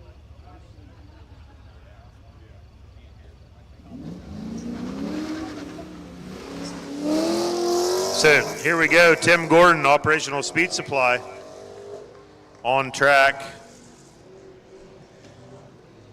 If you're a Camaro fan like me, then you like the sound of this one. See, comes out of turn number 2 into the middle. Gordon, like you said, amazing painter. So all the cool graphics on the back of this car, they're not stickers. Oh, look at him go through. You can hear the splitter bottoming out. A lot of folks bottoming out right there in the middle of Corn Dog Corner, Ramey. Gordon Automotive Specialists is our late model sponsor this year, so we appreciate them tremendously for supporting UMI's King of the Mountain 5.0 presented by Airflow Research. We had a cone guy running. I don't know if that means there was one down out there or if he was just going to check it. Oh, Gordon missed a shift out there. 59,549. 59,549 with a +1. Okay, But there you go. in the round of 6, we can still might be okay, maybe not, but we'll Yeah, see. we'll see. I mean, has depended on which class it was in. JJ Mulrich on deck, waiting for Jerry Mondock starter. I see the starter signal. Jerry and Roger and all the guys doing a great job out there. We really do appreciate all their support and help. Everybody that worked the grid and the pit area this weekend too, what a great job. Like, thank you for being so good at moving cars along. It's really cool to be a part of that. And to all you racers that listened and went where you were supposed to, when you were supposed to, we really do appreciate that as well. JJ Mulrich, Viking equipped and UMI equipped, Viking live stream following JJ Mulrich through Corn Dog Corner. Absolutely. Onto the NASCAR backstretch here at UMI Motorsports Park. Past pit entrance through the decreasing slalom. In NASCAR 3, still looks pretty clean.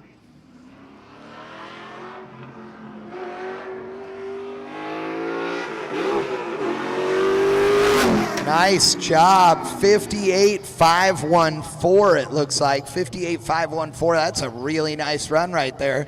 Tiny bit of a missed shift, but we'll see if that hurts him or not. Just maybe a couple milliseconds. Yeah, I was going to say, because, I mean, a 58.5, that's a pretty nice deal right there. Like you said, he came out of NASCAR 4, and it sounded like he missed the shift, but good-looking run in that 4th-gen Camaro. That's UMI equipped. It is. You see what I did there, Ravi? Double-digit SCCA national champion Sam Strano. Strano parts equipped Mazda RX-8 owned by John V. You know what's funny about Sam Strano, too, is if you stood him up with 10 other people and you said, which guy here is a race car driver, Sam would not be the guy you pointed at. Until he annihilates you. I know. He is the it's most. It's like Mary Posey, actually. It is exactly like Mary Posey. That's exactly what I was going to say. Like the most normal Joe Blow guy that you just hang out with.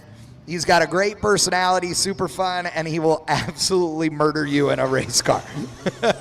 Speaking of that, he's looking fast right now. He is looking real good on the backstretch as he goes into NASCAR 3, down the hill, through the gate, aiming it up high. Oh, not very high, actually. A big wobble right there. 56,422. Whoa. 56,422. So right now, it is Malrich and Strano. Wow. But short wide, a.k.a. SpongeBob Miata on the racetrack. The wing is wider than the car. Here we go.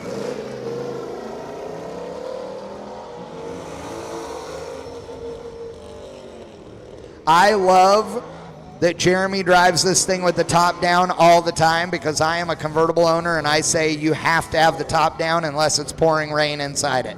He drove it from here to LS Fest with his wife and a couple tools. I know. I love it. And like a T-shirt. And yeah, a exactly. Because they have clothes at Walmart. It's fine. People live there all the time, I like to say. Yes. Look at, dude, that was great job through the parking lot over there. Corn Dog Corner looked clean as well. It did. This thing looks great as he goes up on the exit of turn number 2 onto the backstretch. Skinny car with big fat tires, and it looks good. Look at the drone footage. Oh, he got a cone on the backstretch. Got a cone on the backstretch. Oh, 2 cones on the back. 3 cones. Oh, no, it's over. McCauley with 3 cones. 55,821. He got 3 cones. Wow. Wow, no, didn't expect he that. did not. He got 6 cones.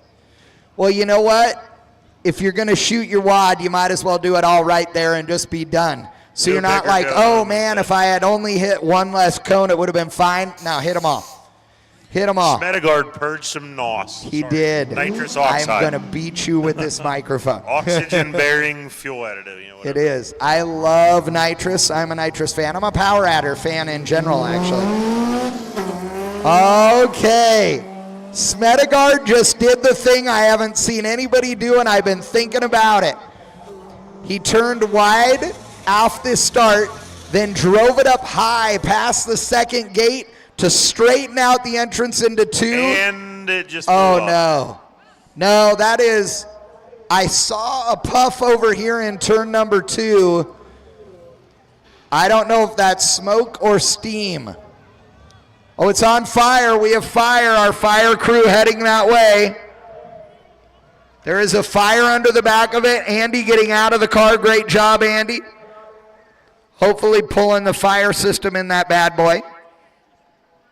Andy Smedegaard, I love you, and I'm sorry that that thing is hurt now. I don't know if it, well, I was going to say I thought it might be steam, but clearly it wasn't with the fire hanging out of it. He took a line nobody has taken, okay, in turn 1, and I absolutely have been sitting here for the last 30 minutes thinking that'll be the fast way. Here's the best thing right now to talk about. Andy Smedegaard immediately got off of the racetrack as soon as that car started doing bad things. He knew it. He got off the racetrack so as not to put a bunch of oil or water or antifreeze on the track. Andy Smedegaard, an absolute pro. I was going to say that's what a professional does. 100%. 100%. Now, I will say I do not see a big black stripe across that grass. So I don't know what it was, but it may not have kicked the rods out of it or anything. Maybe it is water. We'll see.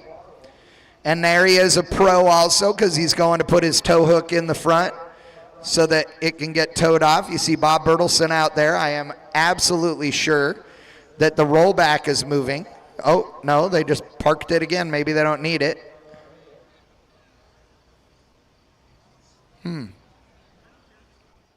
Kenny Edwards was going to drive the rollback, but they pulled it out and then pulled it back in. All right, ladies and gentlemen, now is the time. Okay, they're looking in the car just to see what it blew up. It doesn't really matter. Let's just get it off the racetrack, ladies. And folks, go grab a beer. Now is the time. We're going to need about 5 minutes or so to get this thing off the racetrack, and then we're going to go right back to racing action. So go get the food truck. There's barbecue. There's ice cream. There's snacks. There's frosty beverages is here. So, Chad, we got to talk about something. Okay. A scenario you mentioned earlier. Yes.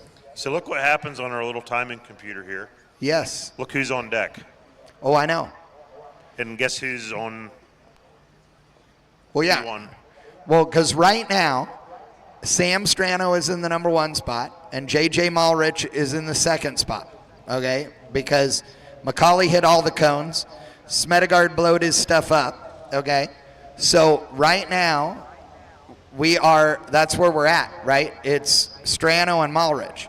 Now, if John V goes out there and runs a 58.513 or better, where Strano just ran 56 in their car, then the two of them are in the top 2, and they are going to have to race each other. And the only crummy thing about that, people, is that they're going to have to I was going to say they're going to have to decide, but they don't. The slower of the two has to run first when they battle each other. And so the guy who runs second has an advantage in theory because the brakes are warm and the tires are warm, right? So what happens in that scenario? I mean, this really could be interesting, Ramey. The plot thickens. It does. It does. Because John V is absolutely capable of being number 2 right here. As the Kenny Edwards UMI performance rollback pulls up to get Smedegard's car.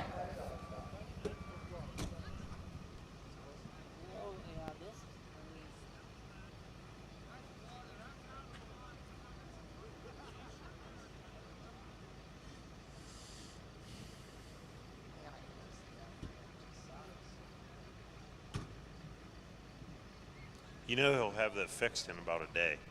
That's how those guys are. Oh, 100%. If we were at an event where it wasn't just a shootout right here, this is RS Motors, right? Like, they would rebuild this engine or... In the trailer. Oh, 100%. Or in the hotel parking lot or hotel room. I have personally been there when a fellow RS Motors customer was racing at an Optima event, and because they did something wrong, they virtually sawed the block in half, and Ronnie Solomon took his car out of the competition, and him and Andy and Brandon and all the RS Motors crew pulled the motor out of his car, put it in this other...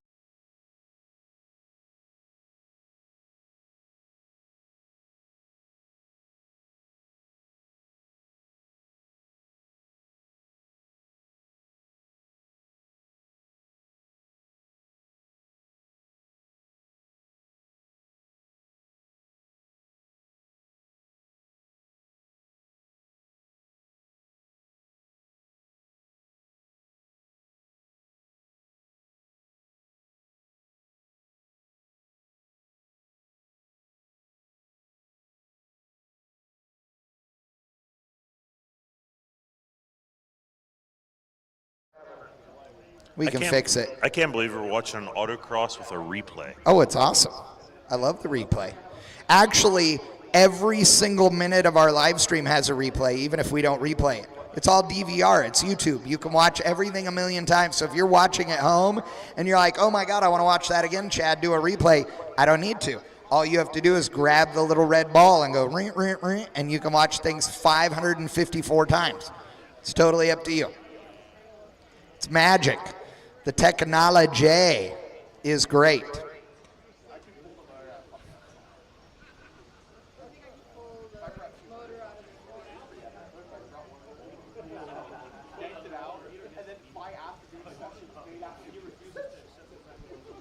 I hear the drone. Hey, Jim. Oh, there he is. It's right above us.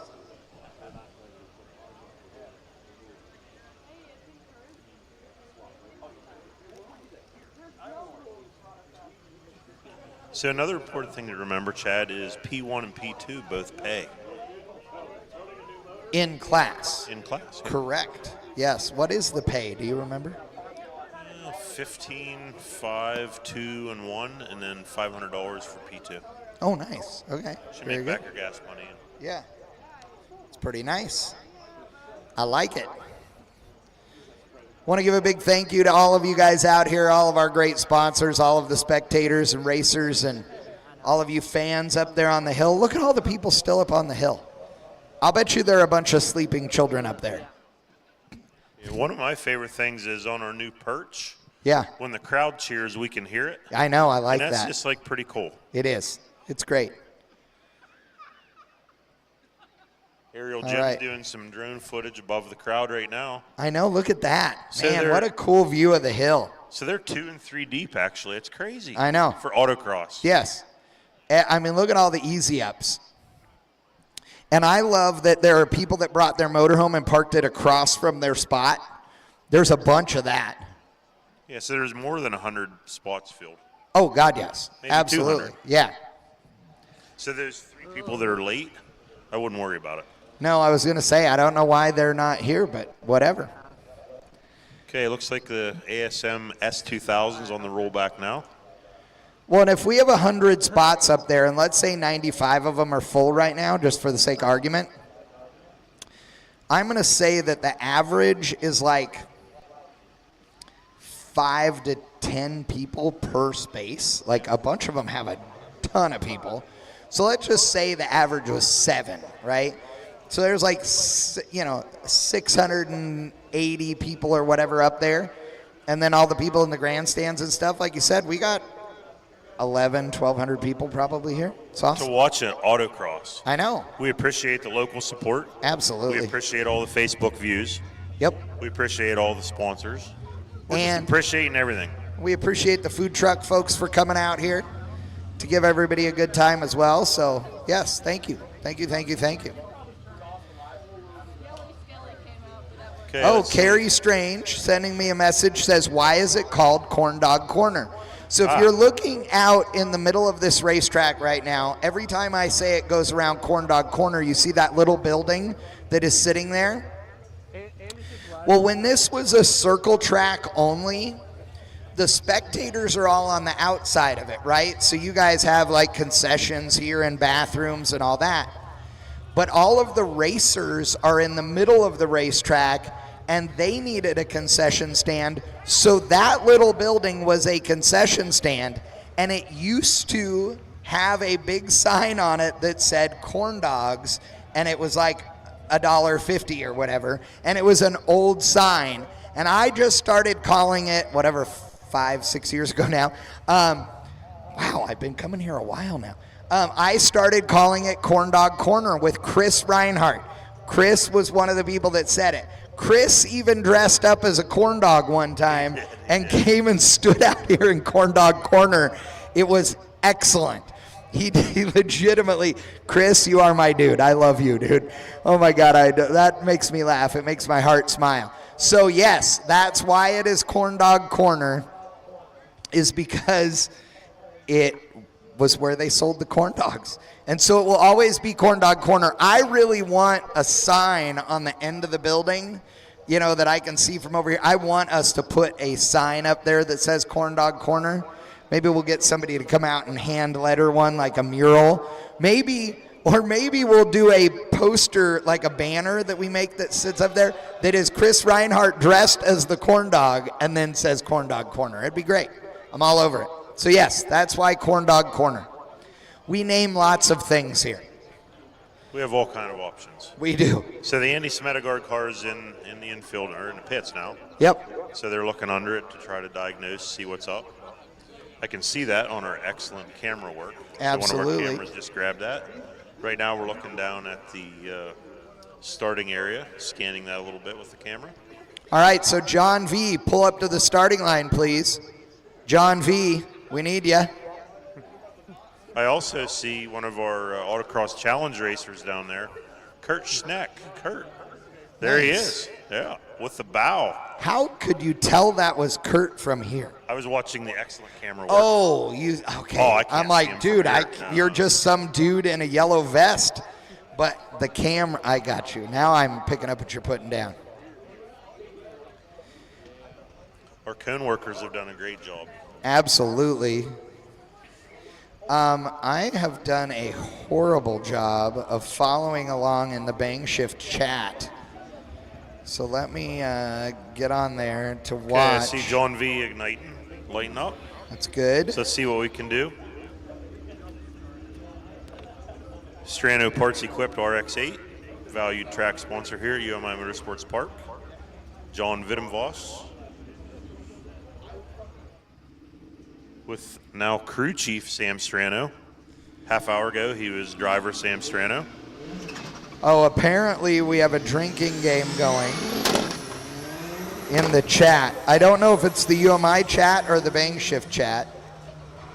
Oh, every time we say Corn Dog Corner, they drink in the chat. Drinking games are fine. When I say dude on the Bang Shift ones, they always drink. It's always a thing because I say dude a lot. Okay, John V into the parking lot. Let's see how he does. I hear the G-Force dog box barking. Okay, here we go. Through the kink with the Strano equipped Penske's. Custom valving by Sam Strano for autocross cars across the nation. Onto the backstretch, John V puts the power down. Hits a decreasing slalom. Looks clean so far.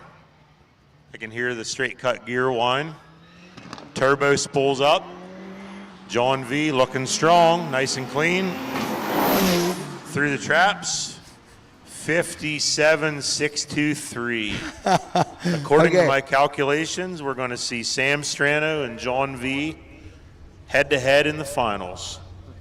Oh my God, all of you guys in the chat are killing me. I love you guys. I'm now reading the chat. Michael Strickland is awesome. Oh my God. Wow, and the wind is a-blowing.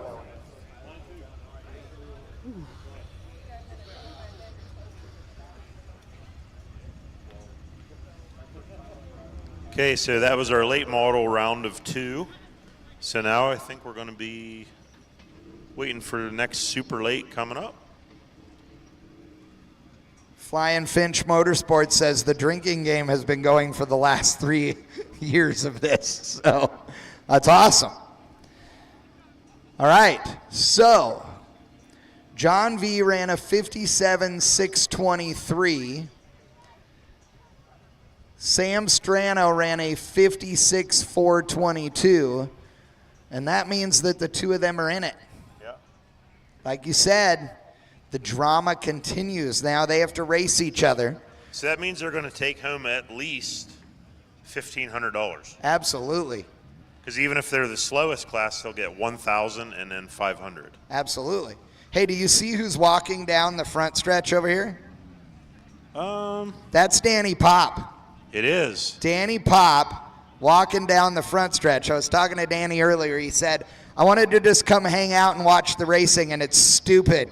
So I'm only coming back next year because I'm going to race and beat everybody. It's exactly what he told me.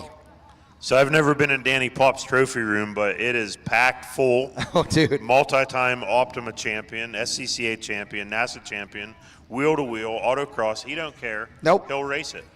So I will tell you, I've ridden with Danny plenty of times, but one of the most fun times ever, and he will tell you this was really good, is that it was at Las Vegas for Optima's Ultimate Streetcar Invitational, and I was the host for the TV show.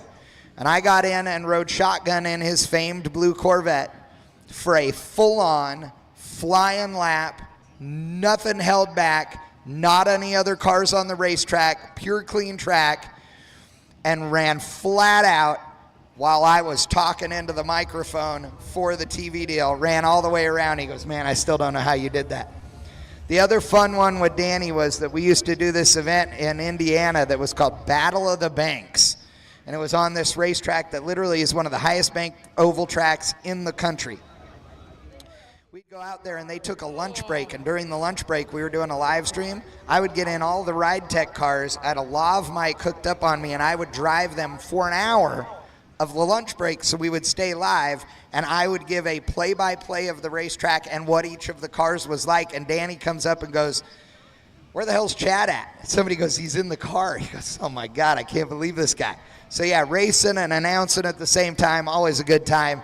But Danny Pop, we're glad to see you out here. All right, let's Thanks go. for coming. So who do we got here? Eric Peachy. Eric Peachy. So is Cody Hunt still in, right? I believe Yep. so. So Peachy in the Viper. Here we go.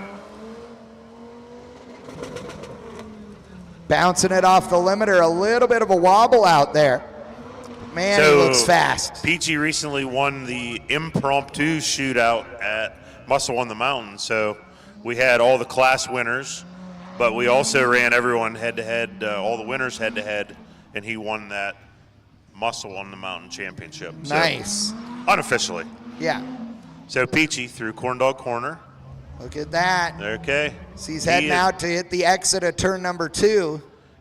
So that car looks so composed all the time. It's also on Strano Valve Penske's. Nice. V10. I tease him about having 2 extra cylinders. It seems to be working though. I know I've always been very critical of the Viper V10. Here we If go. you're going to have 10 cylinders, it should be way bigger than it is. Look at that, 55.702, 55.702, setting the bar. 55.702.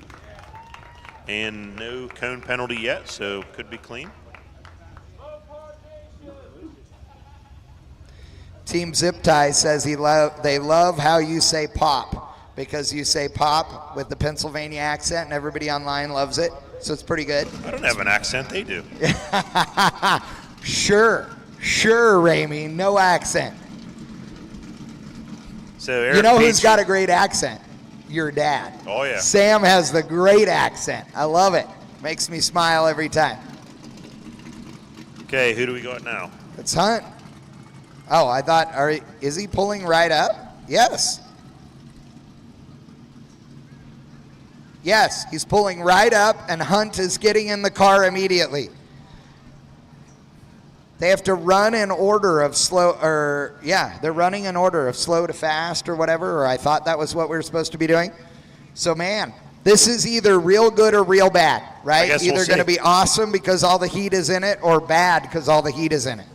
I think it's going to be good. So we've talked about that before. So at KOTM 1.0, Yes, were you at that one? I was. Do you remember all the insulation everyone had? Dude, Tire and warmers, yeah. seal attacks, everything? And I got to tell you, I hate to be this critical, not one of them did it right.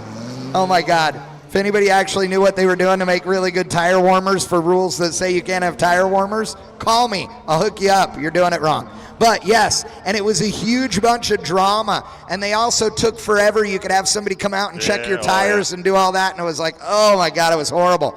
But look Speaking at him. of drama, Cody Hunt.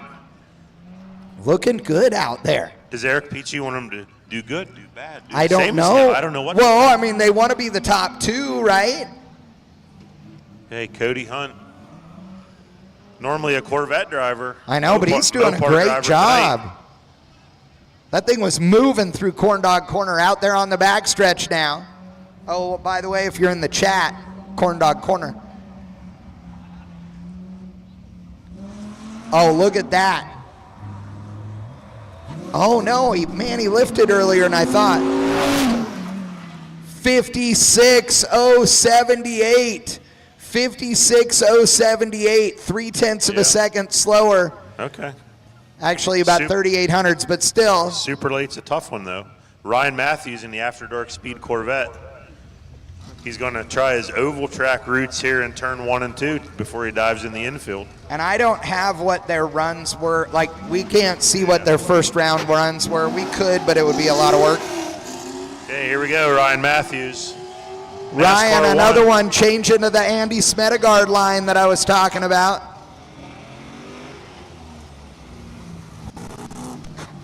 Oh, Ryan really dragging the nose of that thing.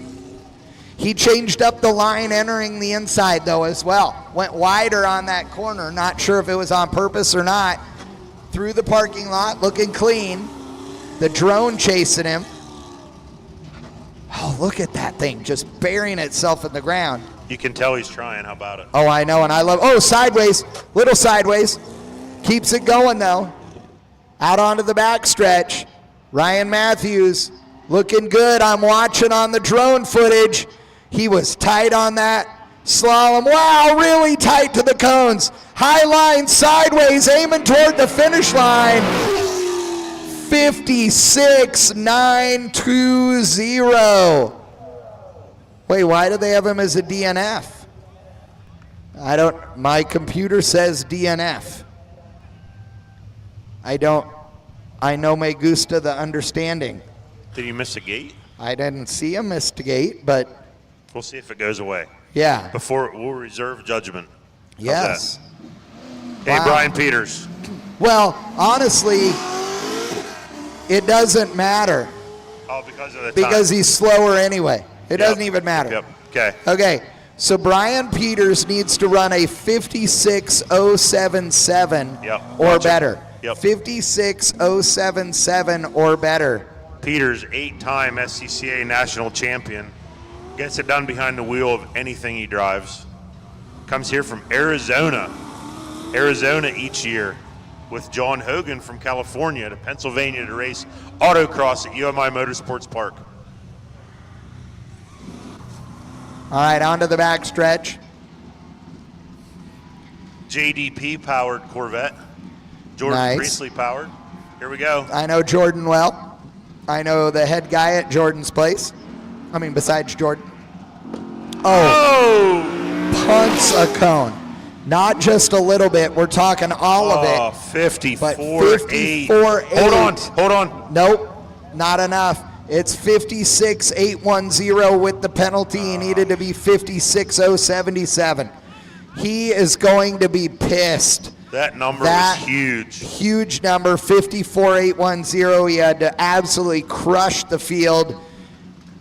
And he punted a cone out there. He knew he did. He hit that thing hard enough to feel it for sure. Man, that is not good. So right now, it's Eric Peachy and Cody Hunt. But can Justin Peachy take that away on the Corvette? You bet your butt he can. Peachy may have the most wins here at UMI Motorsports Park. He's been- won nearly everything every time. And he's been quicker than the Viper all weekend long.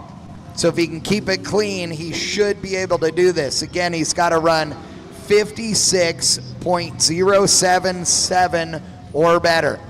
Around parking lot corner, heading to Corn Dog Corner. Brian Tooley Racing, 427 under the hood after he ventilated the block with his old combo.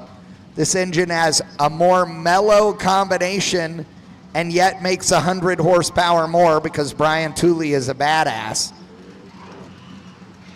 Oh no, Peachy missed a shift. He missed a shift. 56.419. Oh my God. Peachy's He is out. out. Wow. He missed a shift in turn 4 and is out. So now it's Sean Krebsbach. Krebsbach is the only one who can knock out Cody Hunt. Eric Peachy is in with a 55.702. But if Sean Krebsbach, last year's winner, overall winner, can beat Cody Hunt's 56.078, So 56.077 or better puts him in the final two.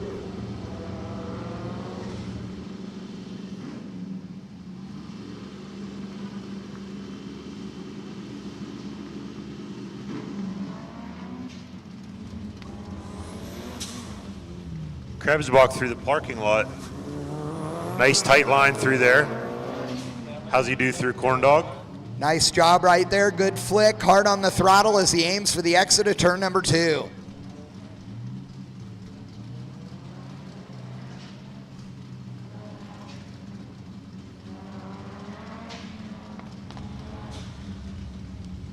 Okay, it looks clean. Oh, high, good line. This is the Chad Reynolds line, like you said. Off the rev limiter, 54.762. Wow.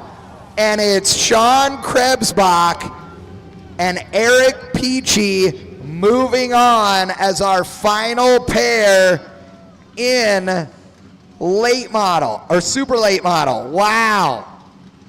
Early model, we need you to your cars and ready. Early model, we need you to your cars and ready.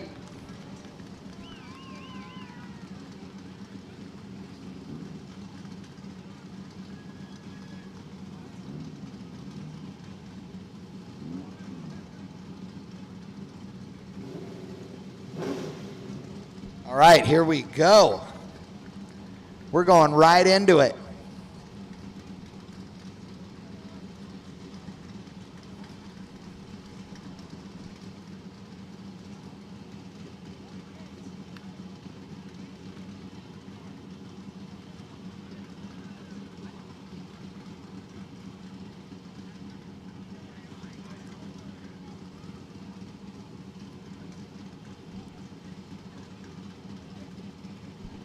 All right, our top two in early model.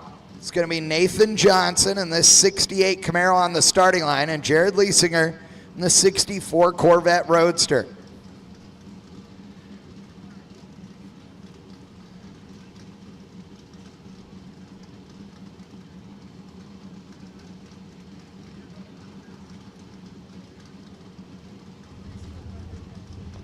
It's not sliding up. All right, so our production crew is ready to rock and roll. Waiting for our starter to give him the okay. See Ryan Matthews walking around out there.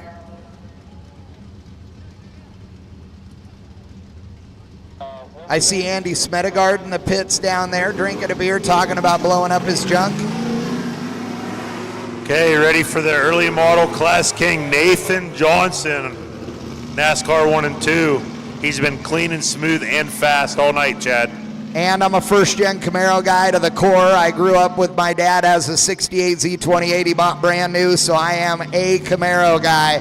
This is my absolute emotional favorite right here in this pair.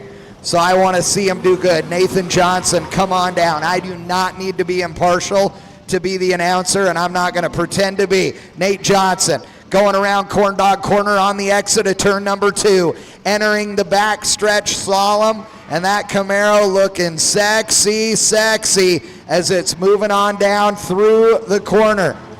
Great footage on the live stream right now. Nate doing a great job as he goes up high. The Chad Reynolds line, diving it down, hard on the throttle to turn number 4 and into the finish. 57.966. 57.966. All right. Jared Leisinger, Team Summit, in the open top 64 Roadster built by his dad, Dave. That's pretty cool. Anytime you can do father and son racing. He puts the power down, lets it rip. I believe he ran a 57 and change last round in this car, but I cannot remember, so we'll have to see. No headlights. Is that going to come into play? Oh, whoa. Hard on the brakes right there at the crossover. Not sure why that was. So he goes around the corner at the parking lot.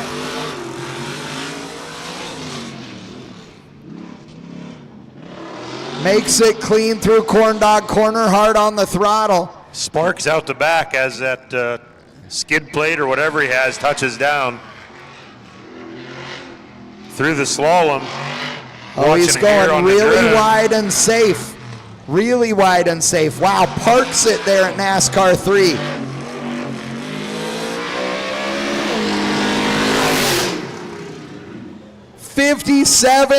.57.901 by 65 thousandths of a second. Wow. Jared takes the win in the early model category. Congratulations, Jared Leesinger, Summit Racing early model champion by 0.65 over sentimental favorite Nathan Johnson. You guys are both awesome. Congrats. Nathan Johnson in a full-bodied Camaro up against that cool little Corvette, and he makes it to the final pair. What a great job, and made Jared earn it, that's for sure. The crowd is clapping here. That's pretty awesome. Oh, yeah. All right. So, ladies and gentlemen, now we are going into our mid-year final. So now Jared's going to park that thing. And here in about 20 minutes, maybe 25 minutes, he's going to run in the top 4. Now he's driving that thing down to cool it off, I guess. No, to the scales. Oh, weigh it. Weighing it. Nice. Dave will have that thing dialed in, though. Oh, It'll yeah. be 29.10, 29.20. Well, yeah, I mean, they should. They got a whole big team of people and all that stuff. They don't leave anything to chance. Okay, here we All go. right. Oh, So this yeah, is, scale video. I know, yeah. Yeah, our camera guy that's way down there, they can shoot everything. Yeah. So now we got Bisher on the starting line. Race director Roger Irvine checking the weight.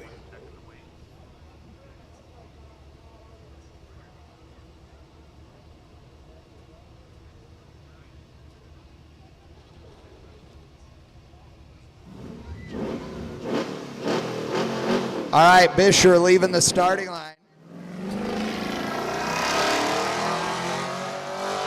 Sorry, not Bisher, Wheatcraft. Yeah, it's Wheatcraft, I had Bisher in the mind. Wheatcraft going up against, Chris Jensen. oh, that's right, Jensen. Yeah. That's right. All right. So Wheatcraft in this ultra mellow looking 73 Camaro. I mean, it just doesn't, It has to be the UMI and the Viking. I guess, Has because to it be. does not look like it should be And the freaking awesome this driver fast. behind the wheel. You think? Yeah. Oh, look at the flick right there. Around Corn Dog Corner looking like a champ. As he heads out onto the back stretch.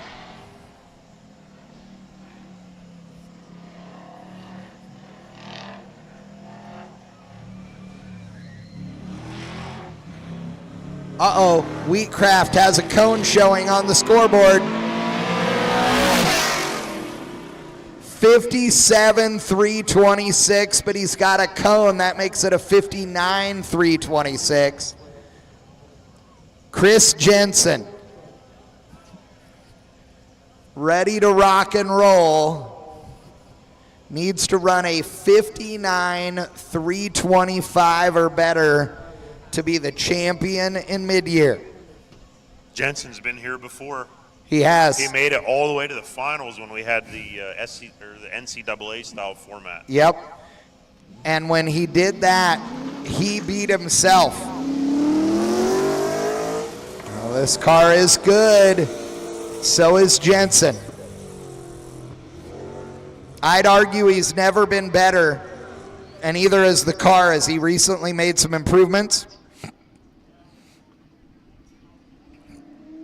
Conservative through there. Absolutely, but remember, he's got to run a 59.325 or better.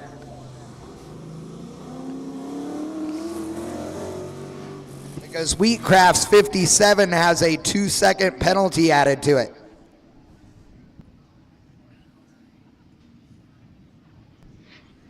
Oh, you can hear that air dam and that splitter whacking the ground out there. I don't know. I'm afraid Jensen's going too conservative out here. And he got a cone. He got a cone in turn Hey, number he still 3. has to run the That number. conservative run may be biting him in the butt right now. It did. 58-183. Wheatcraft is your champion in mid-year. Wow. Jensen, the conservative run of 58 would have been fine, but he got a cone out there in turn number 3. Poor Ramey's going to have bruises on his right side because I keep elbowing him every time he does anything. This is exciting, Chad. Oh, my God. Jensen is going to be mad for sure on that one. Wheatcraft, great job. Jensen and Wheatcraft putting on a show for us. Mark Golovin is asking what the weight is on the Summit Vet, and I have zero way of knowing any of those things. All I know is it's okay. 2,900 pounds or more, that's all we know. Roger weighs them. If they're legal, they get to come back. Otherwise, they lose.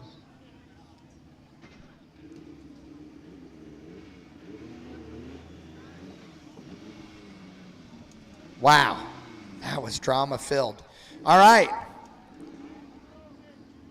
Now we have John V. and Sam Strano, and I don't know which one is running first. I can't see. Do I see John V. out there? If the headlights weren't blinding me.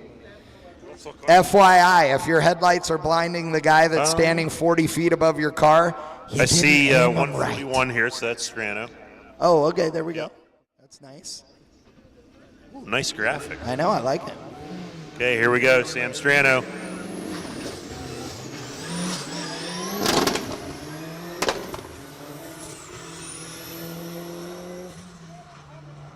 Looking good in turn 1 and 2.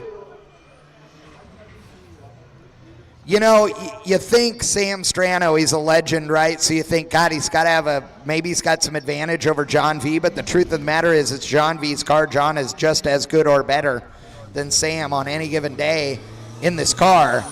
Either one of these guys can win this thing. It's going to be interesting to see as he goes around Corn Dog Corner. What a great shot. That's like a Ginsu knife. Holy It is. moly. I love it. Okay, Strano looking good as he goes out on the backstretch. We get drone footage as he goes on the slalom going really wide and safe. I mean, he's got more than a foot between him and the cones, which is 11 3/4 inches too much if you're trying to be the quickest you can. And through the lights with a 56.051. There you go, 56.051. 56.051. Oh. And it's not, it's running again. Okay.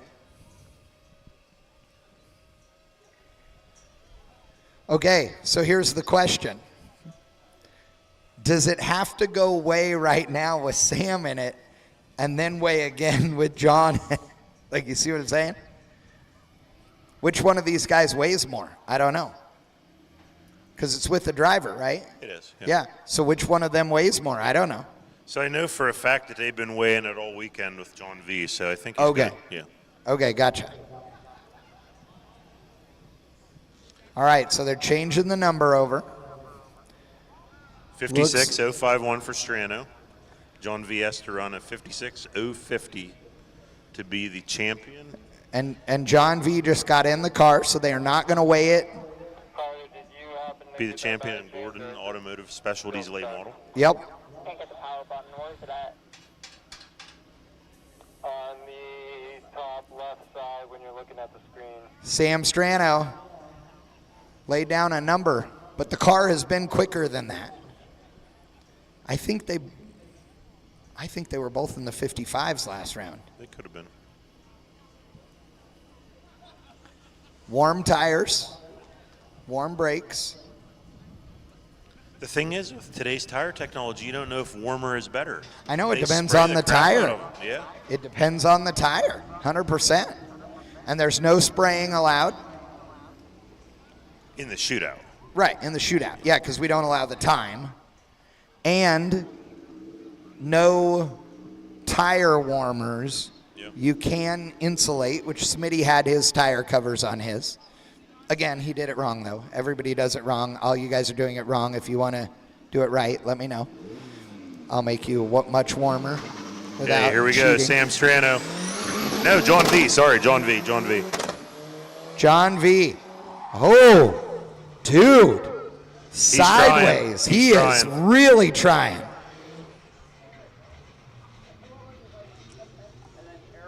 Just want to watch. That thing makes all the great sounds with that dog box. It really does.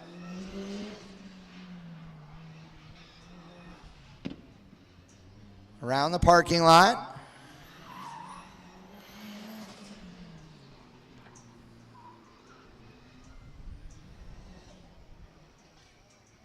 Makes nice turbo noises. Onto the backstretch. Heading towards the decreasing slalom. John V. clean so far. Goes into turn number 3, up the hill, down the hill. It looks clean. Oh, a little bobble there in the middle of 4. But, oh, man, this looks fast.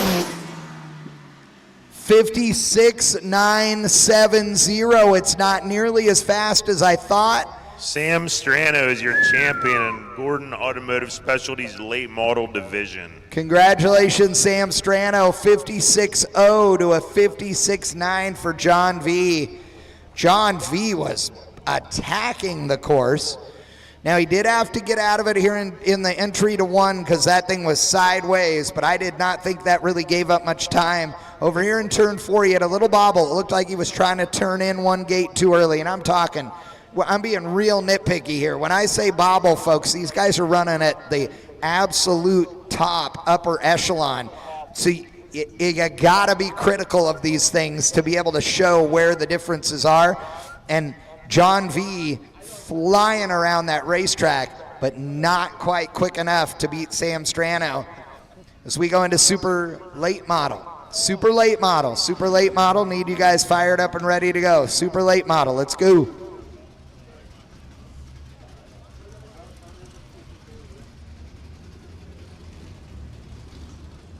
Super late model is going to be Sean Krebsbach and Eric Peachy, I believe, right? I think that's who it was. Pretty sure. We'll see Yes, here we second. go, right there. There he is. Eric Peachy and Sean Krebsbach. Krebsbach in the red Viper. Or, sorry, Peachy in the red Viper. Yeah. Krebsbach in the Here we go. all-wheel drive Evo. Oh, look at that. Peachy looking good in 1. Bouncing that thing off the limiter. Man, it's fast in 2. Nice job on the entry into the infield. You know, I think Eric may be the smoothest right there as he goes around the corn dog corner on the backside. Through the parking lot. I'm going to watch the live stream here. I know. I love it. This camera work's incredible. Here we got drone footage as he goes way wide, but he saved it. That might have helped him for the slalom. It may have actually helped him on the slalom. Oh, nice job. Peachy attacking the slalom. Hard on the throttle, high line, hammering it toward the finish line. Peachy 56.005. That's a run, ladies and gentlemen. 56.005 for Eric Peachy. And Krebsbach in the Evo 9 getting ready to run now. Okay, Krebsbach last time around ran a 54.7. Krebsbach, if he attacks this racetrack and the cones stay out of his way, it is going to be blisteringly fast. His last run, a 54.7. Peachy just ran 56.005. A 56.004 or better puts Krebsbach in the super late model win. Oh my God, let's see what happens as he goes flying around corn dog corner. Look at the drone footage there. Oh man, this thing is looking good. Nice line up on out of 2 into the slalom. Oh, and he's attacking it. Attacking it right there, Ramey. NASCAR 3 dives down the hill, back up, trying to keep it clean. Oh, look at this. Krebsbach hard on the throttle. All that boost going through the Evo 9. 54-3-34. Wow. 54-3. Ouch. Ramey? I don't know what to say. Repeat winner. Are we looking at the repeat winner tonight? That is the quickest run so far. Definitely a Is he possibility. going to do a repeat? Right now, there are a bunch of people going, oh my God, this could be bad. So we now have our top four, right? So it's going to be Sean Krebsbach. Okay, so Krebsbach is our super late model winner. Our late model winner is going to be Sam Strano. So we got RX-8 versus Evo 9 versus Wheatcraft in the Camaro. Yes. And Leisinger. So we have 64 Corvette, 73 Camaro, a Dodge or a Lancer Evo, and an RX-8. Nice mix. It is a good mix.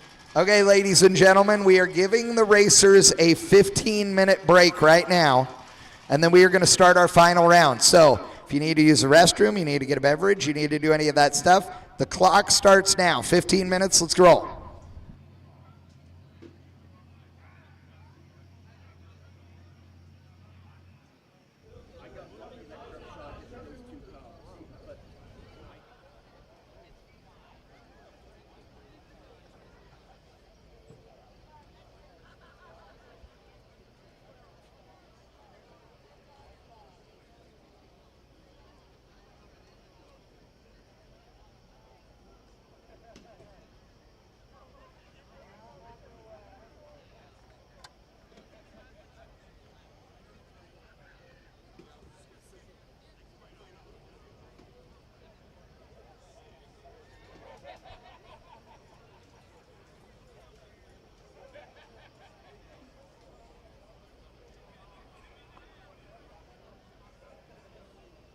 Are you there? Yeah, I'm here.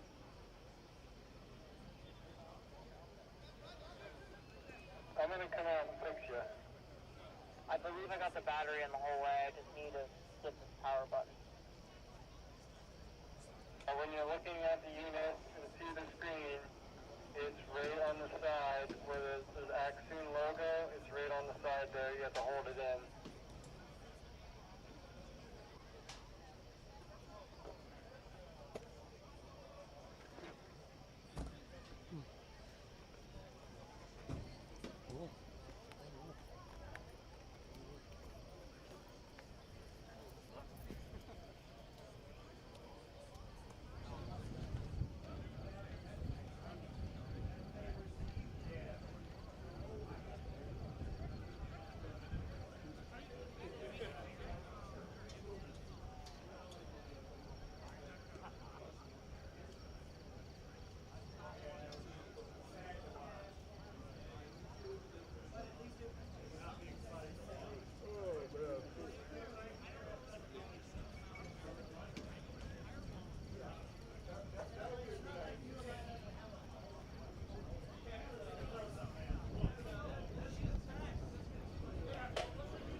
What version of Eric are we gonna have?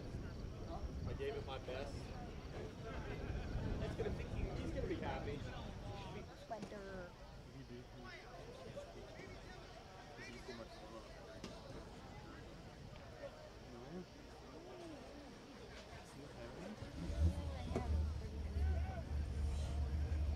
I'm a medium.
hear me? Hey.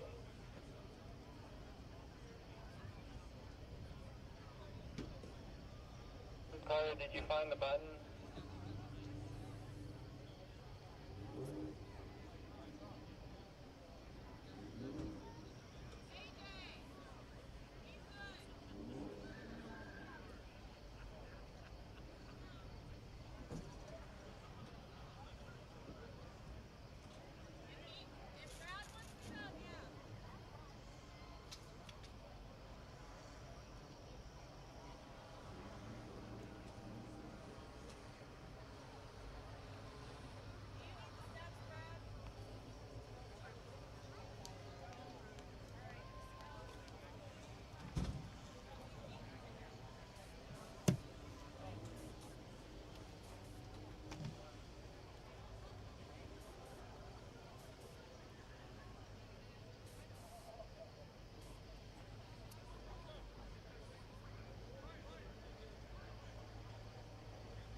I need to throw this over here for somebody.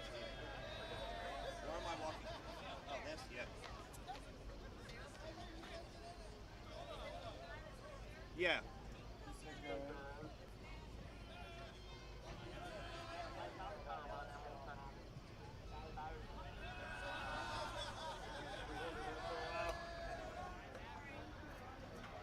It's over here. Jay, go run that way. Sorry. Yeah, did you say on the finish line cam, did you say to change it?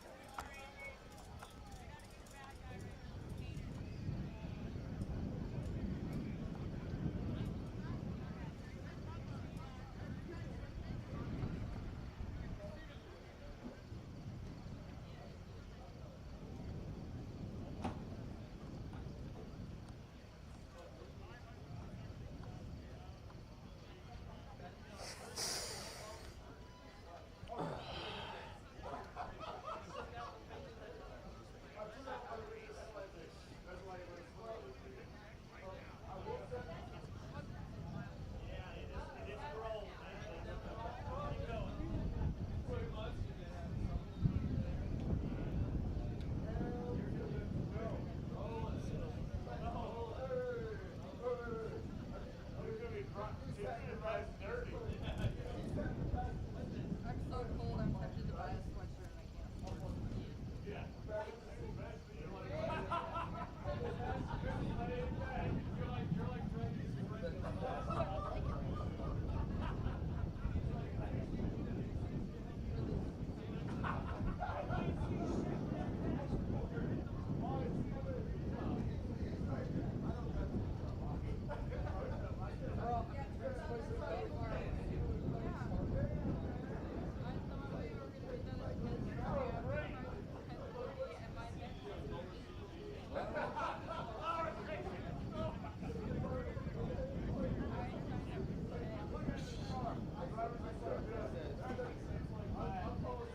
The king is crowned. 10 p.m.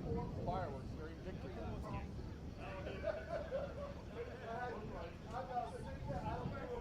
We also need to start at like 7:30. One other class.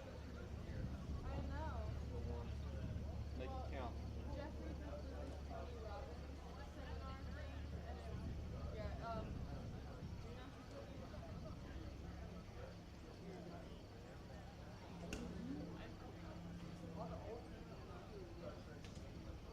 well, he's a guy. He's like a self-help guru guy. He does these seminars and for like 12 hours. Every single day, listen in. Okay. And I'm like, what time will it go till? He said, till like 10. And then it was going to like 12 o'clock. I'm like, I signed up for 10. That's it. Tony Robbins guy. He doesn't know. I know that the shootout's supposed to be 45 minutes.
Okay, everyone, we have our 4 champions crowned, our P2 guys crowned.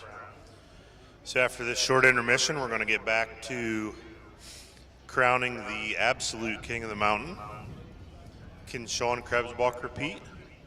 He certainly has the speed.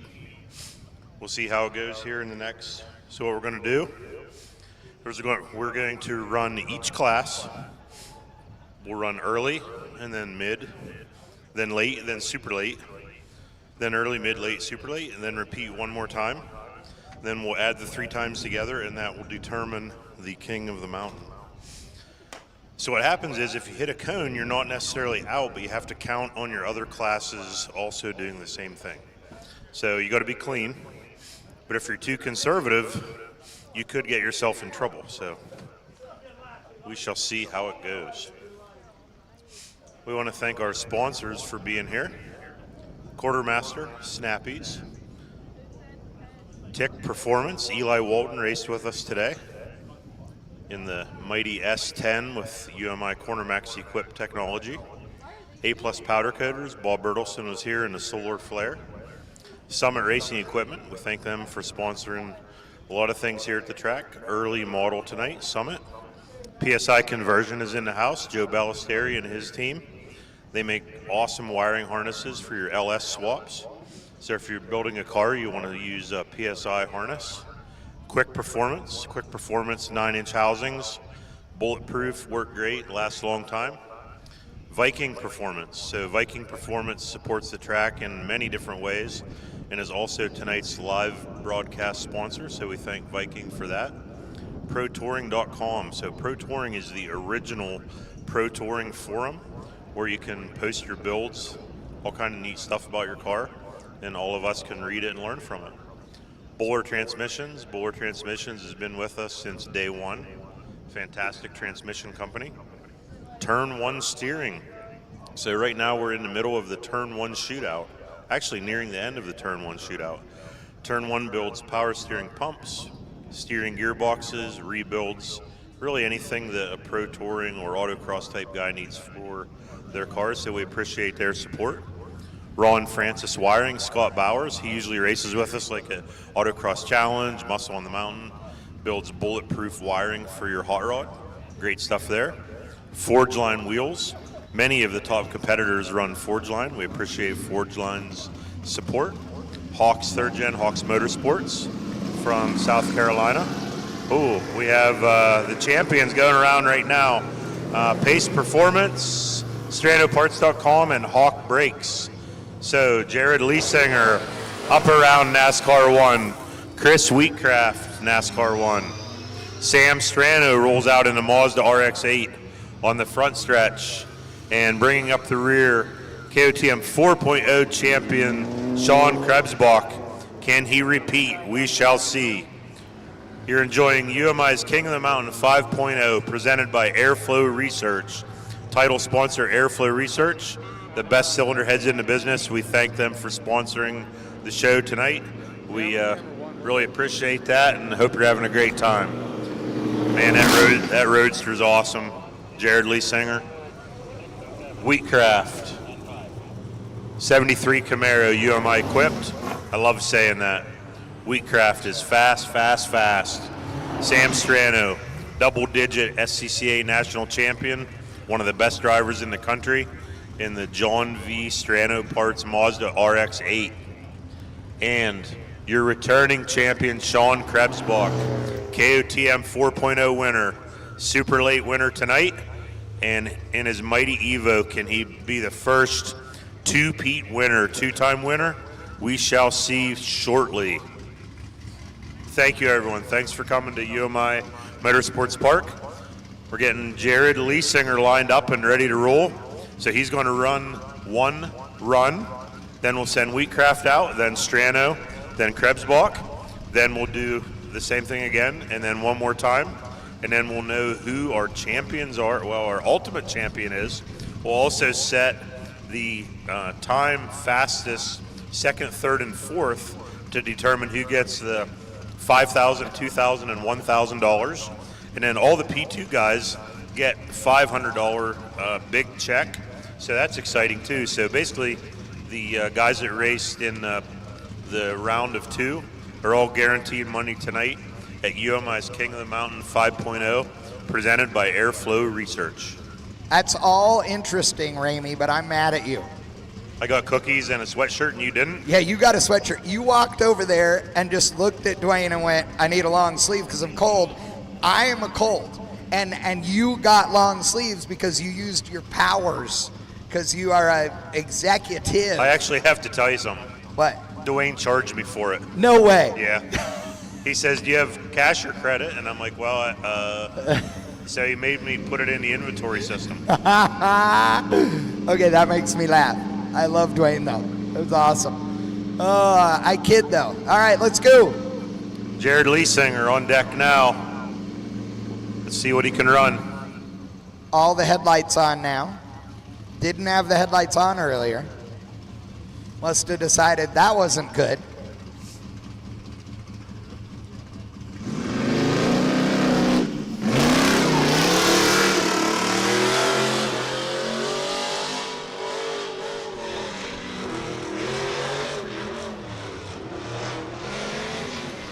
Attacking the racetrack out there.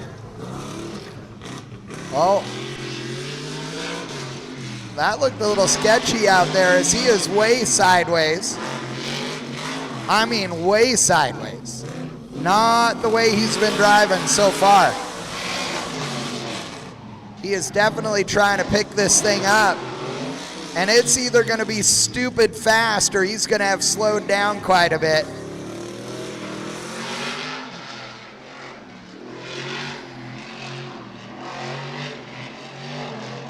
I'll tell you what, he got through that slalom really nice. Yeah, a little late on the turn-ins. He has given up about a foot right there, but, you know, cones are going to kill you, so. Triple digits. 57,446. 57,446 for Jared Leesinger. Yeah, that one was not his best for sure.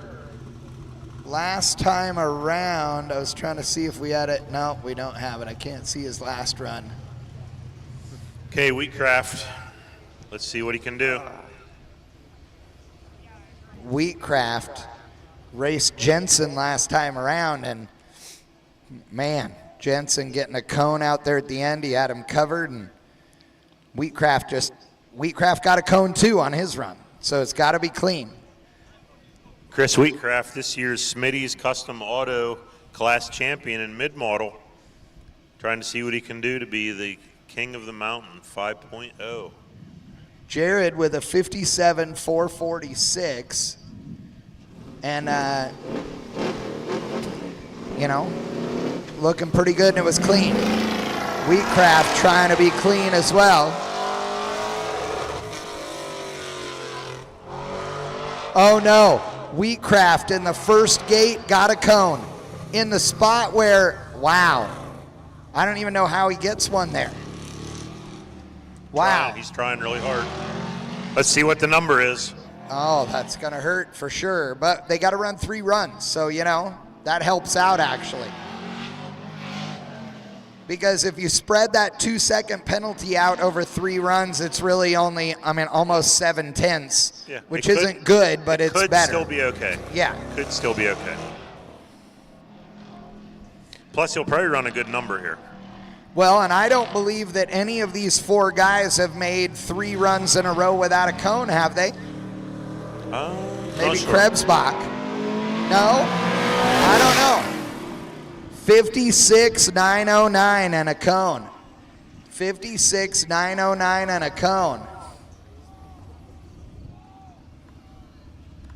And now Sam Strano. Sam Strano on deck. StranoParts.com. Mazda RX-8. Your Gordon Automotive Specialties late model champion for this year. Strano with all the boost into NASCAR 1. Drone chasing him, can't keep up. I just want to reach out and do the fuel cut a tiny bit to get rid of the big pop, even though I know a lot of people like it. Kills me. That thing is flying. Sam last time around ran a 56,051, which which if he ran the same run would put him in the lead right now. Oh, Wheatcraft 56.909, he got 2 cones. They just said it was 2. Oh, that's no bueno. Strano,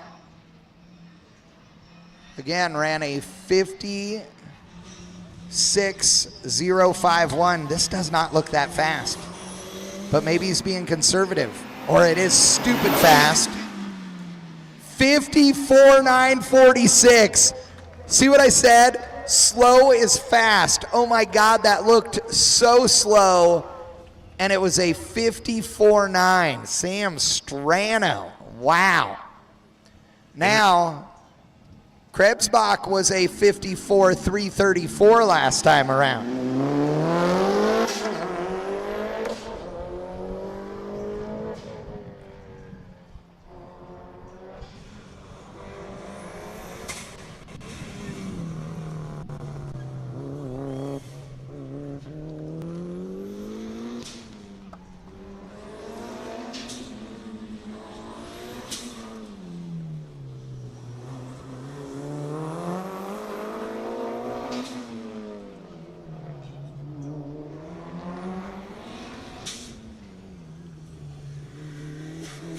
Krebsbach looking good. This thing is smooth, smooth, smooth right here. Sean on the backstretch, running through the slalom. Now he is attacking the cones. I mean, 6 or 8 inches closer to each cone than anybody else has been so far. On the limiter hard, 53.923. Wow. Sean says, hey, that 54 was cute, Sam. Watch this. Wow. Jared's like, I don't even know why I'm here. I mean, I'm a 57.4. This dude just ran a 53. Wow. Wow. I am telling you that I have gotten a dozen text messages and messenger messages that are voting or betting on Sean right now. And I'll tell you, that is sending a message, and that is psychological warfare, Ramey. Because it's either going to make your competition absolutely pull their pants up and throw down, or it is going to scare them. Man, that was awesome. All right. So Jared back up in the 64 Corvette Roadster. Your winner in the Summit Racing Equipment early model category.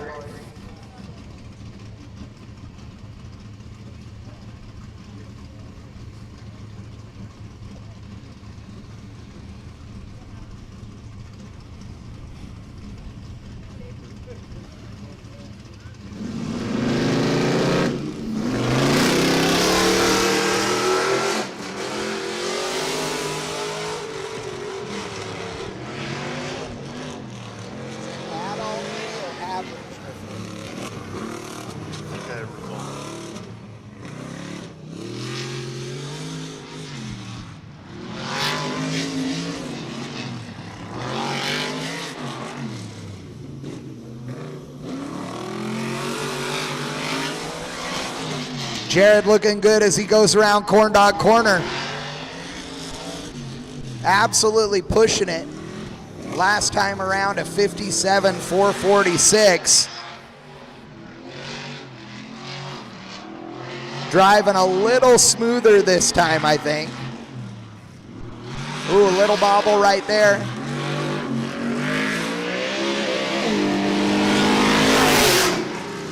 $56,391. That is a full second improvement. It looked a lot faster. It Good job, looked Jared. a lot Good job. smoother and a lot faster. Jared really trying to step it up right there.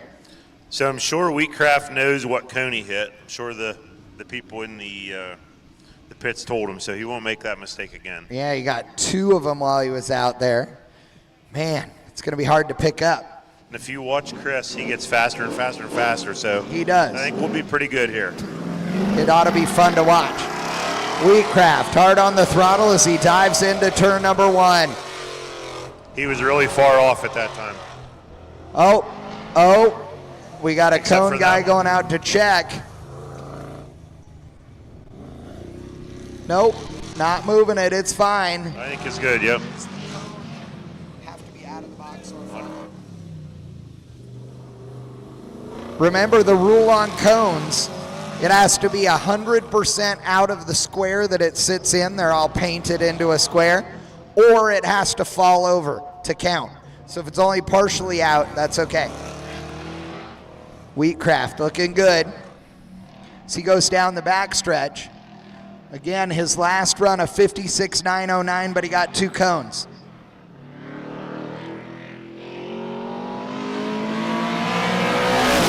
Man, that car's flying. 56.856.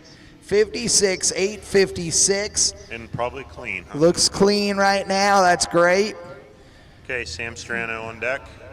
Strano, who threw down with a 54.9, which was insane until Sean came up a full second quicker.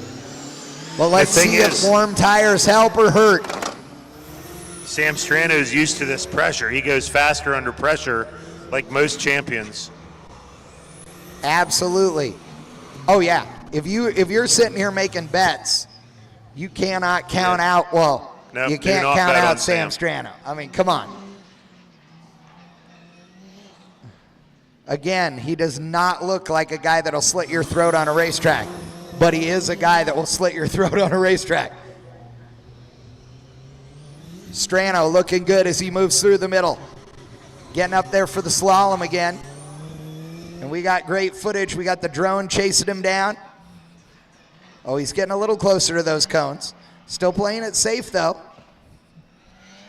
Nice job. That one. He did wiggle that one. Got up high. Nice job. Nice line. Heading out of 4. Power through the finish. What do we got? 55.116. Oh, 55.116. I was expecting quicker. Now, one thing to remember, that little car, I don't know how much intercooler it's got. They are not allowed to do any maintenance to the car between runs. So that thing could be heat soaking. The intake manifold and the turbo and all that stuff could be less power. Maybe he drove it more conservative. Maybe the tires are hotter, who knows? But here's Sean Krebsbach, last year's champion for King of the Mountain 4.0. He just ran a 53.9 and change. On his second of 3 runs. Oh, as he comes through the middle, what great drone footage, man. Love Aerial Gym PA.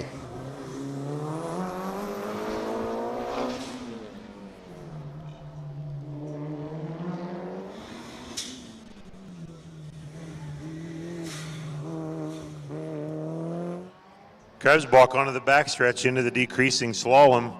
Still clean, still looks clean. Wiggled that cone, just barely touched it. No penalty there. Wiggled it again. He is trying and flying. Krebsbach through the traps. 54.781. 54.781, no penalty yet, no cone yet.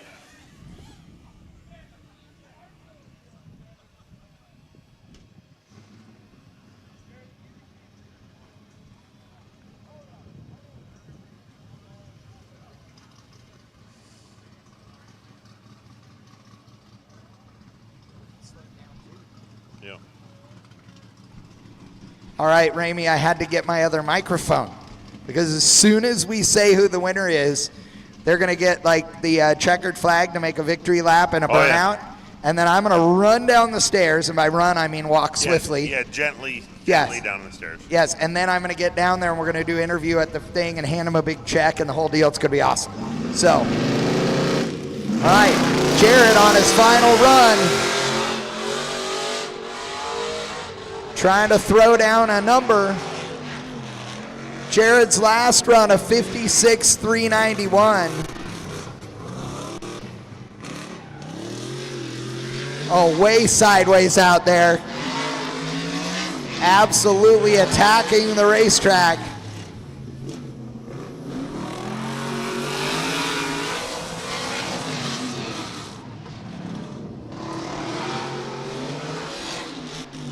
Oh, man. Big sparks, way sideways. Ooh, I couldn't tell. That looked dangerously close to a cone out there.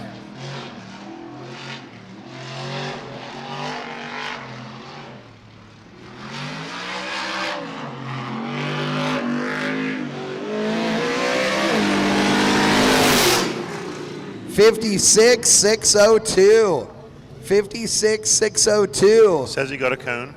Oh, yeah, there you go. I thought he might have. I saw one wiggle, but I didn't see him lose one. Right. I just wondered about over there, but man. Okay, Chris Wheatcraft. I'm going to try to put it together this time.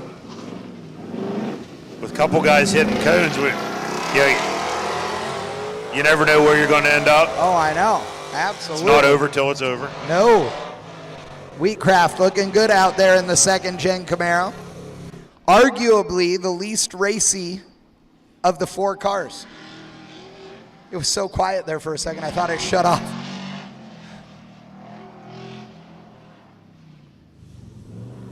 Wheatcraft looking good as he goes around the parking lot. Hard on the throttle around Corn Dog Corner. Letting her roll. Ooh, nice job. Out onto the backstretch, going into that slalom, Ramey. Look at that footage. Man. I think we ought to put Ariel Jim in a car. That'd be awesome.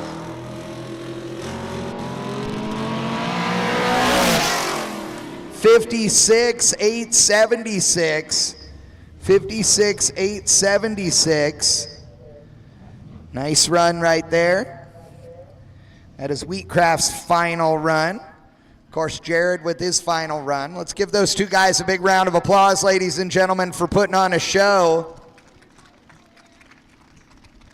We have 2 more to go. I'm telling you, I love hearing the crowd clapping. I It's do amazing. too. And Sam Strano and Sean Krebsbach, the two of them are battling this out right here. I don't know what the official, oh, here we go. We have totals. So we have Jared Leisinger. His total is 172.439. Wheatcraft's is 172.641. That is just over 0.2 of a second total behind Jared Leisinger. And now it's Sam Strano and Sean Krebsbach to see who is going to be in the lead, because right now, I mean, either one of these guys could screw this up bad enough to not even be in the top 3. Yep, so Wheatcraft looks like he might end up P4. Right. So mid-class king, and then Jared Leisinger probably P3 for early class king. That is if these guys continue to do what they've been doing. But man, one wrong deal, one missed gate. You can hit a cone, your car can break. Yeah. You can get a bug in your eye, who knows? Yeah, 100%. So Sam Strano getting it done. Let's see what he does. Sam bouncing it off the limiter out there in turn number 1. As he goes around turn number 2 on his final run, Sam Strano, Jillian time autocross champion in John V's RX-8. 4-cylinder turbo in a dog box through the parking lot. Jinx Around it Corn Dog through Corner. clean on the trouble cone there. Yep. The drone chasing him down the slalom. Oh, he's attacking now. Oh, much closer. He knows he's got to throw it all on the table. Oh, yeah. Sam looking good. Will the car hang with him? 54,369. 54,369. Man, that is a run for Sam Strano. What a great run. Love that. All right. So I want to know, are we going to put, are the dudes going to put our totals up before Krebsbach has to run again? Yes. Okay, here we go. Strano, 164.431 is his total.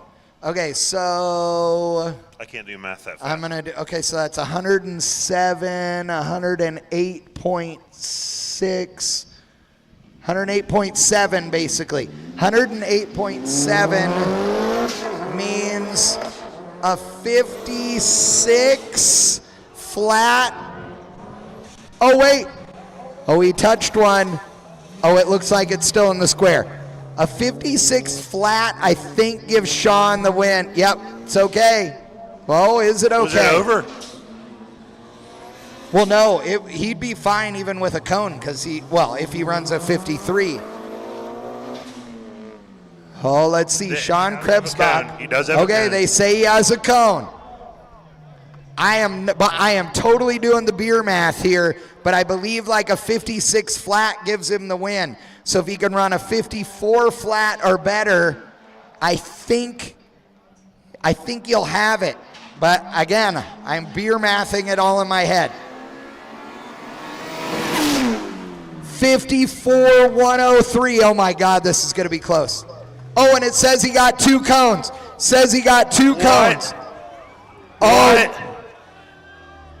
Oh, we're waiting for the official word. I see you, Sam. I see you on the camera. Oh, yeah. Let's see. Sam Strano standing there with his arms crossed. Keep the camera on Strano. Keep it on. Let's see.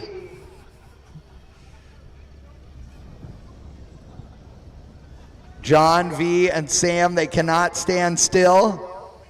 Sean pulled up right behind him. Uh-oh, Cody Hunt looks happy. Sam looks happy. What do we got? I don't know yet. I don't have the math yet. Roger's waiting for the call. Me and Ramey are standing here staring at the screen, waiting to have it pop up. We do not have a radio either, ladies and gentlemen, so that would have been brilliant. I think John V just passed out. Yeah, he's hyperventilating over there. That's awesome. Sean Krebsbach. Dude, you are an evil, evil man, my friend. Oh, my God. Your winner, Sam Strano, 164.431 to Sean Krebsbach's 166.807. Give him the checkered flag and let him make a victory lap. Ramey, I'm going to head on down there to do the interview. Ladies and gentlemen, I hope you guys have had a great time. Wait for it. We're going to do a victory lap. We're going to do the big check. And hopefully there'll be some tire smoke. I don't know. We'll see. But seriously,